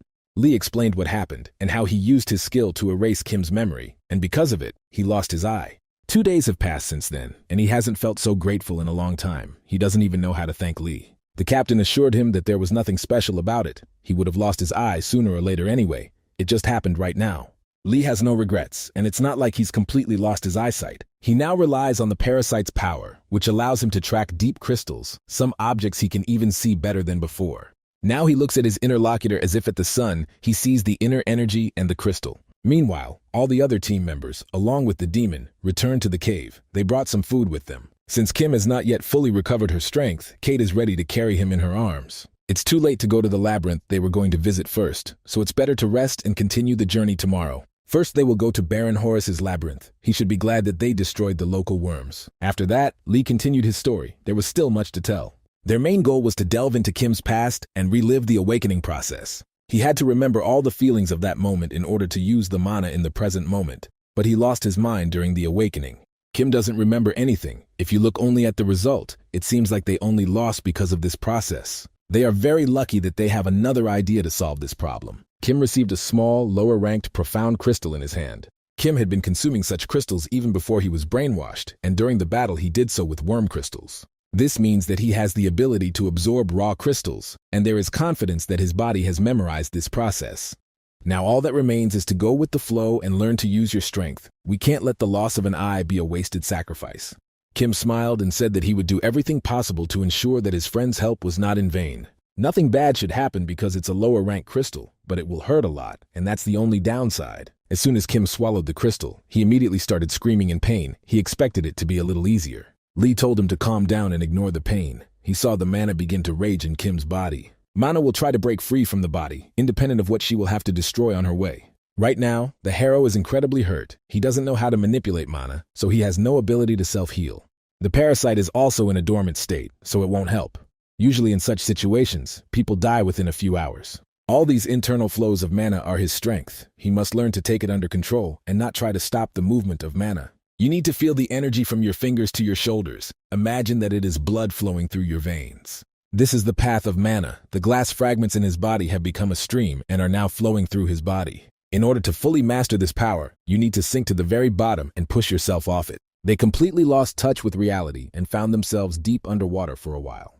He was cold. He froze and started to constantly repeat that he wanted to go home. Only a little later did Lee appear next to him and explain that all this was very good. It turned out that inside the Baron there was actually paradise. That's how the process ended. Kim received congratulations from friends because he received Geyser's blessing. A little later, they set off on their journey. Now Kim has additional skills that make him much stronger. Soon they found themselves in Baron Horus's territory, intending to collect as many crystals as possible along the way. Kate is sure that the Baron won't even notice this. It's unlikely that he keeps track of the number of crystals on his territory. Baron Horus is one of the most powerful and wealthy residents of the 10th floor. The core of his labyrinth is located in the center of a giant mine. The goblins on the 9th floor are also doing something similar, but not as successfully. Still, they have an iron mine, but you won't find particularly valuable material there, like in Baron Horus's mine. There are even rumors that deep crystals fall from the ceiling of the labyrinth directly into the hands, which is why the Baron is so wealthy. It is because of this that he can afford a large military force with excellent technology and equipment. Kim expects that sooner or later he will have to fight this Baron, but it is unlikely that Horus will use his full power. Before going to the Baron, it's better to put on a mask. It smells like the body of a beast, and no one will be able to guess that Kim is human. Soon they found themselves inside a maze of shadows. Kim had never seen such a large amount of gold before. The Baron's soldiers were constantly nearby and watched to make sure no one stole the valuables. It's unclear whether their equipment just looks nice or if it's actually very valuable, but either way, it's impressive. Kate said that this equipment is made of mithril, but if we talk about their skills, they don't even know how to fight. This is on beasts that can use force. They die as soon as their physical form dissipates, so armor is pointless. This is just to make them look confident, so you don't have to worry about all that heavy security. Soon Kim saw a soldier who looked a little different. He is called a fanatic. He is one of the lower soldiers of Count Parthenon. Before entering the Baron's presence, Lee reminded Kim that he had in no way attempted to attack Horus. Kim understands that he is in foreign aristocratic territory, but sometimes he completely loses self-control. Soon they entered the main room and greeted Baron Horus the Burnt, a large creature that shines in the darkness of the abyss. He is also called the one who absorbs light, or the Burnt Horus. The Baron greeted the guests, allowed them to raise their heads and settle in as comfortably as possible. They had arrived early, and he had not expected to see his guests today at all. Kate said that they brought several precious objects from the surface, and they want to show them to the master of the labyrinth. She began to say that only Horus could see true art in artifacts, but all this was nothing more than beautiful words. Soon, with the help of a little spell, Kate retrieved all the artifacts she had been talking about all this time. When Kim saw them, he immediately realized that they were of very poor quality. Some were even made of plastic. Kate still looked confident. She assured that these were works of art that were supposed to be presented to a human king. Dark merchants were able to steal them and bring them to the dungeons, but these are the most valuable things that ordinary people can dream of. Baron Horus said that he could not allow other aristocrats to intercept these items, and therefore was ready to buy them right now. Kate said that they had lost a lot due to the battles on the way to the Baron, and therefore they would only sell the goods for 8 high-quality profound crystals. He soon agreed to all these conditions and said that for him, these were just trifles. He said that even 8 crystals would not be enough, and he was ready to raise the price to 12 artifacts. To him, this means being a true aristocrat of the abyss, and Kim is called a fairly simple word: stupidity. He looked at the Baron and didn't understand how this person could have survived in the abyss at all, but there was no explanation for that. At this moment, Kim wondered if this was the perfect moment to kill the Baron. A maid and a vampire play with a human child and have fun in Nagi's maze. Officers and soldiers spend all their time training and honing their combat skills. Ordinary workers do their daily work and try to have fun in their free time. The animals, which have been increasing in number in the maze lately, are constantly playing with the snail, who has come again. The elf spends little time in the labyrinth. She is constantly busy with the process of exploration and surveillance. Everyone around looks active, even despite the absence of the owner, especially those in love. The King of the Dead had already forgotten the last time he had explored this labyrinth in his past life. Back then, there were no constant battles, he was losing track of time, and his research was not progressing at all. They finished all the dirty work and now Pinky wants to go on a date with him, but it's unlikely that Valets will reciprocate. She probably completely forgot about the terms of the contract, as well as the fact that he should have his own free time. How their conversation ended, the King of the Dead didn't care about the girls in love. Pinky returned home soon after, earlier than expected, and not very on time. The girl began to look around the room to find her boyfriend, and at that moment she saw that the house had a basement. Let's go back to Kim for a moment. He was already preparing to take out his sword and kill Baron Horus, and Captain Lee noticed this immediately. Kim realized that now the enemy leader was openly sticking his neck out. One well-aimed blow and it would all be over. Once he dies, all the soldiers he summoned will disappear, and you can easily take all the resources and the core of the labyrinth. At this moment, using telepathy, the captain addressed Lee and ordered him not to attack the Baron. If this happens, he will immediately have problems with the dark web traders, since he is now officially connected to them. Other labyrinths will put pressure on dark traders for violating neutrality. After some time, this whole story will be fully revealed. Information about this will reach the enemy labyrinths, and Kim will begin to be called pathetic and unscrupulous. This will allow enemies to attack him and raise their morale, making the alliance of the labyrinths of the 9th floor impossible. At this point, Kate began to tell Horus about the Baron of the 9th floor.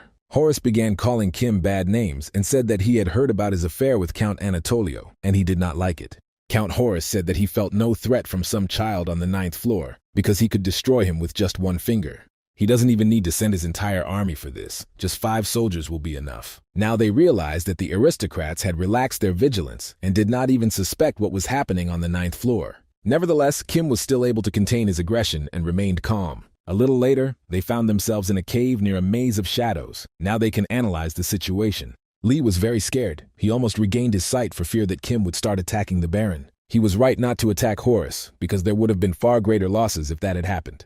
Lee agrees that Horus seems like a simple fool without much talent. However, few people know that there is a reason why he holds a monopoly on the richest lands on the 10th floor, as well as the title of Baron. Until the darkness that envelops his entire body dissipates, no one can kill him, no one except Count Anatolio.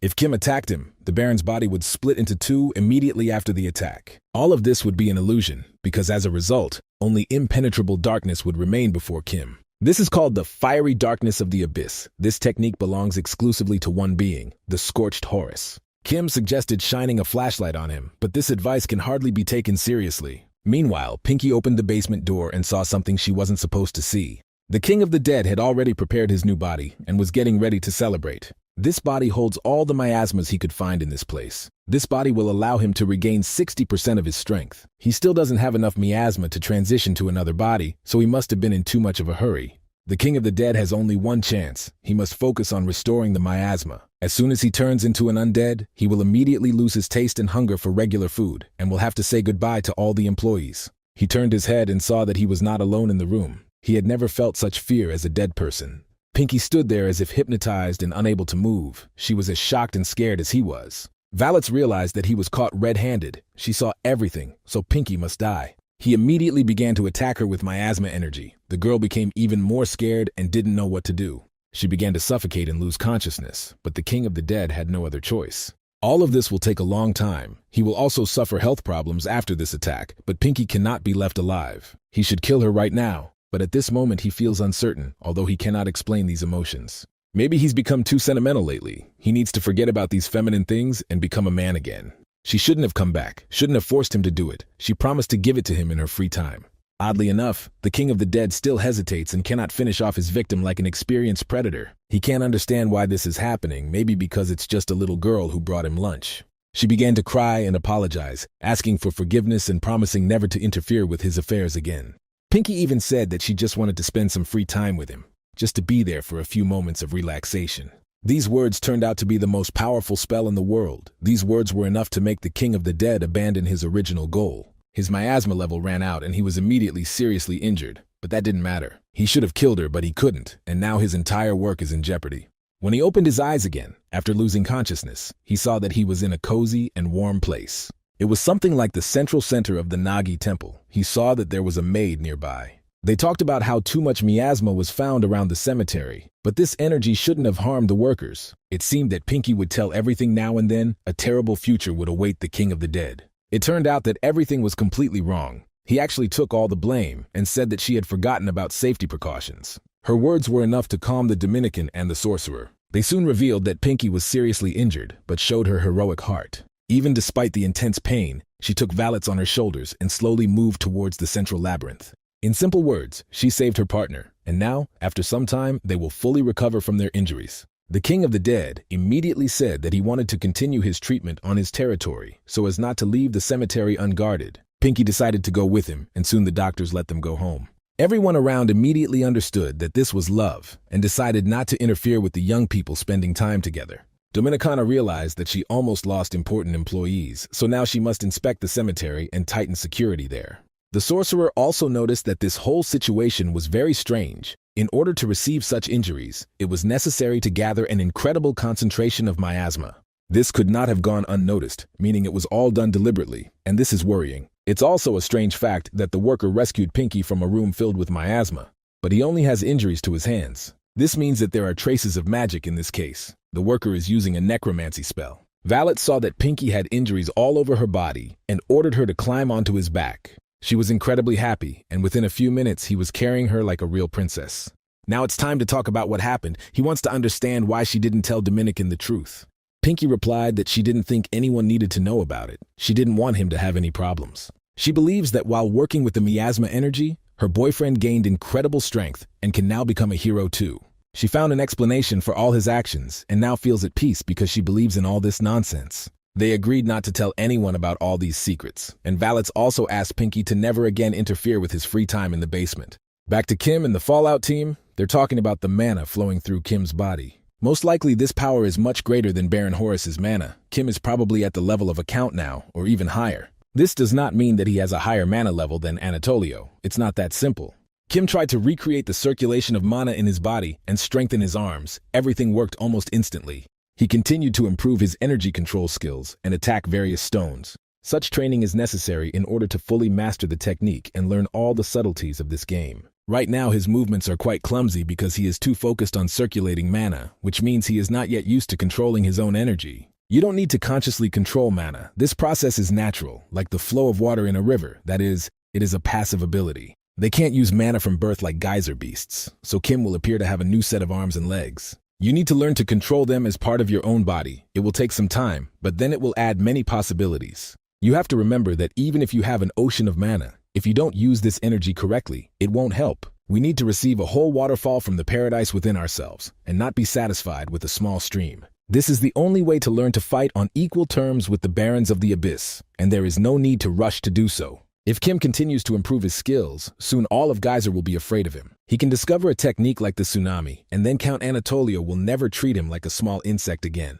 Seeing this training, all the other team members immediately ran away because they thought they were being attacked by monsters. It turned out that this was just a honing of Kim's skills, and nothing more. It was like an attack by the Queen of Giant Worms, but you can find cons anywhere. The captain approached Kim and took his hand. She was seriously injured, and now they needed to call Eugene for help.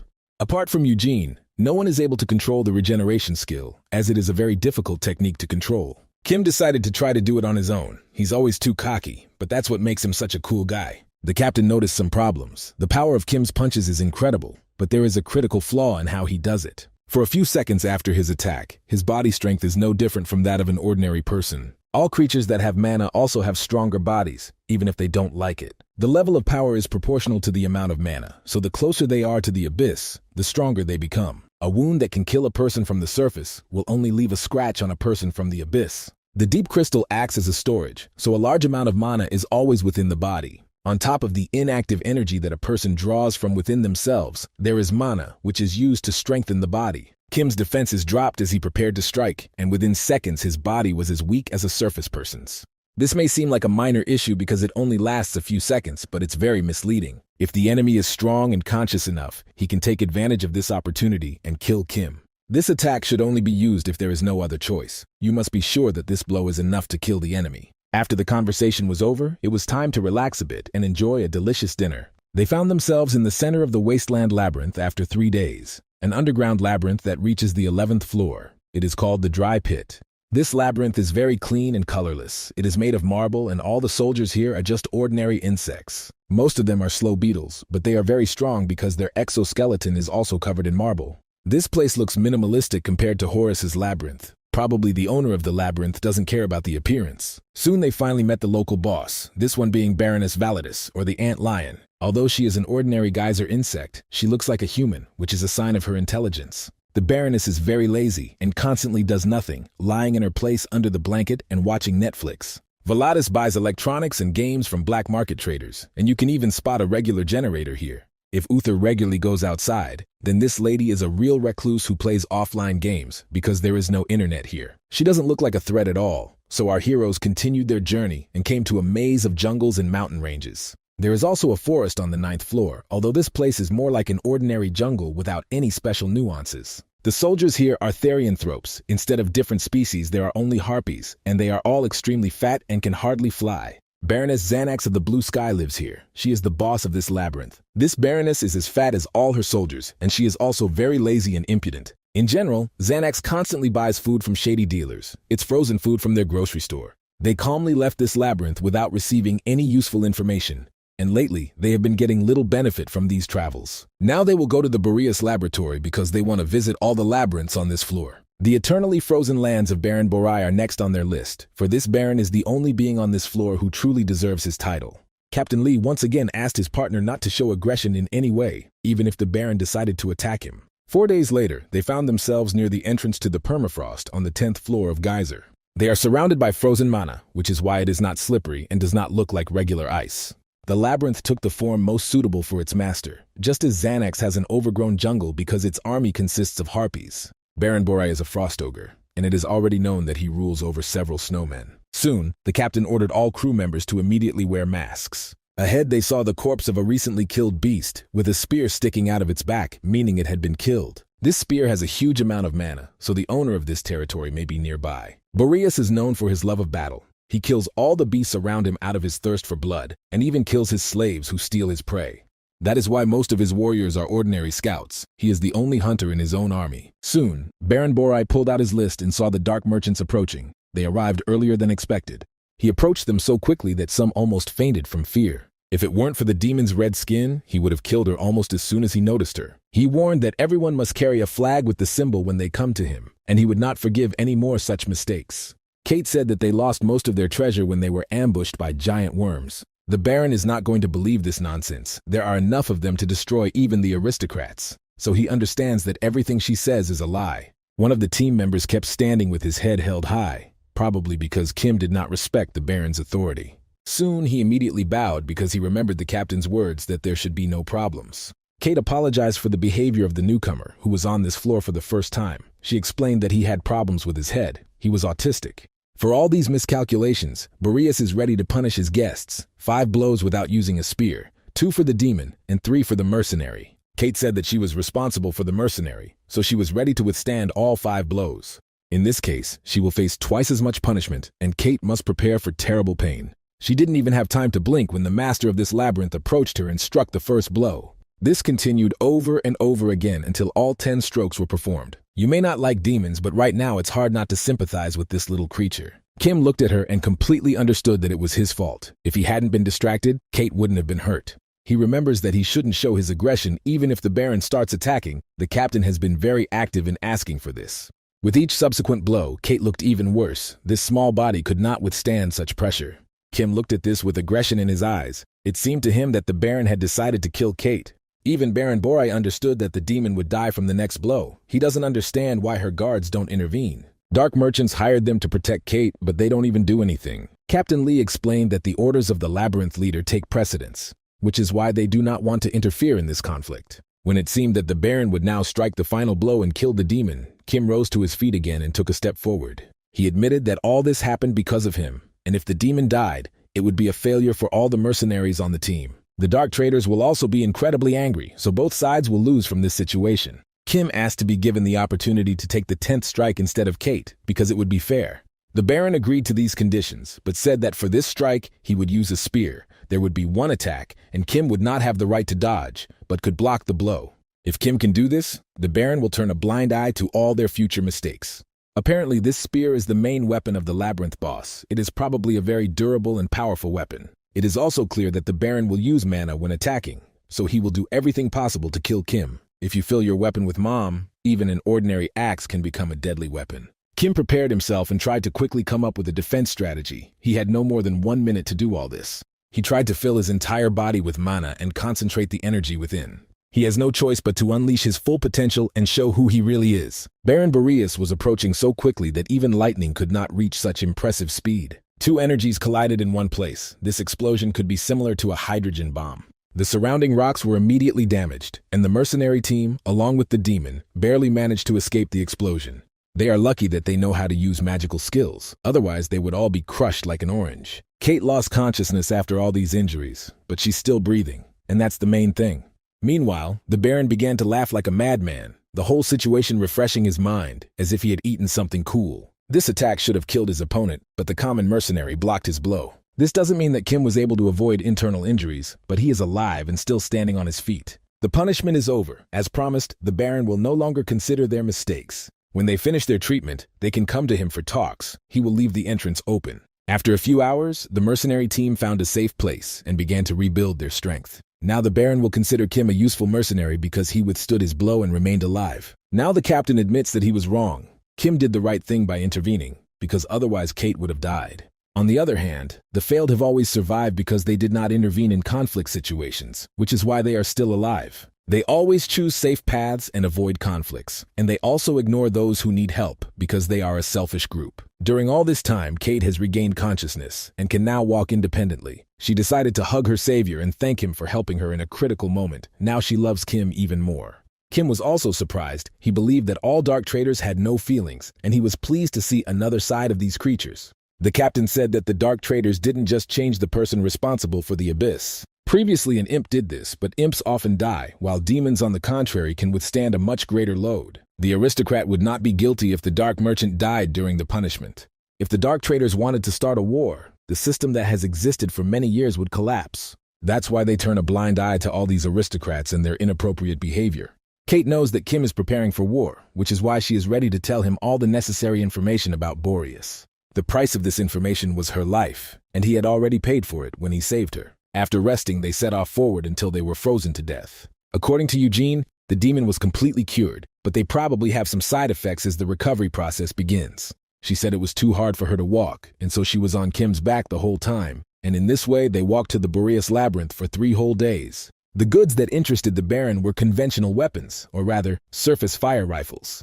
His reaction was cold. He said it was all just rubbish, even when he was shown the bombs. As a result, Boreas did not buy anything and they left his territory. The result was again unsatisfactory. That's why shady dealers usually don't come to his labyrinth, and similar mistakes shouldn't be made in the future. There are 2 more mazes to go through, but Kim doesn't have to worry because the other aristocrats are just plain losers. This doesn't mean that Kim can forget about her manners. She still needs to keep herself in check and not attack anyone. Their journey continued for the next 4 days. It was very difficult for them, but such were the conditions. The first labyrinth on their way was the Barony of Barbados, or as it is also called, the Nest of the Fallen Dragon. Because of the name, it seemed that dragons might live there, but in reality there were only gargoyles, their distant relatives. The master of the labyrinth was a huge 3-headed gargoyle, the Lord of the Mist, Baron Barbados. His character and appearance resembled a dragon named Draken, who serves in the Nagi Labyrinth. Rumor has it that the Mist Lord took this title for himself because there is a lot of mist around his territory. In reality, he doesn't have any abilities related to fog, but he's probably strong because his relatives are dragons. The items offered to him were various rare artifacts related to dragons. The aristocrat was pleased. They completed their visit to the Barbados Labyrinth without any problems and set off on their long journey again. On the right side of the desert was the last labyrinth, which was located near the entrance to the 11th floor and was called the Barony of Mentelos. From the outside, it looked like a fortress built to protect against beasts. But it is said that this labyrinth also helps to get to the Parthenon. The wall that blocked the entrance was newly built because no one noticed Anatolio passing through it last time. Probably all the patrols that encountered the Count were killed, so no one noticed his presence. This labyrinth was quite simple and uninteresting. perhaps because it was most often visited by the Parthenon. The main forces here were ancient humans and giants. Kim had never seen them before. In reality, they were not human, just similar to them, but that was where their similarities ended. They were pushed here because they lost the fight for survival on the surface. There were other beings who came from the 11th floor, such as the fanatics who belonged to Count Parthenon. Kim even spotted several vampires, cousins of Angela, who were of innate legendary rank. Kim thought Borai would be the biggest problem, but the military power of the place scared him. This place should be considered part of the 11th floor, because it is the post of Count Parthenon, and this labyrinth is the most dangerous. The master of this labyrinth is Mentalos, the lord of intrigue and the occult, who doesn't seem like a loser, as Kate said. On the other hand, he also doesn't look like a tyrant like Baron Boreas. He doesn't have the dignity you expect to see in an aristocrat. He's an ordinary Parthenon soldier, nothing more, nothing less. He's in a bad mood today, and from the very beginning, he told the Dark Merchant that it would be better to stop trading on the 11th and 9th floors. This is just confirmation that the Parthenon is indeed going to invade the 9th floor, but let's forget about that for now.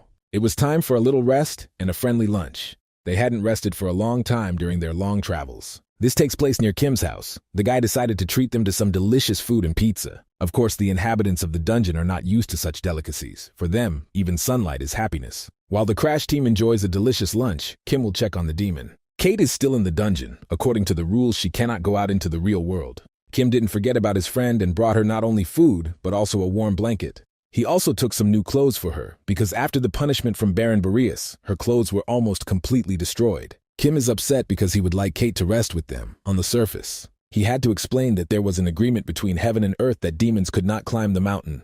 This means that angels also exist, but they have not manifested themselves for over 1,000 years. After wearing new clothes, Kate immediately improved her mood and began to smile more often.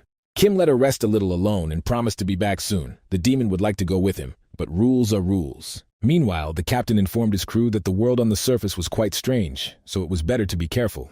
Kim had to assure them all that this place was safe, and there was no need to expect to encounter fearless monsters here. Their journey on the 10th floor ended with a brief passage to paradise through a portal. Soon they were on the 9th floor, not far from the center of Nagi's labyrinth. Kim said goodbye to his friends and asked them to come visit him at any time. Although their journey to Nagi's labyrinth will be long, they must be sure that they will be received as true aristocrats. Kate also needs to remember that she now has friends on the 9th floor and she can always come visit. The little demon promised that she would not forget these words and would definitely visit Kim soon. It seemed that everything was over, but at that moment the parasite again took possession of Captain Lee's consciousness. The prototype is still dormant, so it's not too late to talk and say everything it has been holding back for a long time. He doesn't have much time now. He will soon lose control of Lee's consciousness, but we need to talk now. He appeared to warn Kim about his parasite, also known as the prototype. Kate thought something bad was happening and tried to protect the Baron because this parasite almost killed him last time. The best way to kill the prototype would be to kill its owner, but the parasite doesn't want to do that. He asked Kim to calm down and explained that now they had the opportunity to talk while the prototype slept inside him. First, we need to explain who parasites are. They are a species that broke away from the prototype colony, and they have their own mission. They choose vessels and make them stronger in order to begin dreaming of the second coming of the king. Simply put, they are the seeds of the king, his remains and particles. The existence of aristocrats in Geyser is already known. Kim is even one of them, but no one has told him about the king. Even Kate doesn't know who currently runs this deep dungeon with different floors. This information is hidden. They are born with little intelligence, and their sole purpose is to find a vessel to grow into a future king. The more the host evolves, the more the parasite evolves, with abilities and consciousness evolving at the same time. As a result, they betrayed the prototype. This happened thanks to the development of their own mind and intelligence. They abandoned their mission in order to simply enjoy life in their master's body. Most of them severed all ties with the colony and completely forgot about their life mission. The prototype quickly ran out of steam, lost most of its followers, and did not manifest itself for 10 years. They thought he was dead, but now he is in the body of the Baron from the 9th floor. Speaking of the creature inside Kim, it is the main body of the prototype. There is a theory that this creature divided itself into parts, after which it had to choose the carrier with the greatest potential for awakening. He should not rely on the powers of his prototype, because the more he uses them, the more he loses himself. You don't need to feed the prototype brains. This is not only about Kim's brain, but also about the victim's brain. The prototype uses the active mana in the host's body, but cannot reach the deep crystal. That's why he can only receive mana from external sources. In any case, Kim shouldn't even think about becoming king. As a result, the prototype will take all the power, and Kim will be left with nothing. As soon as the parasite finished speaking, it immediately returned consciousness to Lee and disappeared. The captain also agreed that parasites cannot be trusted because he was also able to control this creature before, and now he is having difficulty with it. Kim will definitely think about all these problems, but right now he has other tasks, so it's time to say goodbye. Let's move to the northern wall of the Nagi Labyrinth Gate, just as a hero named Quint began to shout that they were being attacked. He ordered them to immediately take up battle positions and prepare for battle, and also ordered the Dominican to find a safe place. They believe that unknown individuals with great power have come to their territory, and they are heading very quickly towards the labyrinth. No one could even warn that these forces were approaching. Perhaps the horned rats were destroyed, because there is no signal from them. At this moment, the snail felt like a leader and said that there was no need to be afraid. They had already destroyed 2 labyrinths and were ready to do it again. Their ally is the great king of gluttony, and when he is around, they can forget about fear. While Uther talked about his strengths, everyone else looked at him as a mentally retarded child. Judging by the amount of energy of the rivals, an aristocrat is approaching them, perhaps even a count. If it were Count Anatolio, there would be a vibration on the ground, but there isn't, so it's someone else. Uther felt safe until an unknown creature approached him and grabbed him by the head. All his friends looked scared, but no one decided to get lost in this situation. They can be understood because the king of the labyrinth, Nagi, Baron of the 9th floor Kim, has appeared. Soon everyone realized that he was the same threat, calmed down, and bowed to the king. More than 3 weeks and several days have passed since Kim set out to explore the abyss. Dominicana is happy to see him and immediately feels the incredible strength with which the master has returned. They even confused him with Count Anatolio and were happy to see that it was just their beloved king. Kim should have hidden his powers much better, but he hasn't learned to do that yet. The Dominican immediately said that at the king's behest, the Nagi Labyrinth had been expanded. The number of troops remained the same, but the maximum army size was increased 4-fold. After they have received additional territories, they can begin construction of new facilities. Construction of the Horned Rat Colony is also underway. It is half completed, under the leadership of Rickshaw. Construction has also begun on underground tunnels connecting the Nagi Labyrinth to other labyrinths. The horned rat population has changed and is now much larger. This happened thanks to stable nutrition and regular rest. Now there are 10 times more of them, and they can perform a greater amount of work. Kim allowed the construction of tunnels under the Great Forests of Dreams. The main thing is not to approach the enemy labyrinths and to act carefully. With only 4 days left until the round table, Kim has a lot to prepare, so he'll have to come to the surface. He hopes that there will be at least a month left before the war begins, but perhaps everything will start earlier. Kim is sure that soon the aristocrats of the 10th floor will begin to attack the 9th floor. War is only a matter of time. This won't be a fight between 2 mazes. It will be a full-blown and bloody war between different floors. They will all be driven into a dead end, and to win they will have to fight without honor. For a long time, Geyser was quite peaceful, but soon those glorious times would come to an end. The plans are already in place, and now all of his closest friends will hear the war strategy. After all this, Kim returned to the surface and decided to call his family. He hasn't spoken to his father in a long time and now has to explain his long absence from home. The guy decided to write a message and explain that he had gone to Australia for research, along with other university students. After that, he saw that Lenara had called him repeatedly, and for the last few months, they had completely lost touch with each other. As soon as he called her, he immediately heard many unpleasant words addressed to him. She was angry that he was missing her calls and said it could have cost her life. Lenara has been in too many troubles lately. She is still in the dungeon, along with her team of researchers. Kim said that recently he has had almost no time for research and is busy with his own business. Lenara said that together with the team, she found a rather interesting dungeon in which there are many deep crystals. If Kim wants to make some easy money, he can join her team and help explore this place. From the very beginning, they saw that there were unknown monsters in this dungeon, so they needed immediate support. The entire team is excited and hopes that the strong warrior Kim will join them. They all remember his extraordinary skills and strength. Kim promised to think about this proposal, but lately he has so much work that he has no free time at all. A little later, the guy returned to the labyrinth naked and began discussing current problems. Spies from the 8th floor were spotted near the eastern fortress, and Rickshaw was immediately ordered to find them and bring them to the king. She is the intelligence commander and must be responsible for all such situations in the labyrinth. Dominicana has also received orders to strengthen the defense of the eastern land. Recently, there have been more and more spies in the territory of the Nagi Labyrinth. As soon as the conversation was over, Kim returned to his throne and met with the horned rats. They are all happy because in this labyrinth they have received not only protection and shelter, but also love and a real family. Kim is happy that all his slaves are satisfied. He understands perfectly well that their further achievements depend on this. It turned out that Tretch had come to him, but it was not the same king of horned rats, but his son. We already remember this glorious warrior who became the first rival of the Nagi Labyrinth. A lot of time has passed since he died. Now his son is happy to serve King Kim, and assures that all his warriors are ready to die for Nagi.